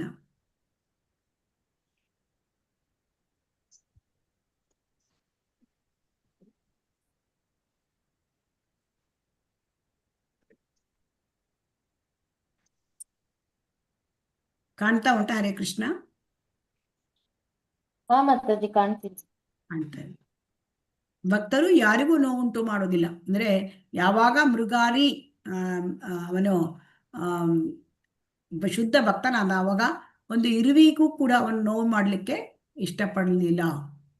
ಸೊ ಹಾಗಾಗಿ ಭಕ್ತಿಯ ಮನೋಭಾವವನ್ನು ಯಾರು ಬೆಳೆಸ್ಕೊಳ್ತಾರೆ ಅಂತ ವ್ಯಕ್ತಿಯಲ್ಲಿ ಸಕಲ ಸದ್ಗುಣಗಳು ಕೂಡ ಪ್ರಕಾಶಿಸುತ್ತವೆ. ಭಕ್ತ ಯಾರಿಗೂ ನೋವನ್ನು ಉಂಟು ಮಾಡುವುದಿಲ್ಲ ಅಂತ ಪರ್ವತ ಮುನಿಗಳು ಉದ್ಗರಿಸಿದರು. ನೋಡಿ, ಅವ್ರ ಜೊತೆ ನಾರದ ಜೊತೆ ಅವರ ಗೆಳೆಯ ಪರ್ವತ ಮುನಿಗಳು ಬಂದಿದ್ರು. ಸೊ ಅವರು ಈ ತರ ಹೇಳ್ತಾರೆ. ಹರೇ ಕೃಷ್ಣ. ಓದಿ ಮಾತಾಜಿ. ಹರೇ ಕೃಷ್ಣ. ಹರೇ ಕೃಷ್ಣ ಮಾತಾಜಿ. ಶುದ್ಧ ಪ್ರಜ್ಞೆ ದೈಹಿಕ ಕಾರ್ಯಗಳಲ್ಲಿ ಪರಿಶುದ್ಧತೆ, ತಪವ್ರತಗಳು, ಶಾಂತಚಿತ್ತ ಮುಂತಾದವು ಎಲ್ಲ ಭಕ್ತಿ ಸೇವೆಯಲ್ಲಿ ಮಗ್ನನಾದ ವ್ಯಕ್ತಿಯಲ್ಲಿ ಸ್ವಾಭಾವಿಕವಾಗಿಯೇ ಪ್ರಕಟವಾಗುವವೆಂದು ಶ್ರೀ ರೂಪ ಗೋಸ್ವಾಮಿಯವರು ಇಲ್ಲಿ ದೃಢಪಡಿಸುತ್ತಿದ್ದಾರೆ. ಹರೇ ಕೃಷ್ಣ. ಭಕ್ತನಾದವನಿಗೆ ಇದೆಲ್ಲ ಒಳ್ಳೆ ಗುಣಗಳು ಬರುತ್ತೆ. ಅಂದ್ರೆ ಶಾಂತ ಚಿತ್ತದಿಂದ ಇರೋದು, ಪರಿಶುದ್ಧರಾಗಿರೋದು, ಅಂತರಂಗ ಶುದ್ಧಿ, ಬಹಿರಂಗ ಶುದ್ಧಿ ಎಲ್ಲ, ತಪಸ್ಸು ಮಾಡುವಂತ ಆ ಒಂದು ಆ ಭಕ್ತಿ ಸೇವೆಯೇ ತಪಸ್ಸು. ಸೊ ಅದನ್ನ ಮಾಡೋದು, ಇದೆಲ್ಲ ಒಳ್ಳೆಯ ಗುಣಗಳು. ಇದು ತನ್ನಿಂತಾನೆ ಭಕ್ತರಲ್ಲಿ ಬರ್ತದೆ ಅಂತ ಶ್ರೀ ರೂಪ ಗೋಸ್ವಾಮಿಗಳು ಹೇಳ್ತಾರೆ. ಹರೇ ಕೃಷ್ಣ. ಶ್ರವಣ, ಕೀರ್ತನ, ಸ್ಮರಣೆ, ಸೇವೆ, ಅರ್ಚನೆ, ವಂದನೆ, ಆಜ್ಞಾಪಾಲನೆ, ಕೃಷ್ಣನನ್ನು ಸಖನೆಂದು ಬಗೆಯುವುದು ಮತ್ತು ಸರ್ವಸ್ಯ ಸಮರ್ಪಣೆ ಎಂಬುದಾಗಿ ಭಕ್ತಿ ಸೇವೆಯಲ್ಲಿ 9 ಬೇರೆ ಬೇರೆ ವಿಧಗಳುಂಟೆಂದು ಶ್ರೀಲ ರೂಪ ಗೋಸ್ವಾಮಿಯವರು ಪ್ರತಿಪಾದಿಸುತ್ತಾರೆ. ಇವುಗಳಲ್ಲಿ ಒಂದೊಂದು ಎಷ್ಟು ಬಲಯುತವಾದುದೆಂದರೆ 9ರಲ್ಲಿ ಕೇವಲ ಒಂದನ್ನು ವ್ಯಕ್ತಿಯು ಪಾಲಿಸಿದನಾದರೆ ಅವನು ನಿಸ್ಸಂದೇಹವಾಗಿಯೂ ಅಪೇಕ್ಷಿತ ಸಿದ್ಧಿಯನ್ನು ಪಡೆಯಬಹುದಾಗಿದೆ. ಉದಾಹರಣೆಗೆ, ಒಬ್ಬ ವ್ಯಕ್ತಿಯು ಭಗವಂತನನ್ನು ಕುರಿತ ಕಥಾನಕಥ ಶ್ರವಣದಲ್ಲೂ ಮತ್ತೊಬ್ಬನು ಪ್ರಭುನಾಮ ಮಹಿಮೆಯನ್ನು ಸಂಕೀರ್ತನೆಯಲ್ಲೂ ತೊಡಗಿದಾಗ ಇಬ್ಬರು ಆ ಭಕ್ತಿ ಸೇವೆಯಲ್ಲಿ ಅಪೇಕ್ಷಿತ ಫಲವನ್ನು ಪಡೆಯುತ್ತಾರೆ. ಈ ವಿಚಾರವನ್ನು ಚೈತನ್ಯ ಚರಿತಾಮೃತದಲ್ಲಿ ವರ್ಣಿಸಲಾಗಿದೆ. ಭಕ್ತಿ ಸೇವೆಯ 9 ಮೂಲ ತತ್ವಗಳಲ್ಲಿ 1, 2, 3 ಅಥವಾ ಎಲ್ಲವನ್ನೂ ಒಬ್ಬ ವ್ಯಕ್ತಿಯು ಅನುಷ್ಠಾನ ಮಾಡಬಹುದು. ಸಾಧನೆಯ ಅಂತಿಮ ಘಟ್ಟದಲ್ಲಿ ಅವನು ಅಪೇಕ್ಷಿತ ಗುರಿಯಾದ ಭಕ್ತಿ ಸೇವೆಯಲ್ಲಿ ನೆಲೆಯೂರುತ್ತಾನೆ. ಧನ್ಯವಾದಗಳು. 9 ಮೂಲ ತತ್ವಗಳಲ್ಲಿ ಒಂದರ ರೀತಿಯ ಸೇವೆ ಮಾಡಿ ಸಿದ್ಧಿ ಪಡೆದ ಭಕ್ತರ ಅನೇಕ ದೃಷ್ಟಾಂತಗಳಿವೆ. ಪರೀಕ್ಷಿತ್ ಮಹಾರಾಜನು ಶ್ರೀಮದ್ ಭಾಗವತವನ್ನು ಕೇಳಿದಷ್ಟರಿಂದಲೇ ಸಿದ್ಧಿ ಪಡೆದನು. ಶ್ರೀಮದ್ ಭಾಗವತನ್ನು ವಾಚನ ಮಾಡಿ ಶುಕಮುನಿಗಳು ಅಪೇಕ್ಷಿತ ಜೀವನದ ಗುರಿ ಮುಟ್ಟಿದರು. ಸದಾ ಪ್ರಭು ಸ್ಮರಣೆ ಮಾಡಿ ಪ್ರಹ್ಲಾದ ಮಹಾರಾಜನು ಭಕ್ತಿ ಸೇವೆಯಲ್ಲಿ ಜಯಶೀಲನಾದ. ಭಗವಂತನ ಪಾದಗಳನ್ನು ಒತ್ತಿ ಐಶ್ವರ್ಯ ದೇವತೆಯಾದ ಲಕ್ಷ್ಮಿಯು ಸಫಲತೆ ಸಾಧಿಸಿದಳು. ಪೃಥು ಮಹಾರಾಜನು ದೇಗುಲದಲ್ಲಿ ಭಗವಂತನನ್ನು ಪೂಜಿಸಿ ಯಶೋವಂತನಾದ ಅಕ್ರೂರನು ಪ್ರಾರ್ಥನೆಯಿಂದ ಧ್ಯೇಯ ಸಾಧನೆ ಮಾಡಿದ. ಹನುಮಂತನು ಶ್ರೀರಾಮಚಂದ್ರನ ವೈಯಕ್ತಿಕ ಸೇವೆ ಮಾಡಿ ಸಾಫಲ್ಯ ಗಳಿಸಿದ. ಅರ್ಜುನನು ಕೃಷ್ಣನ ಸಖನಾಗಿ ಸಫಲನಾದ. ತನ್ನಲ್ಲಿದ್ದುದೆಲ್ಲವನ್ನೂ ಪ್ರಭುವಿಗರ್ಪಿಸಿ ಬಲಿ ಮಹಾರಾಜನು ಸಿದ್ಧಿ ಪಡೆದ. ಧನ್ಯವಾದಗಳು ಮಾತಾಜಿ. ಹರೇ ಕೃಷ್ಣ. ಬೇರೆ ಯಾರಾದ್ರೂ ಓದಿ. ಹರೇ ಕೃಷ್ಣ. ಈ ಮೊದಲು ಹೇಳಲಾದ 9 ಮೂಲ ಲಕ್ಷಣಗಳಲ್ಲಿ ಎಲ್ಲವನ್ನ ಒಟ್ಟಿಗೆ ಪಾಲಿಸಿ ಕೃತಾರ್ಥರಾದ ಭಕ್ತರ ಅನೇಕ ಉದಾಹರಣೆಗಳಿವೆ. ಶ್ರೀಮದ್ ಭಾಗವತದ 9ನೇ ಸ್ಕಂದದಲ್ಲಿ 4ನೇ ಅಧ್ಯಾಯ ಶ್ಲೋಕ 18, 19 ಮತ್ತು 20 ಭಕ್ತಿ ಸೇವಾ ಪ್ರಕ್ರಿಯೆಯ ಎಲ್ಲ 9 ಅಂಶಗಳನ್ನು ಪಾಲಿಸಿದ ಅಂಬರೀಷ ಮಹಾರಾಜನನ್ನು ಕುರಿತಾದ ಮಾತುಗಳಿವೆ. ಈ ಶ್ಲೋಕಗಳಲ್ಲಿ ಶುಕಮುನಿಗಳು ಅಂಬರೀಷನ ವಿಚಾರವಾಗಿ ಹೀಗೆನ್ನುತ್ತಾರೆ. ಅಂಬರೀಷ ಮಹಾರಾಜನು ಎಲ್ಲದಕ್ಕೂ ಮೊದಲು ಭಗವಾನ್ ಕೃಷ್ಣನ ಪಾದ ಕಮಲಗಳಲ್ಲಿ ಚಿತ್ತವನ್ನು ನೆಟ್ಟನು. ಬಳಿಕ ಅವನು ತನ್ನ ವಾಕ್ಶಕ್ತಿಯನ್ನು ಪ್ರಭುವಿನ ಲೀಲಾ ಕಾರ್ಯಗಳನ್ನು ವರ್ಣಿಸಲು ಬಳಸಿದ. ಕೈಗಳನ್ನು ದೇಗುಲ ಮಾರ್ಜನಕ್ಕಾಗಿ ಬಳಸಿದ. ಕಿವಿಗಳನ್ನು ಪ್ರಭುವಿನ ದಿವ್ಯ ಮಹಿಮೆಗಳನ್ನು ಕುರಿತು ಶ್ರವಣ ಮಾಡಲು ಉಪಯೋಗಿಸಿದ. ಗುಡಿಯಲ್ಲಿನ ಭವ್ಯ ಭಗವದ್ಮೂರ್ತಿಯನ್ನು ದರ್ಶಿಸಲು ಅವನ ಕಣ್ಣುಗಳು ಬಳಕೆಯಾದವು. ಅಂಬರೀಷನು ತನ್ನ ದೇಹವನ್ನು ಶುದ್ಧ ಭಕ್ತರ ಸಂಘದಲ್ಲಿ ತೆಗೆದು ಯಾರೊಂದಿಗೆ ನೀವು ಒಟ್ಟಿಗೆ ಕೂರಬೇಕಾಗಿದೆಯೋ, ಕೂತು ಭೋಜನಾದಿಗಳಲ್ಲಿ ತೊಡಗಬೇಕಾಗಿದೆಯೋ ಅಂತಹ ಸಂದರ್ಭಗಳಲ್ಲಿ ನೀವು ಸಹಜನರ ಮೈ ತಾಕಿಸಬೇಕಾದ್ದು ಅನಿವಾರ್ಯವಾಗುತ್ತದೆ. ಅಂಬರೀಷ ಮಹಾರಾಜನು ಶುದ್ಧ ಭಕ್ತರೊಂದಿಗೆ ಮಾತ್ರ ಸಂಪರ್ಕ ಬೆಳೆಸಿದ. ಬೇರ್ಯಾರು ಅವನ ಮೈಗೆ ಮೈ ತಾಕಿಸದಂತೆ ಎಚ್ಚರದಿಂದ ನೋಡಿಕೊಂಡ. ಅಂಬರೀಷನು ತನ್ನ ನಾಸಿಕವನ್ನು ಕೃಷ್ಣಾರ್ಪಿತ ತುಳಸಿ ದಳಗಳ ಮತ್ತು ಹೂಕಂಪನ್ನು ಅಗ್ರಾಣಿಸಲು ಬಳಸಿದ. ನಾಲಿಗೆಯನ್ನಾದರೂ ಕೃಷ್ಣ ಪ್ರಸಾದವನ್ನು ಸವಿಯಲು ಉಪಯೋಗಿಸಿದ. ಅಂಬರೀಷನು ಮಹಾರಾಜನಾಗಿದ್ದರಿಂದ ಅವನಿಗೆ ಹಣದ ಕೊರತೆ ಇರಲಿಲ್ಲ. ಹಾಗಾಗಿ ಒಳ್ಳೊಳ್ಳೆಯ ಖಾದ್ಯ ವಸ್ತುಗಳನ್ನು ತಯಾರು ಮಾಡಿಸಿ ಕೃಷ್ಣನಿಗರ್ಪಿಸುವುದು ಅವನಿಗೆ ಸಾಧ್ಯವಿತ್ತು ಎಂದೇ ಅವನು ಕೃಷ್ಣನಿಗೆ ರಾಜೋಚಿತವಾದ ಅನೇಕ ನೈವೇದ್ಯ ಪದಾರ್ಥಗಳನ್ನು ಸಮರ್ಪಿಸುತ್ತಿದ್ದ. ಕೃಷ್ಣನಿಗೆ ಅರ್ಪಿಸಿ ಉಳಿದಿದ್ದನ್ನು ಅವನು ಕೃಷ್ಣ ಪ್ರಸಾದವೆಂದು ಸ್ವೀಕರಿಸುತ್ತಿದ್ದ. ರಾಜ ಸದೃಶವಾದ ಅವನ ಕಾರ್ಯಗಳಿಗೆ ಕೊನೆ ಮೊದಲಿರಲಿಲ್ಲ. ಅವನು ತನ್ನ ಪೂಜೆಗೆಂದು ಬಹು ಸುಂದರವಾದ ದೇವಾಲಯವನ್ನು ನಿರ್ಮಿಸಿಕೊಂಡಿದ್ದ. ಪೂಜಾಮೂರ್ತಿಯನ್ನು ಅಮೂಲ್ಯ ವಸ್ತ್ರಾಭರಣಗಳಿಂದ ಅಲಂಕರಿಸಿದ್ದ. ಉತ್ಕೃಷ್ಟವಾದ ನೈವೇದ್ಯವನ್ನು ಅರ್ಪಿಸುತ್ತಿದ್ದ. ಅವೆಲ್ಲವೂ ಅವನಿಗೆ ಬಹು ಸುಲಭವಾಗಿ ಲಭ್ಯವಾಗುತ್ತಿತ್ತಾಗಿ ಅವನ ಚಿತ್ತವು ಸಂಪೂರ್ಣವಾಗಿ ಕೃಷ್ಣ ಪ್ರಜ್ಞಾಭಾವದಲ್ಲಿಯೇ ಇರುತ್ತಿತ್ತು. ಶ್ರೇಷ್ಠ ಭಕ್ತರು ನಡೆದ ಹಾದಿಯಲ್ಲಿ ನಾವು ನಡೆಯಬೇಕೆಂಬುದು ಇಲ್ಲಿನ ಮುಖ್ಯ ಭಾವ. ಭಕ್ತಿ ಸೇವೆ ಎಲ್ಲಾ 9 ಮೂಲ ತತ್ವಗಳನ್ನು ಪಾಲಿಸಲು ನಾವು ಅಸಮರ್ಥರಾದಲ್ಲಿ ಪೂರ್ವದ ಆಚಾರ್ಯರು ತೋರಿಸಿಕೊಟ್ಟಂತೆ ಅವುಗಳಲ್ಲಿ ಒಂದನ್ನಾದರೂ ಪಾಲಿಸಬೇಕು. ಅಂಬರೀಷ ಮಹಾರಾಜನಂತೆ ನಾವು ಕೂಡ ಭಕ್ತಿಯ ಎಲ್ಲಾ 9 ಮೂಲ ತತ್ವಗಳ ಪಾಲನೆಯಲ್ಲಿ ನಿರತರಾಗಿದ್ದರೆ ಆಗ ಪ್ರತಿಯೊಂದು ಅಂಶದಿಂದಲೂ ಭಕ್ತಿ ಸೇವೆಯ ಸಿದ್ಧಿ ಲಭಿಸುವುದು ಖಚಿತ.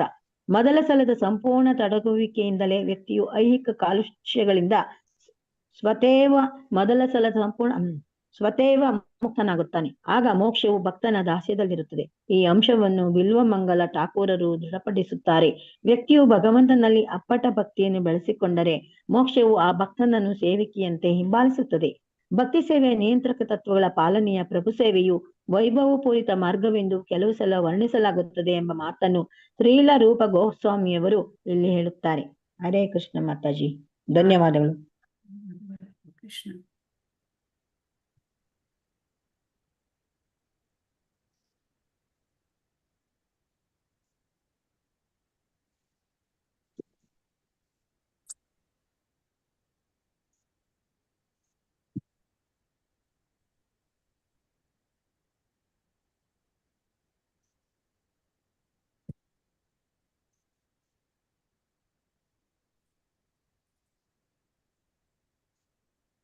ಹರೇ ಕೃಷ್ಣ. ಇಲ್ಲಿ ನವವಿಧ ಭಕ್ತಿ ಅಂದರೆ ಭಕ್ತಿ ಸೇವೆಗೆ ಭಕ್ತಿಯೊಂದೇ ಅದಕ್ಕೆ ಬೇಕಾಗಿದ್ದು. ಭಕ್ತಿ ಸೇವೆ ಮಾಡೋದು ಅಂದರೆ ಭಕ್ತಿಯೊಂದನ್ನೇ ಭಕ್ತಿಯಲ್ಲಿ ಮುಂದುವರಿಬೇಕು ಅಂದರೆ ಭಕ್ತಿ ಸೇವೆಯೊಂದೇ ಮುಖ್ಯ ಕಾರಣ ಅಂತ ಶ್ರೀಲ ಪ್ರಭುಪಾದರು ಹೇಳ್ತಾ ಇದ್ದಾರೆ. ಅದಕ್ಕೆ ಉತ್ತಮ ಉದಾಹರಣೆಗಳನ್ನ ಕೊಡ್ತಾ ಇದ್ದಾರೆ. ಇಲ್ಲಿ ನಿಮಗೆ ಕಾಣ್ತಾ ಉಂಟಾ ಹರೇ ಕೃಷ್ಣ? ಕಾಣಿಸ್ತದೆ ಮಾತಾಜಿ.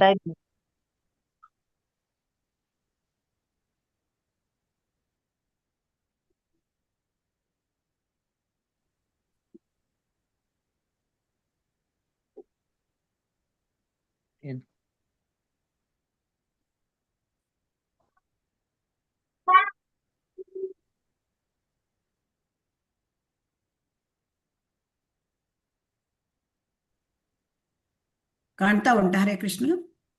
ಕಾಣ್ತಾ ಉಂಟು ಅಂತ ಕಾಣ್ತಾ ಉಂಟು. ಇಲ್ಲಿ ನೋಡೋಣ. ನವವಿಧ ಭಕ್ತಿ ಅಂತ ಶ್ರವಣಂ, ಕೀರ್ತನಂ, ಸ್ಮರಣಂ, ಪಾದ ಸೇವನಂ, ಅರ್ಚನಂ, ವಂದನಂ, ದಾಸ್ಯಂ, ಸಖ್ಯಂ, ಆತ್ಮ ನಿವೇದನಂ. ಅಂದ್ರೆ ಇದು ಈ ನವವಿಧ ಭಕ್ತಿ ಅಂದರೆ ಪ್ರತಿಯೊಂದು ಕೂಡ ಈ ಭಕ್ತಿಯ 9 ವಿಧ, ಇದರಲ್ಲಿ ಪ್ರತಿಯೊಂದು ಕೂಡ ಪ್ರಬಲವಾದದ್ದು. ಅಲ್ಲಿ ಯಾವುದನ್ನು ಒಂದನ್ನು ಆಚರಣೆ ಮಾಡಿದ್ರು ಕೂಡ ನಾವು ಭಗವಂತನ ಲೋಕಕ್ಕೆ ಹೋಗ್ಬಹುದು. ಅದಕ್ಕೆ ಶ್ರವಣ ಅಂತಂದ್ರೆ ಕಿವಿಯಲ್ಲಿ ಕೇಳೋದು. ಈಗ ನಾವೇನ್ ಮಾಡ್ತಾ ಇದ್ದೇವೆ ಅದು ಶ್ರವಣ. ಇಲ್ಲಿ ನಾವು ಕೃಷ್ಣ ಕಥಾ ಶ್ರವಣವನ್ನ ಮಾಡಬೇಕು. ಕೃಷ್ಣನ ನಾಮ, ರೂಪ, ಗುಣ, ಲೀಲೆ ಇವುಗಳ ಶ್ರವಣವನ್ನ ನಾವು ಮಾಡಬೇಕು. ಇದು ಭಕ್ತಿಯ ಮುಖ್ಯವಾದ ಒಂದು ಭಾಗ. ಶ್ರವಣ ಅನ್ನೋದು ಮೊಟ್ಟ ಮೊದಲ ಒಂದು ಮೆಟ್ಟಿಲು ಭಕ್ತಿಯಲ್ಲಿ. ಸೊ ಆ ಶ್ರವಣ, ಕೇವಲ ಶ್ರವಣವನ್ನು ಮಾಡಿಕೊಂಡೇ ಇಲ್ಲಿ ಪರೀಕ್ಷಿತ್ ಮಹಾರಾಜ ಭಾಗವತ ಶ್ರವಣವನ್ನು ಮಾಡಿ ಅವನು ಭಗವಂತನ ಲೋಕವನ್ನು ಪಡ್ಕೊಂಡ. ಆಮೇಲೆ ಇದು ಕೀರ್ತನೆಯಲ್ಲಿ ಇಲ್ಲಿ ಶುಕಮುನಿಗಳು ಕೀರ್ತನೆ ಮಾಡಿದ್ರು. ಏನನ್ನ? ಭಾಗವತ ಕೀರ್ತನೆ ಮಾಡಿದ್ರು. ಸೊ ಹಾಗಾಗಿ ಆ ಶುಕಮುನಿಗಳು ಭಾಗವತ ಕೀರ್ತನೆ ಮಾಡಿ ಭಗವಂತನನ್ನ ಪಡ್ಕೊಂಡ್ರು. ಸೊ ಅದನ್ನ ಈಗ ಕೀರ್ತನೆಯಲ್ಲಿ ನಾವು ಹರಿನಾಮ ಸಂಕೀರ್ತನೆ ಬರುತ್ತೆ. ಆಮೇಲೆ ಕೀರ್ತನೆಯಲ್ಲಿ ಅಲ್ಲಿ ಒಂದು ಭಾಗವತವನ್ನ ನಾವು ಕೀರ್ತನೆ ಮಾಡೋದು ಅದೆಲ್ಲ ಇರುತ್ತೆ. ಸೊ ಆದ್ದರಿಂದ ನಾವು ಪ್ರತಿಯೊಂದು ಕೂಡ ತುಂಬಾ ಅದು ಪ್ರಬಲವಾದದ್ದು. ಈ ಪ್ರತಿಯೊಂದನ್ನು ಯಾವುದಾದ್ರೂ ಒಂದನ್ನು ಸರಿಯಾಗಿ ನಾವು ಮಾಡ್ಕೊಂಡೋದ್ರೆ ಭಗವಂತನನ್ನ ನಾವು ಪಡ್ಕೊಳ್ಬಹುದು. ಇಲ್ಲಿ ಸ್ಮರಣ ಅಂದ್ರೆ ಭಗವಂತನನ್ನ ನೆನಪಿಸಿಕೊಳ್ಳೋದು. ಈ ಸ್ಮರಣ ಅದರಲ್ಲಿ ಸ್ಮರಣ ಮಾಡಿ ಈಗ ಭಗವಂತನನ್ನ ಪಡ್ಕೊಂಡವ್ರು ಅಂದ್ರೆ ಪ್ರಹ್ಲಾದ ಮಹಾರಾಜ. ಸೊ ಹಾಗೆ ಇಲ್ಲಿ ವಿಗ್ರಹಾರಾಧನೆ ಅಂದ್ರೆ ಅರ್ಚನಾ ಅಂದ್ರೆ ವಿಗ್ರಹಾರಾಧನೆ. ಇಲ್ಲಿ ವಿಗ್ರಹಾರಾಧನೆ ಮಾಡೋದಕ್ಕೆ ಉದಾಹರಣೆ ಅಂತಂದ್ರೆ ಅರ್ಚನಕ್ಕೆ ಪೃಥು ಮಹಾರಾಜರು ಅದಕ್ಕೆ ಒಂದು ಉದಾಹರಣೆ. ಪೃಥು ಮಹಾರಾಜರು ಅರ್ಚನೆಯನ್ನು ಮಾಡಿದ್ರೆ ಭಗವಂತನನ್ನ ಪಡ್ಕೊಂಡ್ರು.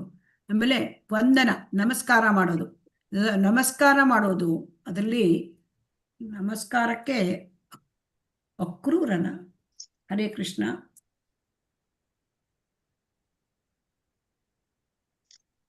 ಹರೇ ಕೃಷ್ಣ. ನಮಸ್ಕಾರಕ್ಕೆ ಅಕ್ರೂರ ಅಲ್ವಾ? ಹರೇ ಕೃಷ್ಣ. ಹೌದು ಮಾತಾಜಿ, ಹೌದು.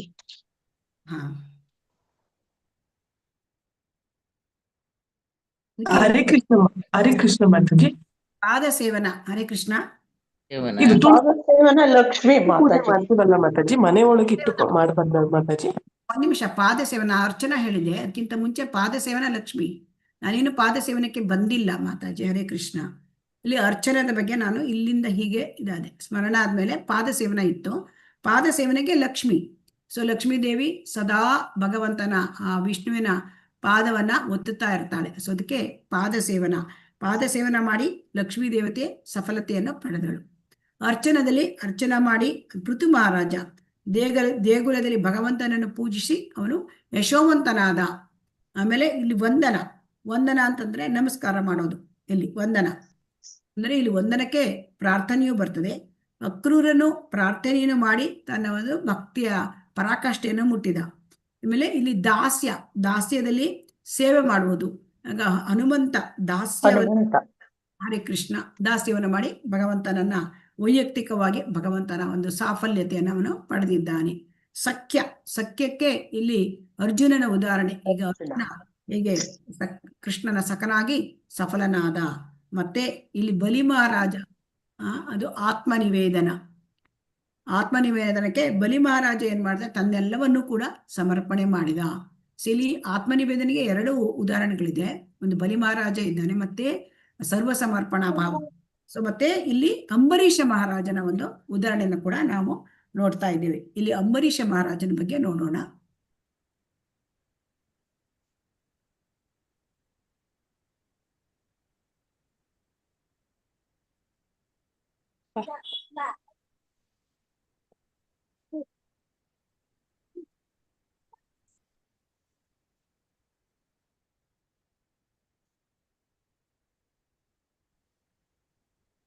ಅಂಬರೀಷ ಮಹಾರಾಜ ಏನ್ ಮಾಡ್ತಾ ಇದ್ದ ಅಂತಂದ್ರೆ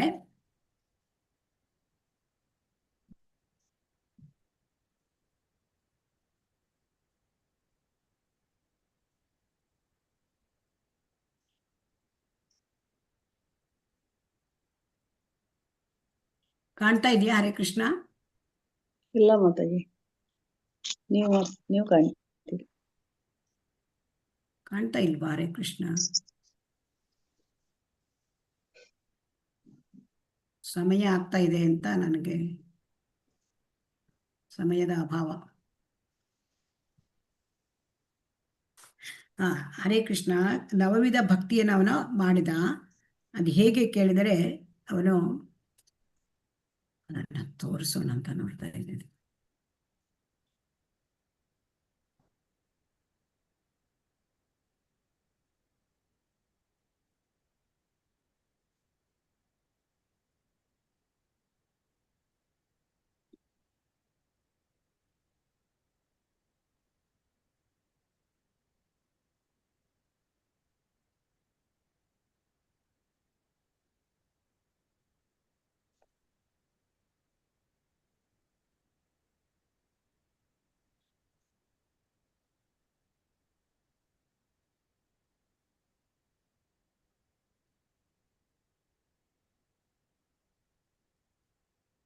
ಕಾಣ್ತಾ ಇಲ್ವಾ?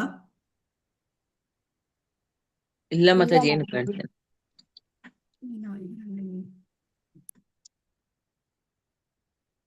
ಸಮಯ ಆಗ್ತಾ ಇದೆ.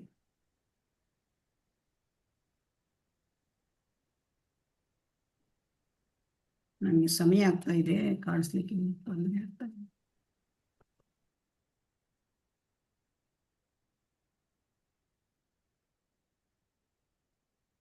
ಹರೇ ಕೃಷ್ಣ. ಆಗ್ತಾ ಇಲ್ಲ ನನಗೆ ತೋರಿಸ್ಲಿಕ್ಕೆ. ಹರೇ ಕೃಷ್ಣ. ಸಮಯ ಆಗ್ತಾ ಇದೆ.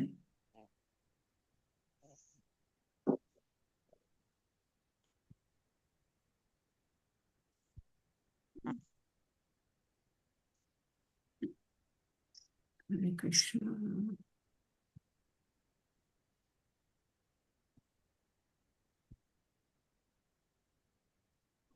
ಕೃಷ್ಣ. ಹರೇ ಕೃಷ್ಣ. ನನಗೆ ಸಮಯ ಆಗ್ತಾ ಇದೆ, ಹಾಗಾಗಿ ತೋರಿಸ್ಲಿಕ್ಕೆ ಆಗ್ತಾ ಇಲ್ಲ. ಹಾಗಾಗಿ ನವವಿಧ ಭಕ್ತಿಯನ್ನ ಮಾಡಿದ ಅಂಬರೀಷ ಮಹಾರಾಜ. ಅವನು ತುಂಬಾ ದೊಡ್ಡ ಅಂದ್ರೆ ಮಹಾರಾಜ ಆಗಿದ್ದ. ಅವನಿಗೆ ತುಂಬಾ ಅವನ ಕೆಲಸದ ಒತ್ತಡ ಇತ್ತು. ಆದರೂ ಕೂಡ ಅವನು ಭಗವಂತನಲ್ಲಿ ಸರ್ವಸಮರ್ಪಣೆ ಮಾಡಿದ್ದಾನೆ. ಸವೈಮನ ಕೃಷ್ಣ ಪದಾರವಿಂದಯೋಹೋ ವಚಾಂಸಿ ವರ್ಣಾನಿ ವೈಕುಂಠ ಗುಣಾನುವರ್ಣನೆ ಕರೌಹರೇರ್ಮಂದಿರ ಮಾರ್ಜನಾದಿಷು ಶ್ರುತಿಂ ಚಕಾರ ಅಚ್ಯುತ ಸತ್ಕಥೋದಯೇ ಮುಕುಂದಲಿಂಗಾಲಯ ದರ್ಶನೆ ದೃಶೌ ತದ್ಭೃತ್ಯ ಗಾತ್ರ ಸ್ಪೃಶೆ ಅಂಗಸಂಗಮಂ ಗ್ರಾಣಂ ಚ ತತ್ಪಾದ ಸರೋಜ ಸೌರಭೆ ಶ್ರೀಮತ್ತುಲಸ್ಯ ರಸನಾಂ ತದರ್ಪಿತೆ ಪಾದೌ ಹರೇ ಕ್ಷೇತ್ರ ಪದಾನು ಸರ್ಪಣೆ ಶಿರೋ ಹೃಷಿಕೇಶ ಪದಾಭಿವಂದನೆ ಕಾಮಂ ಚ ದಾಸ್ಯೇನ ತು ಕಾಮ ಕಾಮ್ಯಯ. ಅಂದ್ರೆ ಅವನು ಎಲ್ಲವನ್ನೂ ಕೂಡ ಭಗವಂತನಿಗೆ ಅರ್ಪಣೆ ಮಾಡಿದ್ದ. ಅಂದ್ರೆ ತನ್ನ ಒಂದು ಮೊಟ್ಟ ಮೊದಲು ಮನಸ್ಸನ್ನ ಕೃಷ್ಣನ ಪಾದಾರವಿಂದಗಳಲ್ಲಿ ನೆಟ್ಟಿದ್ದ. ತನ್ನ ವಾಕ್ಶಕ್ತಿಯಿಂದ ಅವನು ಭಗವಂತನ ಲೀಲಾ ಕಾರ್ಯಗಳನ್ನ ವರ್ಣಿಸ್ತಾ ಇದ್ದ. ಕೈಗಳನ್ನು ದೇಗುಲಗಳ ಮಂದಿರ ಮಾರ್ಜನ ಮಾಡಲಿಕ್ಕೆ ಬಳಸಿದ. ಕಾಲುಗಳನ್ನು ದೇವಸ್ಥಾನಕ್ಕೆ ಹೋಗ್ಲಿಕ್ಕೆ ಬಳಸಿದ. ಕಿವಿಗಳನ್ನು ಭಗವಂತನ ದಿವ್ಯ ಮಹಿಮೆಗಳನ್ನು ಕೇಳುವುದಕ್ಕೆ ಅವನು ಬಯಸಿದ. ಸೊ ಹಾಗಾಗಿ ಕಣ್ಣುಗಳನ್ನ ಅವನು ಭಗವಂತನ ದರ್ಶನಕ್ಕೆ ಬಳಕೆ ಮಾಡಿದ. ತನ್ನ ಚರ್ಮವನ್ನು ಶುದ್ಧ ಭಕ್ತರ ಭಗವಂತನ ಭಕ್ತರ ಇದಕ್ಕೆ ಅಂದ್ರೆ ಸ್ಪರ್ಶಕ್ಕೆ, ಪಾದ ಸ್ಪರ್ಶಕ್ಕೆ ಬಳಸಿದ. ಸೊ ಹಾಗಾಗಿ ಅವನ ನಾಸಿಕವನ್ನು ಕೃಷ್ಣನಿಗೆ ಅರ್ಪಿಸಿದ. ತುಳಸಿ ದಳಗಳ ಮತ್ತು ಹೂಗಳ ಕಂಪನ್ನು ಅಘ್ರಾಣಿಸಲು ಬಯಸಿದ. ನಾಲಿಗೆಯನ್ನು ಕೃಷ್ಣ ಪ್ರಸಾದ ಸೇವೆ ಮಾಡಲಿಕ್ಕೆ ಬಯಸಿದ. ಸೊ ಹಾಗಾಗಿ ಅವನು ಆ ಭಗವಂತನ ಸೇವೆಗಾಗಿ ಸುಂದರವಾದ ದೇಗುಲವನ್ನು ಕೂಡ ಸ್ಥಾಪನೆ ಮಾಡಿದ್ದ. ಮಹಾರಾಜ ಆಗಿದ್ದ. ಸೊ ಅವನ ಹತ್ರ ಸಂಪತ್ತಿತ್ತು. ಆ ಸಂಪತ್ತನ್ನು ಅವನು ಎಲ್ಲದನ್ನು ಭಗವಂತನಿಗಾಗಿ ಬಳಸಿದ್ದಾನೆ.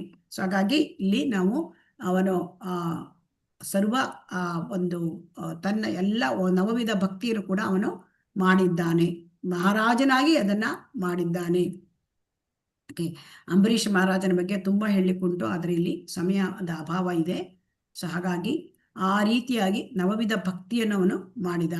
ಇದೆಲ್ಲ ಮಾಡಲಿಕ್ಕೆ ಸಾಧ್ಯ ಹೇಗಿತ್ತು ಅಂದರೆ ಅವನಿಗೆ ಭಕ್ತಿಯಲ್ಲಿ ಆ ಭಗವಂತನ ಮೇಲೆ ಅಗಾಧವಾದ ಶ್ರದ್ಧೆ, ನಂಬಿಕೆ ಇತ್ತು. ಸೊ ಹಾಗಾಗಿ ಅವನು ರಾಜನಾಗಿದ್ರು ಕೂಡ ಅವನ ಕಾರ್ಯಗಳಿಗೆ ಕೊನೆ ಮೊದಲಿರಲಿಲ್ಲ. ಆದರೆ ಅವನು ತನ್ನ ಇದಕ್ಕೆ ಭಗವಂತನ ಭಕ್ತಿ ಸೇವೆಗೆ ಹೆಚ್ಚಿನ ಪ್ರಾಮುಖ್ಯತೆಯನ್ನು ಕೊಟ್ಟಿದ್ದ. ಸೊ ಹಾಗಾಗಿ ಶ್ರೇಷ್ಠ ಭಕ್ತರ ಹಾದಿಯಲ್ಲಿ ನಾವು ನಡಿಬೇಕು. ನಾವು ಈ ರೀತಿಯಾದ 9 ಮೂಲ ತತ್ವಗಳು ಶ್ರವಣ, ಕೀರ್ತನ, ಸ್ಮರಣ, ಪಾದಸೇವನ, ಅರ್ಚನ, ವಂದನ, ದಾಸ್ಯ, ಸಖ್ಯ, ಆತ್ಮ ನಿವೇದನ. ಸೊ ಈ ನಾವು ಕೂಡ ಭಕ್ತಿಯಲ್ಲಿ ಇದರಲ್ಲಿ ಮುಂದುವರಿಬೇಕು ಅಂದ್ರೆ ಈ 9 ತತ್ವಗಳನ್ನ ಯಾವುದನ್ನಾದ್ರೂ ಒಂದನ್ನಾದ್ರೂ ನಾವು ಪಾಲಿಸಬೇಕು. ಶ್ರವಣವನ್ನು ಮಾಡಬೇಕು, ಕೀರ್ತನೆಯನ್ನು ಮಾಡಬೇಕು, ಸ್ಮರಣವನ್ನು ಮಾಡಬೇಕು, ಅರ್ಚನೆಯನ್ನು ಮಾಡಬೇಕು, ವಂದನೆಯನ್ನು ಮಾಡಬೇಕು. ಯಾವುದಾದ್ರೂ ಒಂದನ್ನಾದ್ರೂ ಕೂಡ ನಾವು ಮಾಡಿದರೆ ನಮಗೆ ಭಗವಂತನ ದಾಸ್ಯ, ಆ ದಾಸನಾಗಿ ಸೇವೆ ಮಾಡೋದು. ಯಾವುದನ್ನು ಒಂದನ್ನು ಮಾಡಿದ್ರೂ ಕೂಡ ಭಕ್ತಿಯನ್ನು ನಾವು ಬೆಳೆಸ್ಕೊಳ್ಬಹುದು. ಸೊ ಹಾಗಾಗಿ ನಾವು ಭಕ್ತಿಯಲ್ಲಿ ಮುಂದುವರಿಯಬೇಕು ಅಂತಂದ್ರೆ ಈ ಅಧ್ಯಾಯದಲ್ಲಿ ನಾವೇನನ್ನು ನೋಡಿದ್ದೇವೆ? ಭಕ್ತಿಗೆ ಏನು ಅರ್ಹತೆ ಅಂತ ನಾವು ನೋಡಿದ್ವಿ. ಭಕ್ತಿಗೆ ಏನು ಅರ್ಹತೆ? ಭಕ್ತಿಗೆ ಜ್ಞಾನ ವೈರಾಗ್ಯಗಳು ಬೇಕಾಗಿಲ್ಲ. ಅವು ಮೊದಲು ಬೇಕಾಗಬಹುದು, ಆದರೆ ಕೊನೆಗೆ ಅವನ್ನು ತ್ಯಜಿಸಬೇಕು. ಭಕ್ತಿಗೆ ಮುಖ್ಯವಾದದ್ದು ಭಕ್ತಿ ಸೇವೆ ಮಾಡಲಿಕ್ಕೆ ನಮಗೆ ಇಂಟ್ರೆಸ್ಟ್, ಭಕ್ತಿ ಸೇವೆ ಮಾಡಲಿಕ್ಕೆ ನಮಗೆ ತೀವ್ರವಾದ ಅಪೇಕ್ಷೆ ಮತ್ತು ಪ್ರಾಮಾಣಿಕತೆ, ಇವು ಬಹಳ ಮುಖ್ಯ. ಮತ್ತು ಭಕ್ತಿ ಸೇವೆ ಅದು ಯಾವುದರ ಮೇಲೂ ಡಿಪೆಂಡ್ ಆಗಿಲ್ಲ. ಭಕ್ತಿ ಸೇವೆ ಪರಮೋಚ್ಚವಾದದ್ದು ಮತ್ತು ಆ ಭಕ್ತಿ ಸೇವೆ ಪರಮೋಚ್ಚವಾದದ್ದನ್ನು ಉಪಯೋಗಿಸಿ ಪರಮೋಚ್ಚವಾದ ಭಗವಂತನನ್ನು ಪಡೀಲಿಕ್ಕೆ ಅದೊಂದೇ ಮಾರ್ಗ ಅಂತ ಶ್ರೀಲ ಪ್ರಭುಪಾದ ಹೇಳ್ತೇವೆ. ಇಲ್ಲಿ ಭಕ್ತಿ ಸೇವೆ ಮಾಡಲಿಕ್ಕೆ ಮುಂದುವರಿಲಿಕ್ಕೆ ನಮಗೆ ಭಕ್ತಿ ಸೇವೆಯೇ ನಮಗೆ ಒಂದೇ ಮಾರ್ಗ, ಅದನ್ನು ಬಿಟ್ಟರೆ ಬೇರೆ ಮಾರ್ಗ ಇಲ್ಲ ಅಂತ ಹೇಳ್ತಾ ಇದ್ದಾರೆ. ಸೊ ಹಾಗಾಗಿ ಈ ಭಕ್ತಿ ಸೇವೆಯನ್ನು ಮಾಡಿ ನಮಗೆ ಕೊನೆಯದಾಗಿ ಶ್ರೀಲ ಪ್ರಭುಪಾದರು ನಮಗೆ ಭಕ್ತಿ ಸೇವೆಯನ್ನು ಮಾಡಿ ಈ ಜೀವನದಲ್ಲಿ ಸಾರ್ಥಕತೆ ಪಡೆದುಕೊಂಡಿರ್ತಕ್ಕಂತಹ ಭಕ್ತರನ್ನು ನಮಗೆ ಉದಾಹರಣೆಗಳನ್ನು ಕೂಡ ತಿಳಿಸಿದ್ದಾರೆ. ಆದ್ದರಿಂದ ನಾವು ಭಕ್ತಿಯಲ್ಲಿ ಮುಂದುವರಿಬೇಕು ಅಂದ್ರೆ ಈ ನವವಿಧ ಭಕ್ತಿಯಲ್ಲಿ ನಾವು ಎಲ್ಲವುದನ್ನಂತೂ ಮಾಡ್ಲಿಕ್ಕಾಗದೇ ಇದ್ರು ನಾವು ಒಂದನ್ನಾದ್ರೂ ಕೂಡ ನಾವು ನಮ್ಮ ಜೀವನದಲ್ಲಿ ಅಳವಡಿಸಿಕೊಳ್ಬೇಕು. ಹರೇ ಕೃಷ್ಣ. ಎಲ್ಲರಿಗೂ ಕೂಡ ಧನ್ಯವಾದಗಳು. ವಾಂಚಾ ಕಲ್ಪತರುಭ್ಯಶ್ಚ ಕೃಪಾ ಸಿಂಧುಭ್ಯ ಏವ ಚ ಪತಿತಾನಾಂ ಪಾವನೇಭ್ಯೋ ವೈಷ್ಣವೇಭ್ಯೋ ನಮೋ ನಮಃ. ಹರೇ ಕೃಷ್ಣ ಕೃಷ್ಣ ಕೃಷ್ಣ ಹರೇ ಹರೇ ಹರೇ ಹರೇ ರಾಮ ರಾಮ ರಾಮ ಹರೇ ಹರೇ. गोविंद की जय, श्री गौरनिताय की जय, श्रील प्रभुपाद की जय, ग्रंथराज भागवतम की जय. हरे